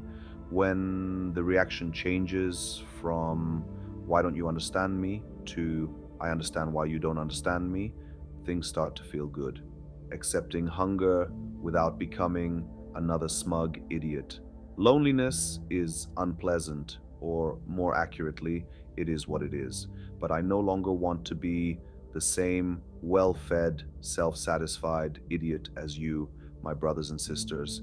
I accept my hunger, but I'll be picky. Of course, that ceteris paribus, a day when I have the best abs or when I lift 200 kilograms, natural smile version, will be better than a day when I lose millions of Ariary and crash after cocaine. Road to Testo, road to 200 kilograms, road to Singapore, road to Rhode Island, all are fun paths, better than the road to nowhere with no one, no Porsche, nothing. But while experimenting with stimuli in search of the most effective ones while chasing a higher quality life, we travel many roads. It has been good and bad. It will be good and bad. There will be smiles and tears, sun and rain.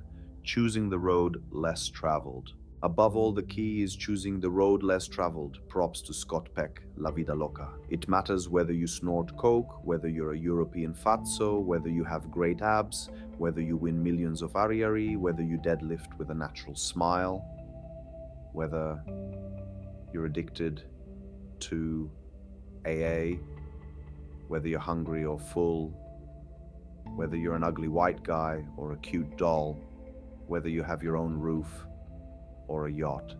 But even more important is whether all this is part of a conscious path, one that lets you experience things as they are, not as they seem, freeing you from the vicious cycle of expectations and disappointments, ending the week of hog bulk and preparing for debate. Yesterday, I decided to end my week of hog bulk and went for a sub-10th chicken burger with a large Coke Zero, of course, and 6 desserts at Starbucks. When you train, you can eat, so says trainer Derek.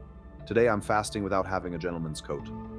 I listened to Sam's podcast and watched a few videos debunking Jordan Peterson to prepare myself better for a discussion with Coleslaw. It's Saturday, 5 p.m. The weather is perfect. I'm sipping my second kopi o kosong. And what are you going to do about it?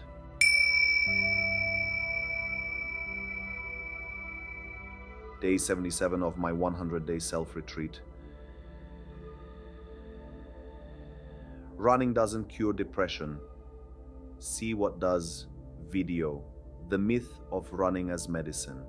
Recently, Przemek Bros, a singer from Poznan, jokingly suggested in a comment that running is a good cure for depression. Of course, this is a joke.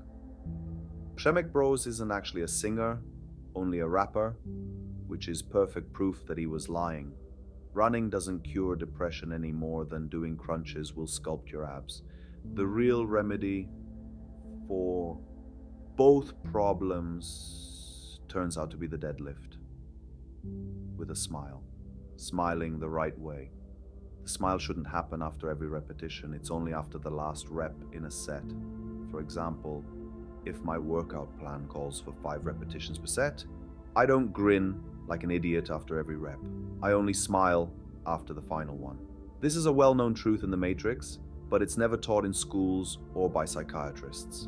Shrinks would rather prescribe some mind-numbing crap because they have to push it. They do it for life. That's why there's no point in reading magazines or following random advice. You need to listen to professionals like Testo and his peers, TJPK, inspiration from others. I won't hide it.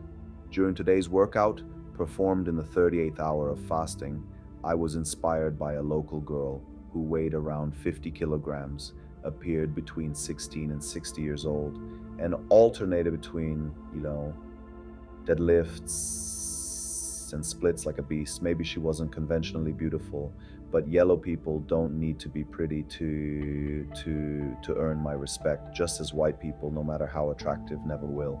Sometimes I regret not being born yellow. Maybe today I wouldn't feel inferior.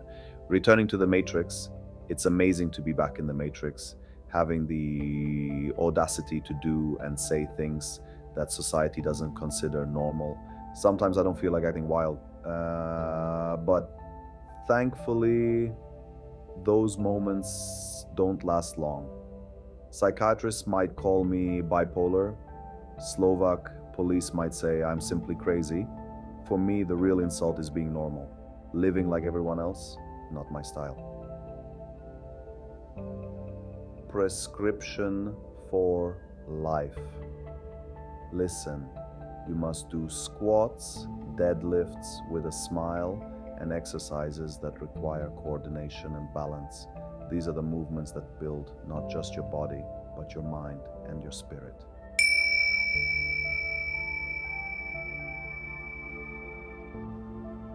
Day 78 of my 100-day self-retreat. You are the 3% rolling, warming up, and accidentally returning to plebania. Since I've been listening to Erib almost non-stop for the last few days, it somehow felt natural that during today's warm-up rolling session, I started watching fragments of Plebania. But that was a show, a masterpiece. I remember watching it some 15 years ago with my father. Pozdro Jawa, we'll watch a few episodes in 2 months, I believe. Gratitude for Janusz Trats and a YouTuber named Luigi. And while the greatness of Mr. Janusz Trats goes without saying, I want to note my gratitude to the YouTuber Luigi. Thanks to titles like Teenager Boasts to the Priest that she bangs for her dad's cash, or Janusz Trats bangs Mrs. Christina again, I feel about 3% less lonely. Thanks, Luigi. Missing Aziz, the Singaporean Sebakot, same story with Aziz. When they kicked me out of my previous gym, I knew I'd miss him. He's like the Singaporean Sebakot. He's so kind and radiates such calm that I overlook it. I have weak eyesight BTW when he makes his clients train on the Smith machine. And what and nothing. EBS, EBS. Today, after finishing my workout at the Paragon gym, I look over and there's Aziz training a client, and not even on the Smith. And we're like, hey, what's up? Another 3%. Thanks, Aziz. Greeting Aziz. While on the line with Cole, I greeted Aziz while being on a call with Cole. That Prdelona Slovenska kurva, telling me ever more insightfully about his process of becoming a mindfulness freak, gives me even a bit more than 3%. Thanks, Cole. The Peterson phase and the long road out of teenage self-help even despite him geeking out over Peterson. Don't even hope. I'll debunk him for you, and maybe you'll finally start listening to Testo instead of some silly authorities. Don't get me wrong, I'm talking like Bill Burr. I too once needed Napoleon Hill to tell me to clean my room and wash my penis, but that was long ago. Fuck, I was 19. I could have dated Michaela before she started treating her depression by not eating carbs. Today she'd be doing deadlifts with a smile and history would be very different. No sandwich technique for friends. I respect everything in its time, bro. You'll get there yourself. You're too intelligent, and I respect you too much to apply any sandwich messaging on you. You know, first I say you're cool, then that you're shitty, and at the end I say you're cool again. Old sparrows, common enemies, and shared resistance to bullshit. Finding common enemies can unify people and strengthen bonds. That's why I find another 3% in people who also don't fall for horseshit. It's nice to be an old sparrow, but even nicer when other cool old sparrows are around. Thanks, old sparrows. Especially since, and here comes a stale cliche, I don't criticize young wolves anymore. I don't even understand them. You have to find Kuwait elsewhere. Seek and you shall find. Matthew 7:7. Gratitude as a sign of presence. And although I'm not forcing myself into gratitude or positive thinking in any way, it's nice to notice a strong sense of gratitude, because it's one of the best metrics of how present and aware you are. I just ate about 70 grams of rice and 200 grams of chicken and forgot to want more. Supposedly it's better to have Parkinson's and spill half than to have Alzheimer's and forget to drink. They say old age is no joy, and here, what the fuck, what the fuck, what the fuck. Cheers.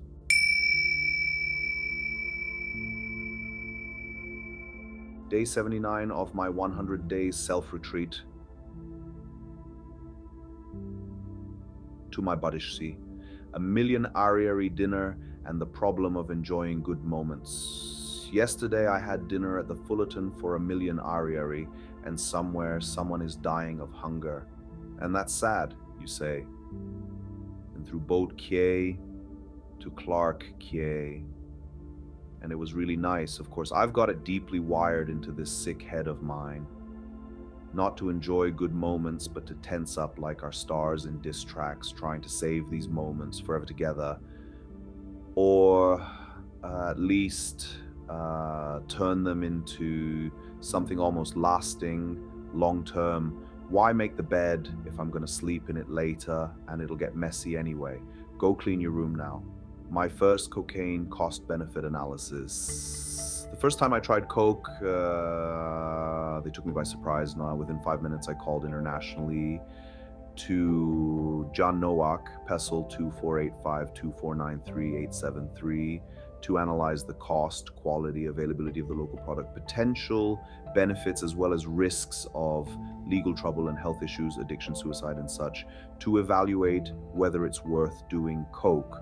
The analysis clearly showed it wasn't, which is why that weekend I let myself be surprised a few more times and then humbly returned to drinking Jaeger. That was before I knew what meditation or 2 kilos of cheesecake could do, before Jawar changed his nickname to Sharpay. World is changing, music is changing, drugs are changing, even men and women are changing. But probably thanks to that analysis, it's been 7 years now, and I'm still not a junkie. Applause for Gorzov. People harder than drugs. People are much harder than drugs. Supposedly people aren't toys. Maybe yes, maybe no. Back in my day, we didn't have science class at school.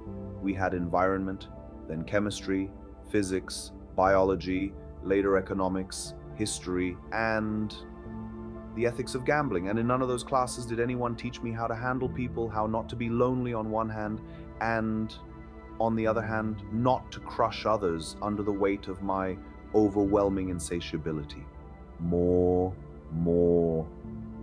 Optimal distance as the key to human relationships. Finding the optimal distance, the equilibrium between no interaction and smothering others with 90 kilos of living hip hop, is the key issue in the subject called human relationships. The answer depends on the human factor, meaning it gives a different result for every person. And just like I created an excellent model called Should One Do Cocaine, I feel the model for loneliness and human bonds is getting better and producing better well-being.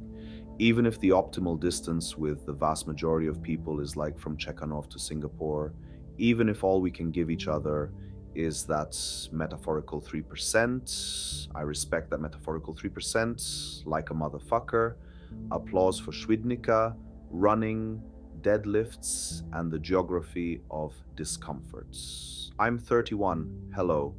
They used to call me marathoner. A few tried to keep my pace, soon fell behind, and I kept running in openness until someone offered me unroasted buckwheat and the question, why the fuck are you running like an idiot? Running doesn't cure depression.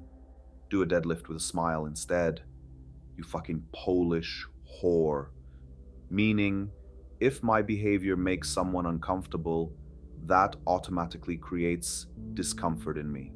And while, like a true Buddha, I can turn discomfort into comfort more and more, I'll undeniably have even more comfort if I change coordinates.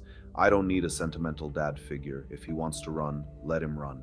For now, we have the same right to inhale air on this planet. Awareness over the world that broke us. We're fucked up. The world raised us wrong. Awareness is the only thing that truly exists. And in that place, there is no room for pressure, depression, or aggression. Comparing yourself to others, jealousy, guilt, for what, anger, and all that such and such feels so shallow and laughable that, heh. Sadly, maybe 10% max will get it, will leave a like under a post, ashamed to admit it. Fuck your likes, your money, your mothers. I want your little hearts, maybe subscriptions. Wanting nice to be even nicer. When things are nice, soon comes the desire for things to be even nicer. And so, after yesterday's nice evening, today at dawn, I woke up at 3 p.m. I'm nicely contemplating the desire for things to be nice so that they can be truly nice. I wonder how many calories I'll eat today. What are the tests for Wheel of Fortune like? That game show probably doesn't even exist anymore. Why am I even thinking about this? I'm wasting my time here. Or maybe fuck DNT and go do squats today. You have to go and fight. It doesn't matter if it didn't work out once or twice. Maybe smash Burger King again? I don't feel like cooking. I'm alone here with everything. Nobody will help. I'm not stressing. I'm observing from a distance, beyond narrating, observing the narrator.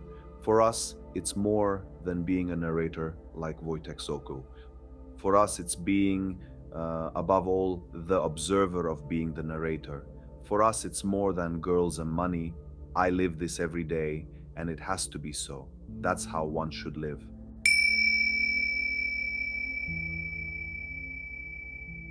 Day 80 of my 100-day self-retreat. Whatever will be Rasmentalism. Vito Vito 22. And the question, I don't remember.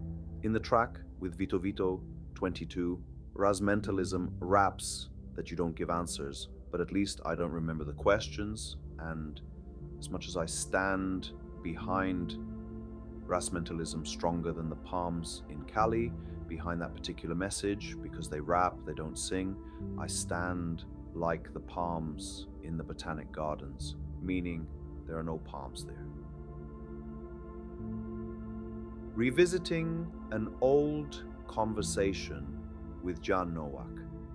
And what a coincidence, boss. I happen to be discussing work on consciousness, which is, in a way, about asking yourself questions. In the context of various disorders with the same Jan Nowak, Peasel 248524938873, with whom I had that conversation 7 years ago, the one I recalled yesterday. And my little luck in Jan's misfortune is that I managed to cement the foundations for myself. Consciousness versus awareness, and the AAA, acceptance, observation, masturbation. In a very short version, but one that captures the main idea, everything comes down to working on consciousness in the sense of consciousness, observation, acceptance, and masturbatory delight over the fact that everything we experience happens in consciousness, in direct experience, now and now and now, and the future never arrives. And then there's awareness, observation, acceptance, and masturbatory delight over the fact that genes, conditioning, and environment matter enormously. If I walk into a breakfast buffet alone, I can expect flood of thoughts about stuffing my face, but if I walk with Fatru up the Hollywood stairs carrying millet, turkey, ketchup, and beer, I can expect far fewer of those thoughts. Accepting these conditions, I naturally begin to make better decisions, almost effortlessly, accompanied by acceptance. And it's nice, of course, words are just words, worth about as much as Madagascar ariary. Imperfect language can't perfectly describe reality, but it's still better to win millions of ariary and be able to speak than to lose millions and be mute. It's also helpful to know when to leave the table and when to shut your mouth. Preferably now, when strategy works, but everyday bullshit hurts like a splinter in your dick. And although the strategic stuff somehow arranged itself decently when you look at it pragmatically and realistically, every day brings a pile of small problems that collectively can hurt like a splinter in your dick. Problems so small you can't find motivation, which makes them become so big that conventional motivation isn't enough anymore. That's exactly how I felt dragging myself to today's squat session. Even before getting on the bus, I felt the dull laughter of the world around me pointed right at me. But I sat down without pressure, drank 6 Kopioko songs, listened to that great Sean Carroll versus Sam Harris debate. If there's no alternative, you should certainly do it, Sean King. Replayed my favorite bit with the minister from the homeless field, and for warm-up put on a mix of Lepiej Shevitach,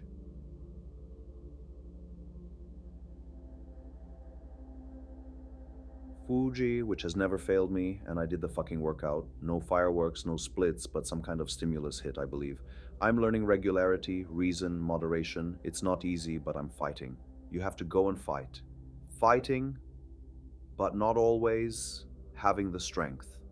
I know I should fight, and I have plans, but the strength isn't always there. Not always.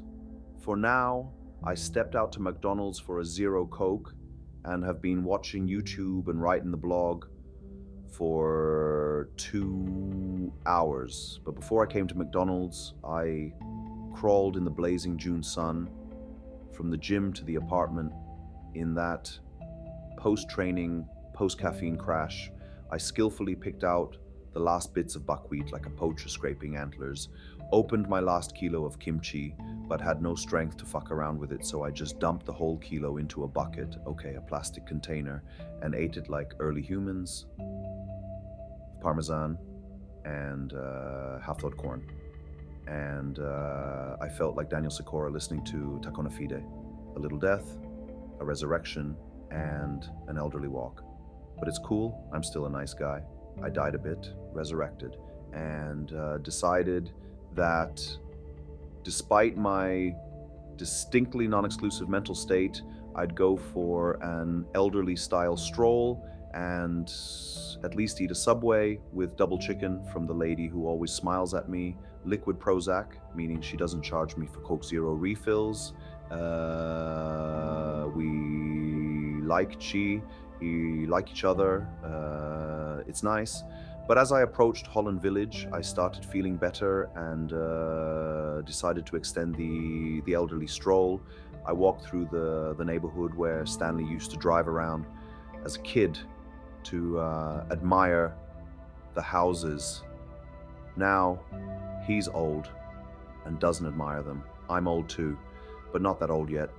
And a few houses worth hundreds of billions of Ariary looked pretty exclusive, like a slightly better version of the Hollywood Hills, ending at McDonald's with 15,000 steps and catabolic anxiety. And I made it to McDonald's. On the one hand, nice, I'll finally hit at least 15,000 steps today. On the other hand, I'm not really hungry. I've only eaten 55 grams of protein, and catabolism is probably going to eat my muscles. I also planned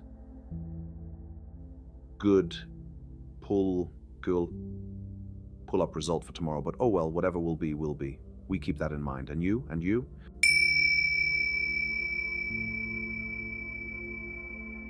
Day 81 of my 100-day self-retreat.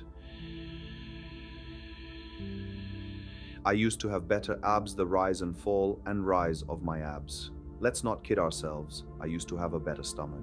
But to be fair, I've also had much worse. Today is day 81 of my self-retreat. Not a beginning, not an ending, not even a round or pretty number.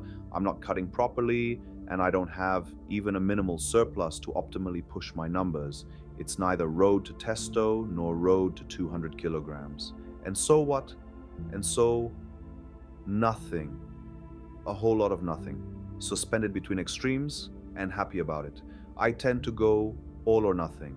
I'm aware that my focus and motivation would be higher if I were at a peak and wanted to climb even further, like a proper hapol. Hell, motivation would also be higher at rock bottom when you hit the floor. At least there's something to push against.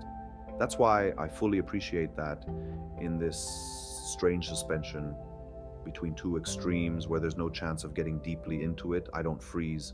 I just humbly and blissfully witness whatever is. Winning yesterday's diet chaos. I handled yesterday's no-plan diet amazingly. I went to Why Go Twice Bolo for grilled chicken with olive oil sold by weight. The chicken already comes with the oil, and that's what they weigh, so I have to estimate how much oil there is. And in this area, I consider myself an expert. I have a feeling this option will eventually replace Subway in my spreadsheet. Better macros, better quality, better location, similar price, a no-brainer. I'll miss Subway, but I won't regret it, just like Edith Piaf. Then I ate unroasted buckwheat with fat-free fruit yogurt and blackberries that had finished defrosting. And if that's not how one should live, then truly, I don't know how one should. Feeling like a slipper, but masterfully present. This morning, despite nearly optimal carbohydrate intake, I felt like a worn-out slipper, mainly because life has a dull laugh for us all, and I'm missing a metaphorical carrot. But I appreciate that I'm not resolving that state by eating some shitty carrot cake, the biggest scam in gastronomy. Instead, I simply observe the narrator in my mind saying that life has a dull laugh for us and that I feel like a slipper because we are here for the observation, not the narration. And thanks to that, I feel masterful and surprisingly energized. Full Pizdron mode, oversleeping with Genshwira. Even when I technically don't have energy, I turned on Genshwira after waking up and fell asleep again before Adash even started ranting about traffic and all the dicks stuck in their fucking cars. I woke up just in time for the end credits. It was already 10, so I blasted Chamsky Rechi, took a shower, left it running obviously, and went outside. I got off 2 stops early on Orchard because the music was hitting just right, and I bumped into a dude from Tuscany. What a coincidence, boss. Hey, hello. Today, I only drank 3 Kopioko songs, but I listened attentively to 6 episodes of a habits course, but that I'll talk about here another time. Another time, yeah. A surprisingly great training session. Training went way above expectations. I found myself a solid local spotter, and for practically every one of the 4 sets I got to fight properly, and no one touched my barbell. Because to achieve anything in life, you need education, money, and a good spotter. Weighted pull-ups also went great, and while it'll be hard to progress significantly without gear or Starbucks, in my case, where hunger is certainly not a scarce resource, it's not about how much I lift, but about how smoothly and acceptingly I flow with whatever I lift. And the fact that I'll eventually pull 200 kilos and have the best stomach, that's just a desirable side effect. You get it or you don't.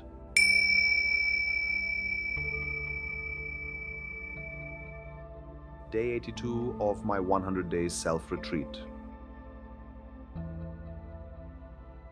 On Singaporean hoods, it's all for the streets, giving what I can't have. In the episode titled My Poem About Loneliness, I spoke about the desire to give someone something I myself currently cannot have. Monia acknowledged it. Thanks, because it helped me better remember this interesting phenomenon seriously. In such moments, I often experience first tears of empathy arising from identification and understanding. Second, tears of liberation when I manage to help someone and share in those emotions. And third, now you'll probably say, Buddha, not a man, serving others. Even when life laughs at you today, I strongly feel how life is laughing at me, and I can't even throw a punch because at whom what? But I look at my schedule and see that I can at least serve one or even two people the way I would want someone to serve me when there's no support on the horizon. I think that even if I want to give more than they want to buy, I should at least give my all in what they are willing to receive. Helping others is, in the end, also helping myself. Fuck egoism, but even more, fuck hypocrisy. No emotions without Starbucks. There are no emotions because there are no Starbucks. As Rappalavaholics sang, anything I believe is worth my mindful attention is worthy of consideration. That's why, before hopping on an audio call, when those European fatasses start waking up, I first grab a coffee at the gym, finish watching my habits course, and maybe even do a deadlift with a smile. Or without a smile, I feel a bit in my legs from the squats the day before yesterday and planned DNT today. But I started thinking a lot, or rather, I had no other options to spend the day. So I decided to see whether I'd train only after taking a few Kopioko songs. So probably I'll do it in salsa, and fuck it, that's just the phase I'm in. Finding meaning in meaninglessness. While the perceived absurdity of life is currently a strong 6 out of 10, and while meaning within meaninglessness is the only promotion, when there's no chance for promotion, it's better to stay in the league than fall out of it. Change of mindset is just a matter of time. Everything that comes goes. So when a bit of meaning enters as promotion, it's better to ascend than to return to the same league from which you fell due to inattention. Without exception, if you know what really matters, everything will be fine.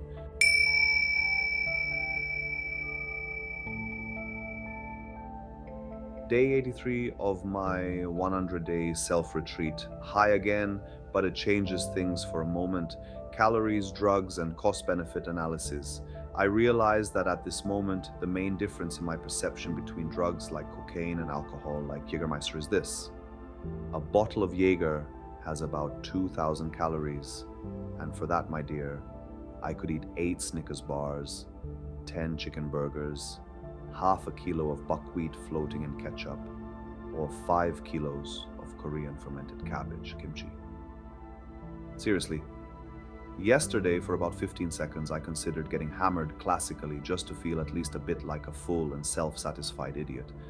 But thinking about all the iron I've moved in recent months, I concluded it's not worth it. Similarly, there were evenings when I felt desire to play, but with the exchange rate too low, I simply couldn't do it, man, and had to suffer all night telling the coach, I've got no one to play with, waiting for the Japanese league at 5 a.m., Those were the times back in the day. It will never be like it used to be. Friday, anger, and deadlift questions. Yesterday, riding an evening bus, I wondered what's more infuriating, a Friday with nowhere to go, or how the woman of your life becomes a whore. Thankfully, it's Saturday now. I don't know the answer, but at least I don't remember the questions, at least that. But I do remember perfectly the question I asked myself yesterday, right after finishing a video call with Eugene before my first working set of deadlifts. Spoiler, my smile didn't come out at all. 155 kilograms on the bar, lightly buzzed on 4 Kopi Oko songs, Janusz Trats in my headphones, and there I stood, perfectly calm, fully accepting that life is laughing its dull laugh at us. And I asked myself, what if I couldn't do deadlifts with a smile, listen to Janusz Trats talk nonsense, and not only nonsense with Eugene, and drink Kopi? Becoming a Buddha, not a Deus. Being a sociopath might seem sad at first, and the sense of rejection and alienation can drag on like the smell in a pair of dirty shorts. But the moment one becomes a Buddha, accepting that reality is what it is, not what it seemed to be, everything changes, even if only for a moment. But that moment is fucking crucial. What matters is what you do with it. I was underdeveloped thinking the world made sense, but even more underdeveloped thinking one can permanently escape conditions, desires, expectations, and disappointments.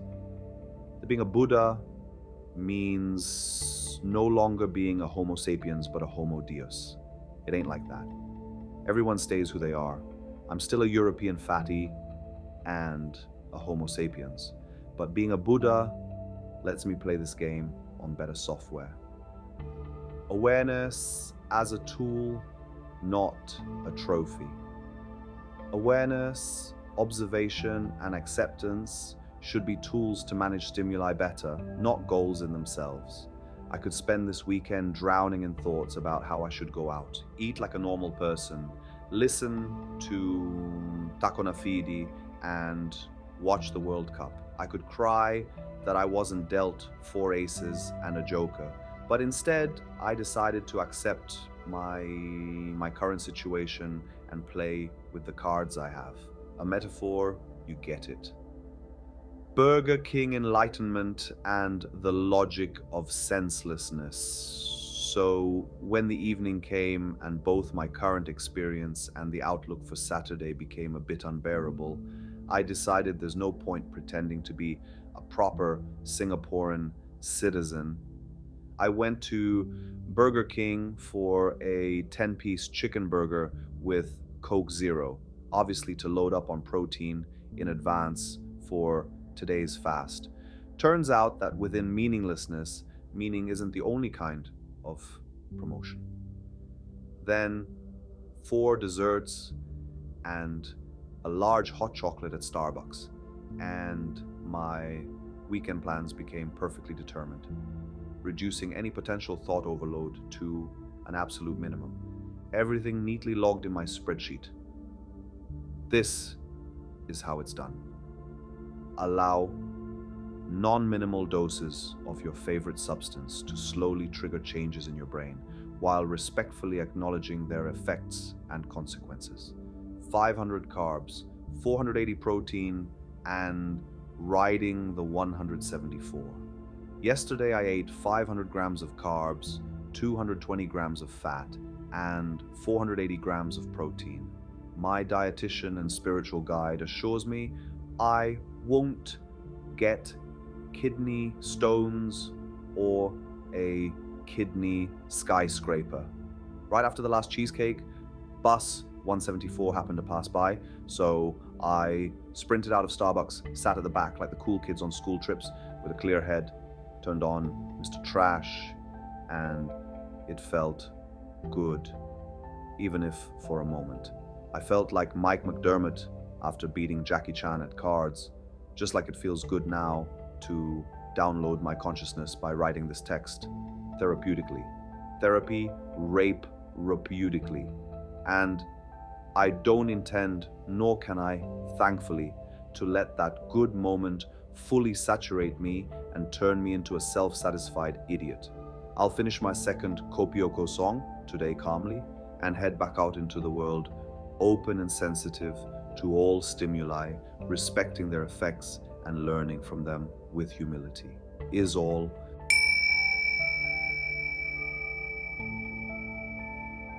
Day 84 of my 100-day self-retreat.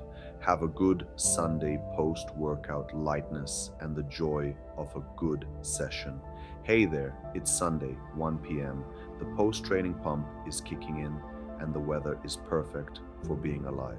Ending my fast with the most enjoyable workout was an excellent idea.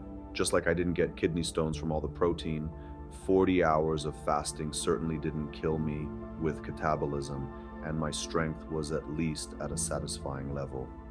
I met two friendly Polish guys at the gym who, much like me, are working on their chest in Singapore, so I had no worries about finding a spotter.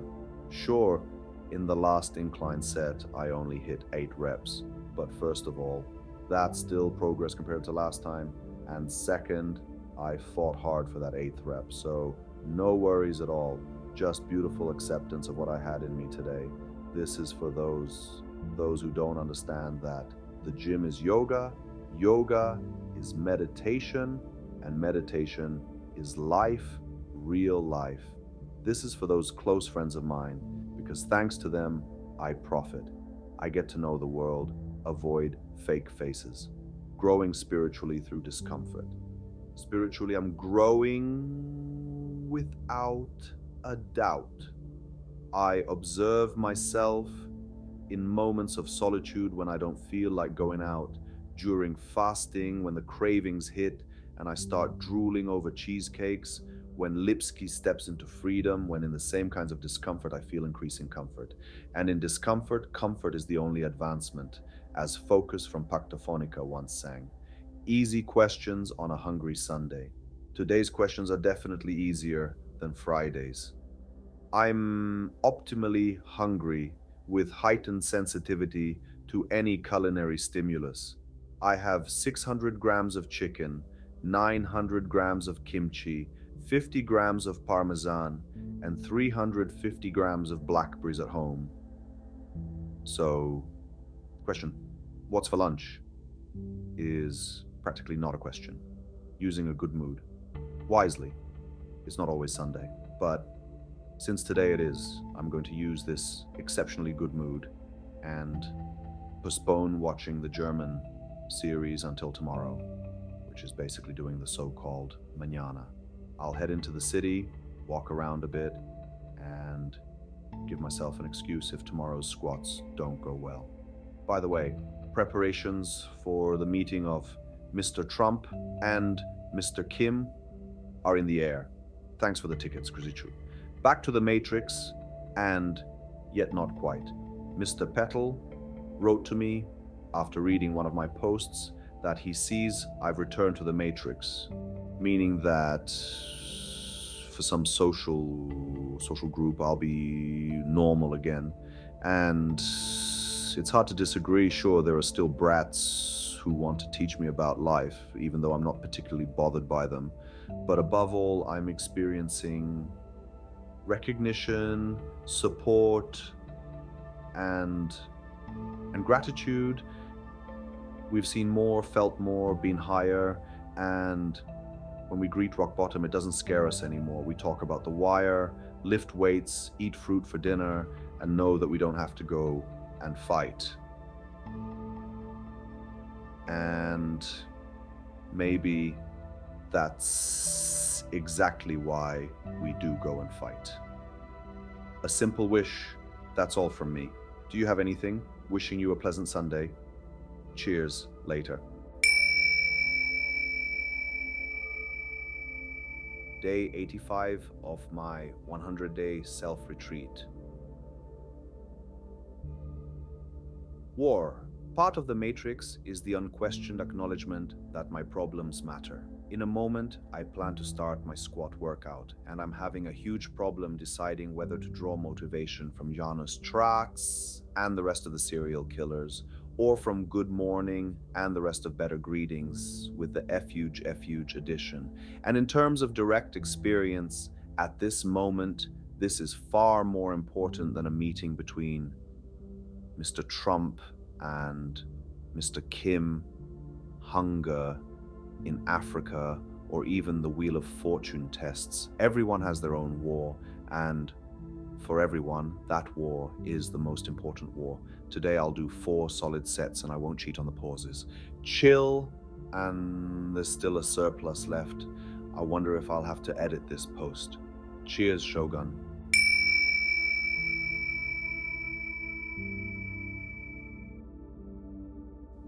Day 86 of my 100-day self-retreat. When pain lasts too long and hurts too much, it hurts for a reason. A half-joking feast and a dominant bench session. Yesterday, I had dinner at the Fullerton for a $250,000 aeriary. I couldn't reconcile the fact that at my previous millionary dinner, I ate as little as a cat cries. So yesterday, I ate as much as a cat lifts. Haha. Naturally, that's why today I absolutely demolished the bench press. Not only did I get 5 reps in every set, I had so much left in the tank. There was nothing to collect from the floor, and best of all, my future brother-in-law was spotting me. Or maybe that's just another verse, when bad times aren't really bad. Despite the rougher stretches lately, these times are somehow better. Even when things feel bad, they aren't truly bad. Lots of reminiscence, contemplation, and blissful acceptance. I'm just flowing, and it's good. The ability to talk about loneliness without pathos, pity, or fear. Now that is a superpower, no doubt. I talked a lot about that and more today with the people I play with, worry about, and respect, wanting to devote a life to solving universal problems. Speaking of them, and not only them, I realize I'm increasingly convinced that I want to dedicate the rest of my life, which isn't much here, to finding ways to solve these universal problems we all share. After all, we only differ in scale and circumstances. Whoever wants to finds ways. Whoever doesn't finds excuses. Seek and you shall find. Matthew 7:7. Remembering pain as a way to value the good. Remembering bad moments hurts, but I don't want to forget them because now I value the good. You don't know pain, bro. Then you have the problem. Pain as a strange but powerful investment. Frank Yang once shared an idea for inventing a pill that would make you feel for 2 weeks as if you had AIDS, Alzheimer's, or as if you were a national level Polish idiot, so that after those 2 weeks you'd fully appreciate being healthy. And honestly, I don't blame him. In a way, the baggage of long, intense suffering and learning how to deal with it is almost a miraculous investment. Like when your stomach hurts and then suddenly it doesn't. It's not about deliberately throwing yourself into shit. It has to happen somewhat by accident. What a coincidence, boss. But the lesson is not to fear discomfort or difficult decisions. There's no recipe, no golden mean, but at least I'm doing everything I can do here, because what else would I be doing in this world?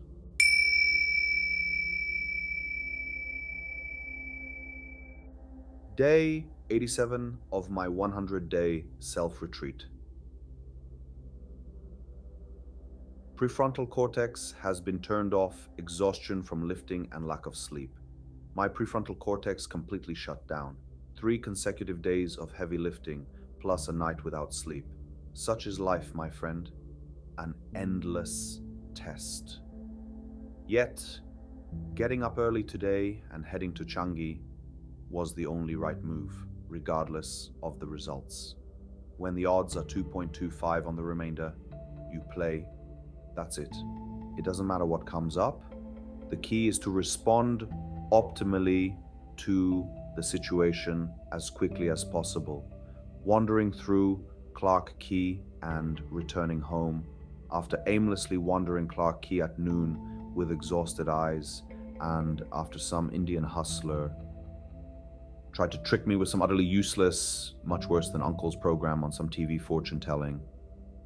I felt it was time to go home. I collapsed, planning to rest again soon, sleep through the night, and tomorrow morning try to reconnect with myself, because today I don't even have my phone. Okay.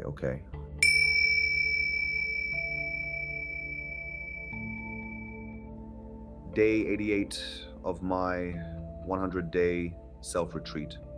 All right, just pour vodka, a legendary weekend. 4 years ago.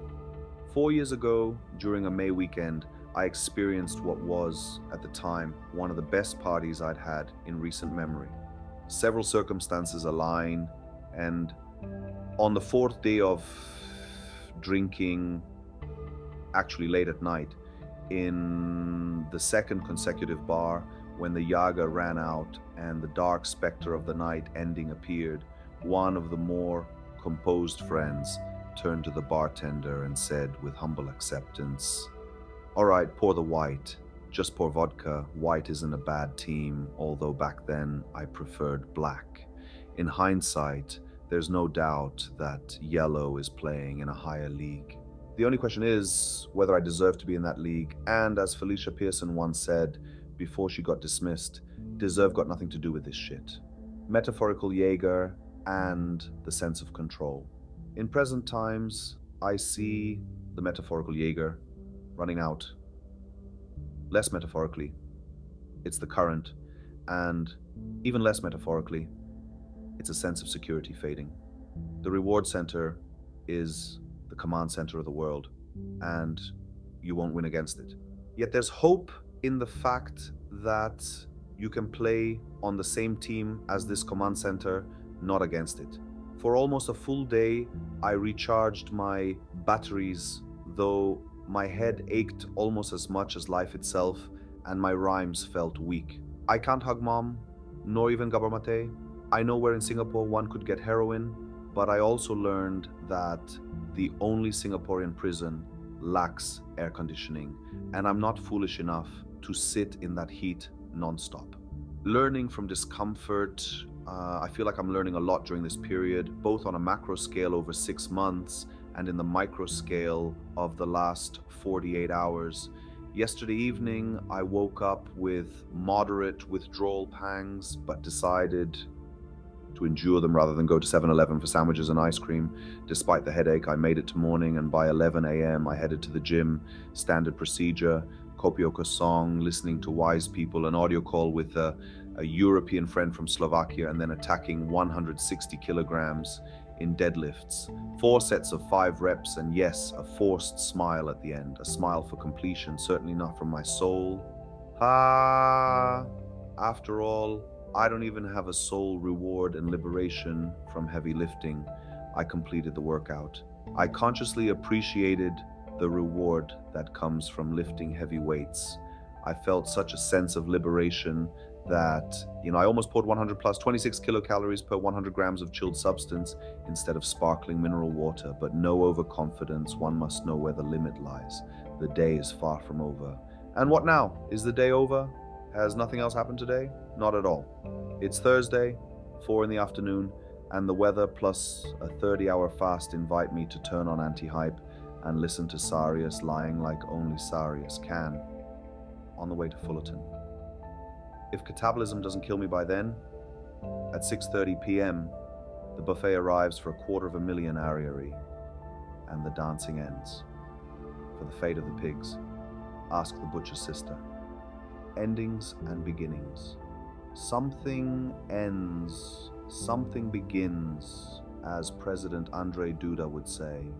When the Jaeger runs out, there's vodka. When there's no current for cutting, there's current for mass. When a drug becomes an obsession, there's love at Fullerton. I don't panic because experience has taught me that when Jaeger runs out on the weekend, the next shipment usually arrives by Monday, and I don't need sobriety to continue winning at life through beautiful metaphors, observation, acceptance, and hemoglobin.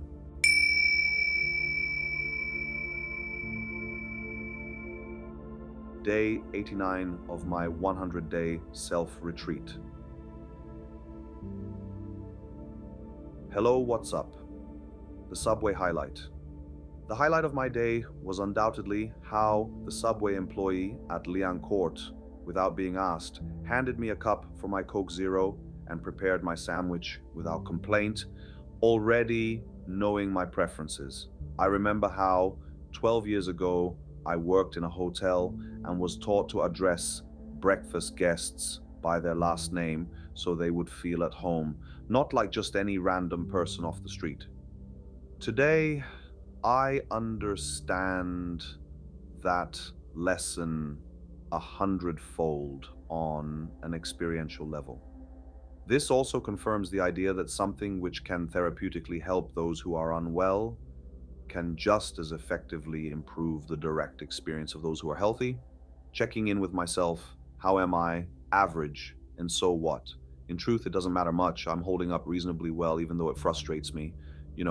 What's meant to happen will happen, and I roughly know the path to get there. Bongo Garcia once told me that our time will come, and I believe him.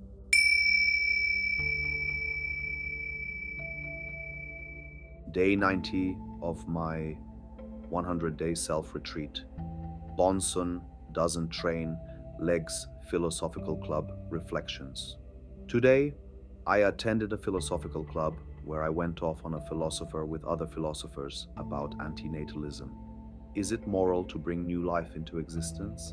Honestly, I don't know what morality is any more than I know who Rambo is. None of your business, Bambo. Aside from philosophizing, I had already planned from the morning to watch and listen to two other philosophers. Bonson in conversation with Winnie, and Sam Harris in conversation with Dave Rubin.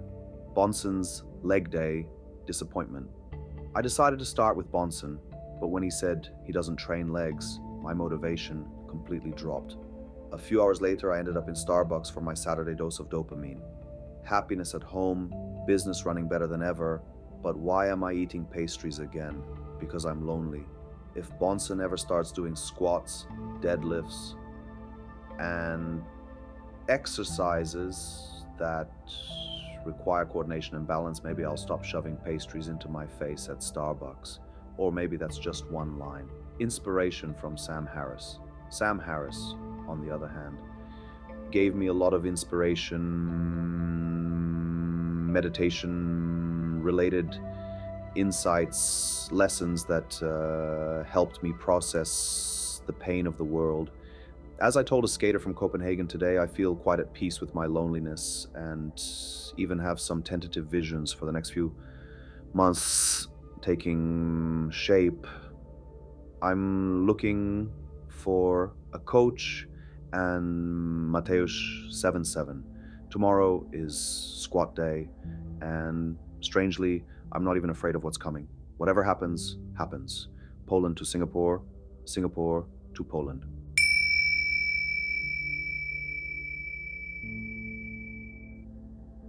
Day 91 of my 100-day self-retreat, Buddhist lessons in reminiscence. When you were completely drunk, people walked past and stared at you as you slept on a chair. Then their gaze turned to me. It was the second day I hadn't slept, and on top of that, my throat hurt like hell. Meanwhile, you spilled hot tea on my leg. Brother W helped you get down the stairs. Outside the club, you vomited and immediately collapsed into your own mess. No taxi would take us. You were still swaying and stumbling uncontrollably. Eventually, a taxi took us to the hotel. You paid the driver. I helped you out, but you left your glasses behind, so I had to go back and retrieve them. When I turned around, you were nowhere. I searched under the hotel. You weren't there. Finally, I saw you staggering down the street. I screamed for you to stop and ran to you, wrestling briefly as you tried to pull me in the opposite direction. We finally made it to the hotel doors, but you were struggling with them because they were locked. I tried to calm you down, and you only stopped once the doors opened. I thought we'd get kicked out of the hotel. Inside, I apologized to the doorman on your behalf. You calmed slightly, and we moved toward the elevators.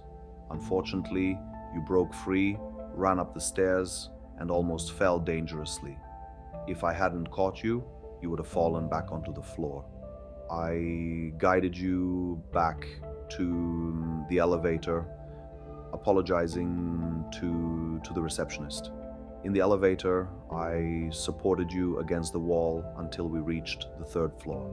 As I swiped the key card, you collapsed onto the floor and wouldn't get up. You were completely out of it. It took a long time to get you into the room.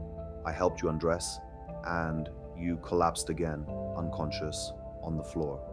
Moving you to the bed took even longer. Once there, you began vomiting onto the edge of the bed, face first. I tried to clean it with a towel, but you vomited onto the floor beside the bed. I waited a moment to ensure you were done, cleaned again, and finally tucked you in. After covering you with a blanket, I finally turned my attention to myself, but I constantly checked on you. I fell asleep at 6 in the morning, waking repeatedly to make sure you were okay. It was exhausting, chaotic, and frightening, but it was also an intense lesson in responsibility, care, and the fragility of human vulnerability. This is the kind of night that leaves an imprint, teaching endurance, patience, and the raw realities of looking after someone when everything goes wrong.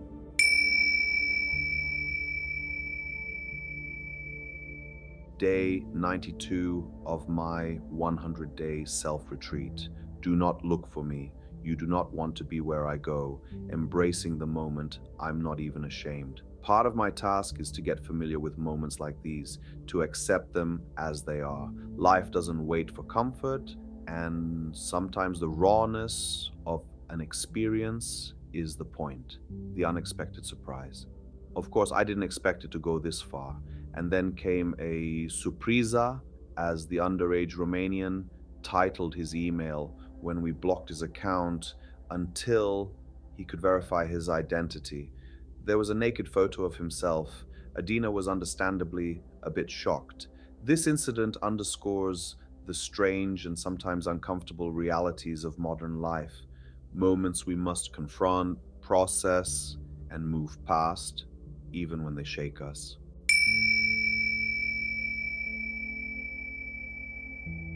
Day 93 of my 100-day self-retreat.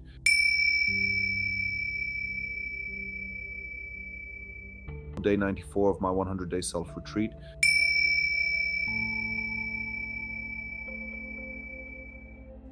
Day 95 of my 100-day self-retreat.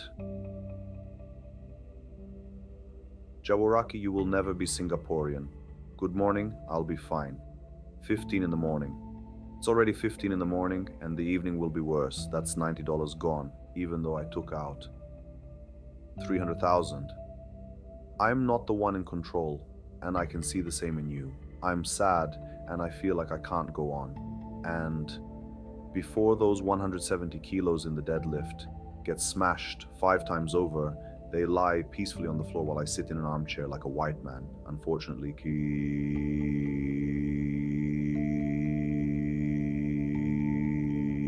sipping free kopi o kosong. Get high, don't give up. I can't take therapists too seriously anymore, and not only therapists. When they visibly tense up at the words cocaine or go heavy on an overhand shot. Oh dear. Gabamate, where are you, mate? States from the bottom floors of life. I'm going through some of the lowest states I've experienced in my entire life because I am alone. and I know how to be alone, even though it's hard.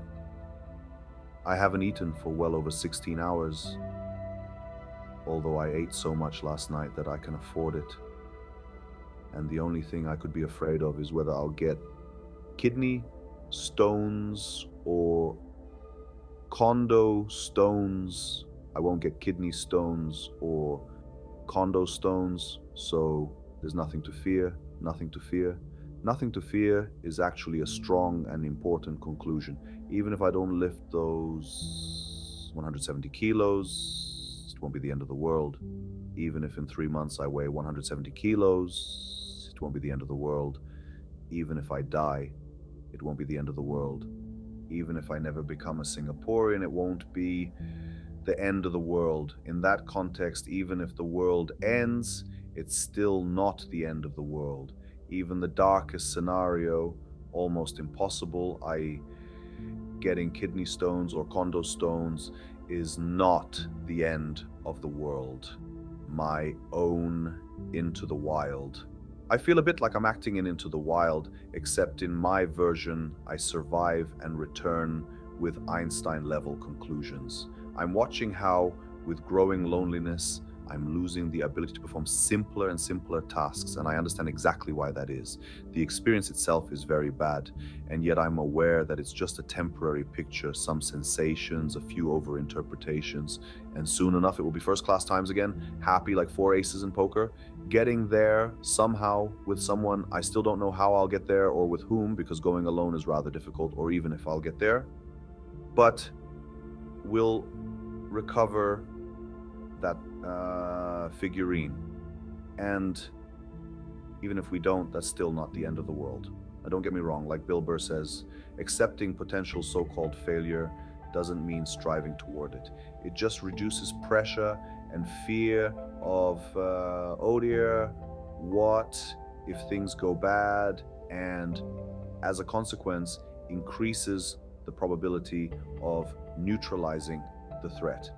Among people who believe in everything, sometimes it's hard to be among people when you don't believe in gods, money, the World Cup, or Wheel of Fortune auditions. Why doesn't the gym play Lepiej się witać or F huge? Only some crap that gets my training videos blocked on YouTube for copyright.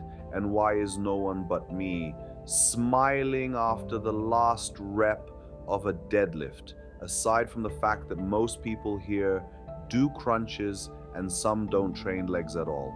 The world is so unfair. 2 DNT days to save the nervous system. I'm tired. I just finished filming. And that's also why I did 2 DNTs, just to ease my nervous system a little. Just a little bit. I could already do a deload, meaning that after 27 workouts, I could legally not give a damn, but I still have 6 days left on my pass, and the pressure is too big to make use of the free Kopioko Song, the shower gel, and the deodorant. Screw health. Today, on Pure Chill, I did deadlifts and lunges. I let myself ditch the rest of the boring exercises. What? Gonna do to me? Baldy with glasses. And at the end, I offered a sparring session with the guy punching the bag. We sparred a bit, and as is well known, boxing heals a troubled mind. I remembered a bit, because I'd forgotten a bit. At least some short-term peace. I appreciate that. I appreciate how deeply aware I am that life is somewhere between everything and nothing. Not that you must train at 100% or else nothing, you fucking troglodyte. I appreciate much more somewhere deep inside, but I'll tell that another time, yeah, because Starbucks is closing.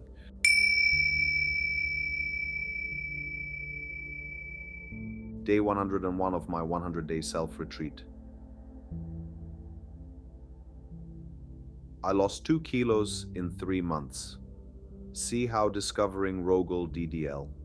Rogel DDL is my newest discovery. I had this stubborn conviction lodged in my idiotic mouth that any rapper with 3 letters after his nickname would offer no emotional or intellectual resonance nor any real rap skills because this is rap, not singing.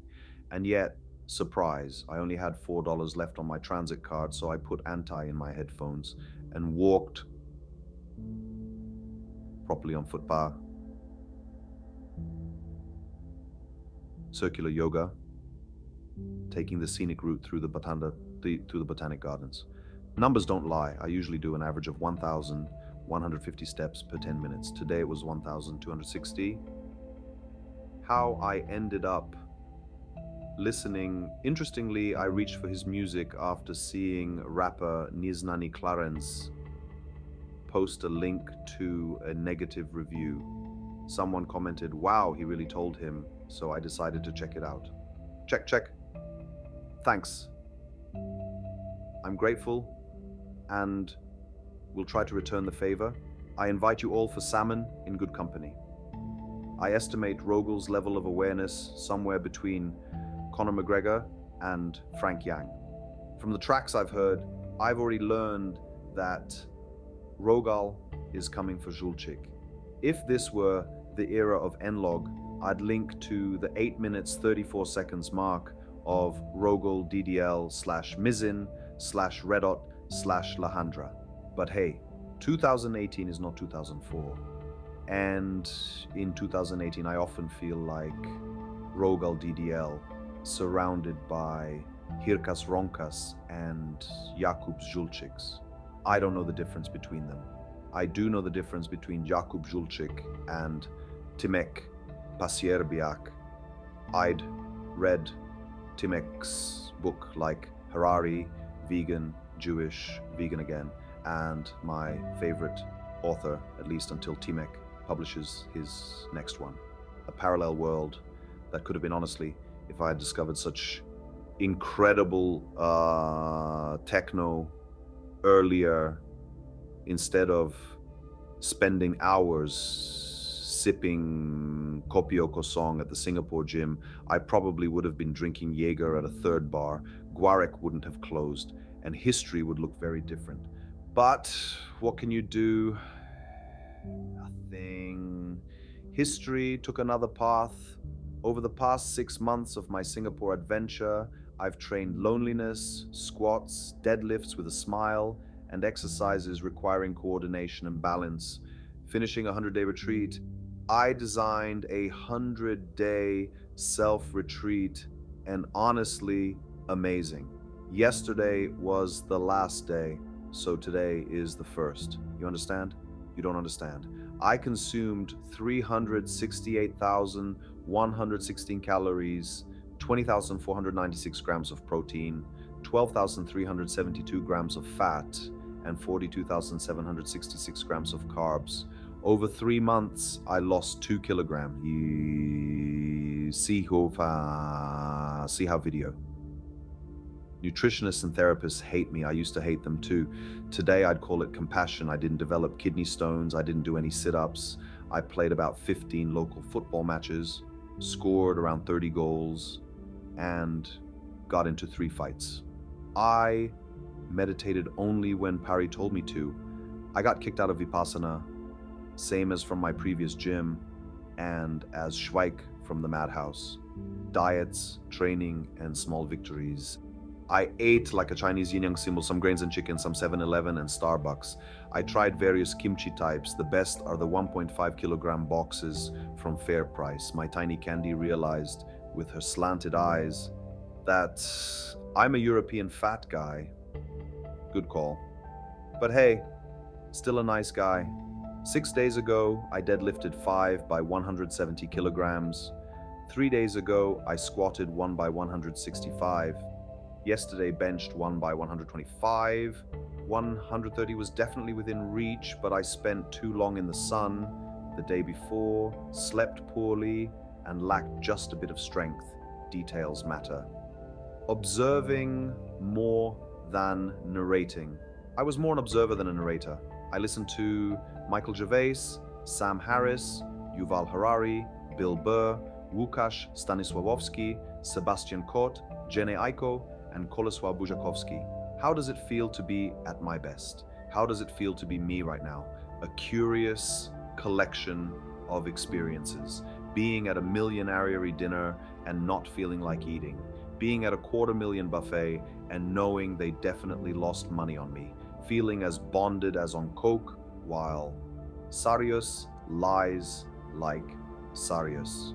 Feeling crushed when Bonson said in an interview he doesn't train legs, feeling no motivation to live, then observing it, then listening to Lepie Shewitach, dancing to Efuge, then casually doing squats, deadlifts, and exercises requiring coordination and balance, accepting everything in between, paying with a card without guilt about what, hitting a wall and not hearing from my trainer that I must fight, push forward, grind, collapsing into a hammock and relaxing, not having the gentleman's coat, seeing Mr. Christoph Warner express willingness to sell his family for 2 million ariary and immediately wanting to drink a strong Kopyoko song with him, betting 10 kilos of buckwheat with Adash that next year my Chinese will be better than his English, and truly believing I'll win a ton of buckwheat. Crying from emotion more often than laughing at absurdity. Creating comfort out of discomfort. Feeling that life is somewhere between so-called everything and so-called nothing. That 0 is less than X is less than 1. If you didn't get a D in math, feeling like I'm starting to know how to live. On consciousness and expression, Sam Harris said about 10 years ago at some awful atheist convention that he doesn't believe he'll live to see consciousness downloaded onto an iPad. In 2 years, I directed over 500 videos trying to define and express myself. And for many people, it still seems to be about me having a black Porsche, yellow papers, and sadness in my eyes. You'll never understand that. You understand? Not blaming, just increasingly accepting that there are more effective ways to import consciousness. That's why I listen to Rogel DDL, wait for the newborn soul, for Level Up 10, for Training with Faceless, and for Timex Book. And when I listen to you, I don't know what game you're playing. I don't even know what the conversation is for or whether you'll catch anything from it. But before it's cheers goodbye, I want to note that I'm increasingly able not to register objective reality, and that my efforts to import consciousness and experience into subjective reality are now in beta. I don't feel like I have anything more important to do right now. And I don't feel like I ever did, though I had plenty on my plate and not dandruff. Thank you for your attention. Cheers, goodbye. Epilogue. It doesn't have to be sacred to me just because it's sacred to you, and vice fucking versa. But let's remember what's sacred to us so things don't get unpleasant. We're all fucking living in error. Anyway, JBC LA Familia says a lot about you if you're not feeling us.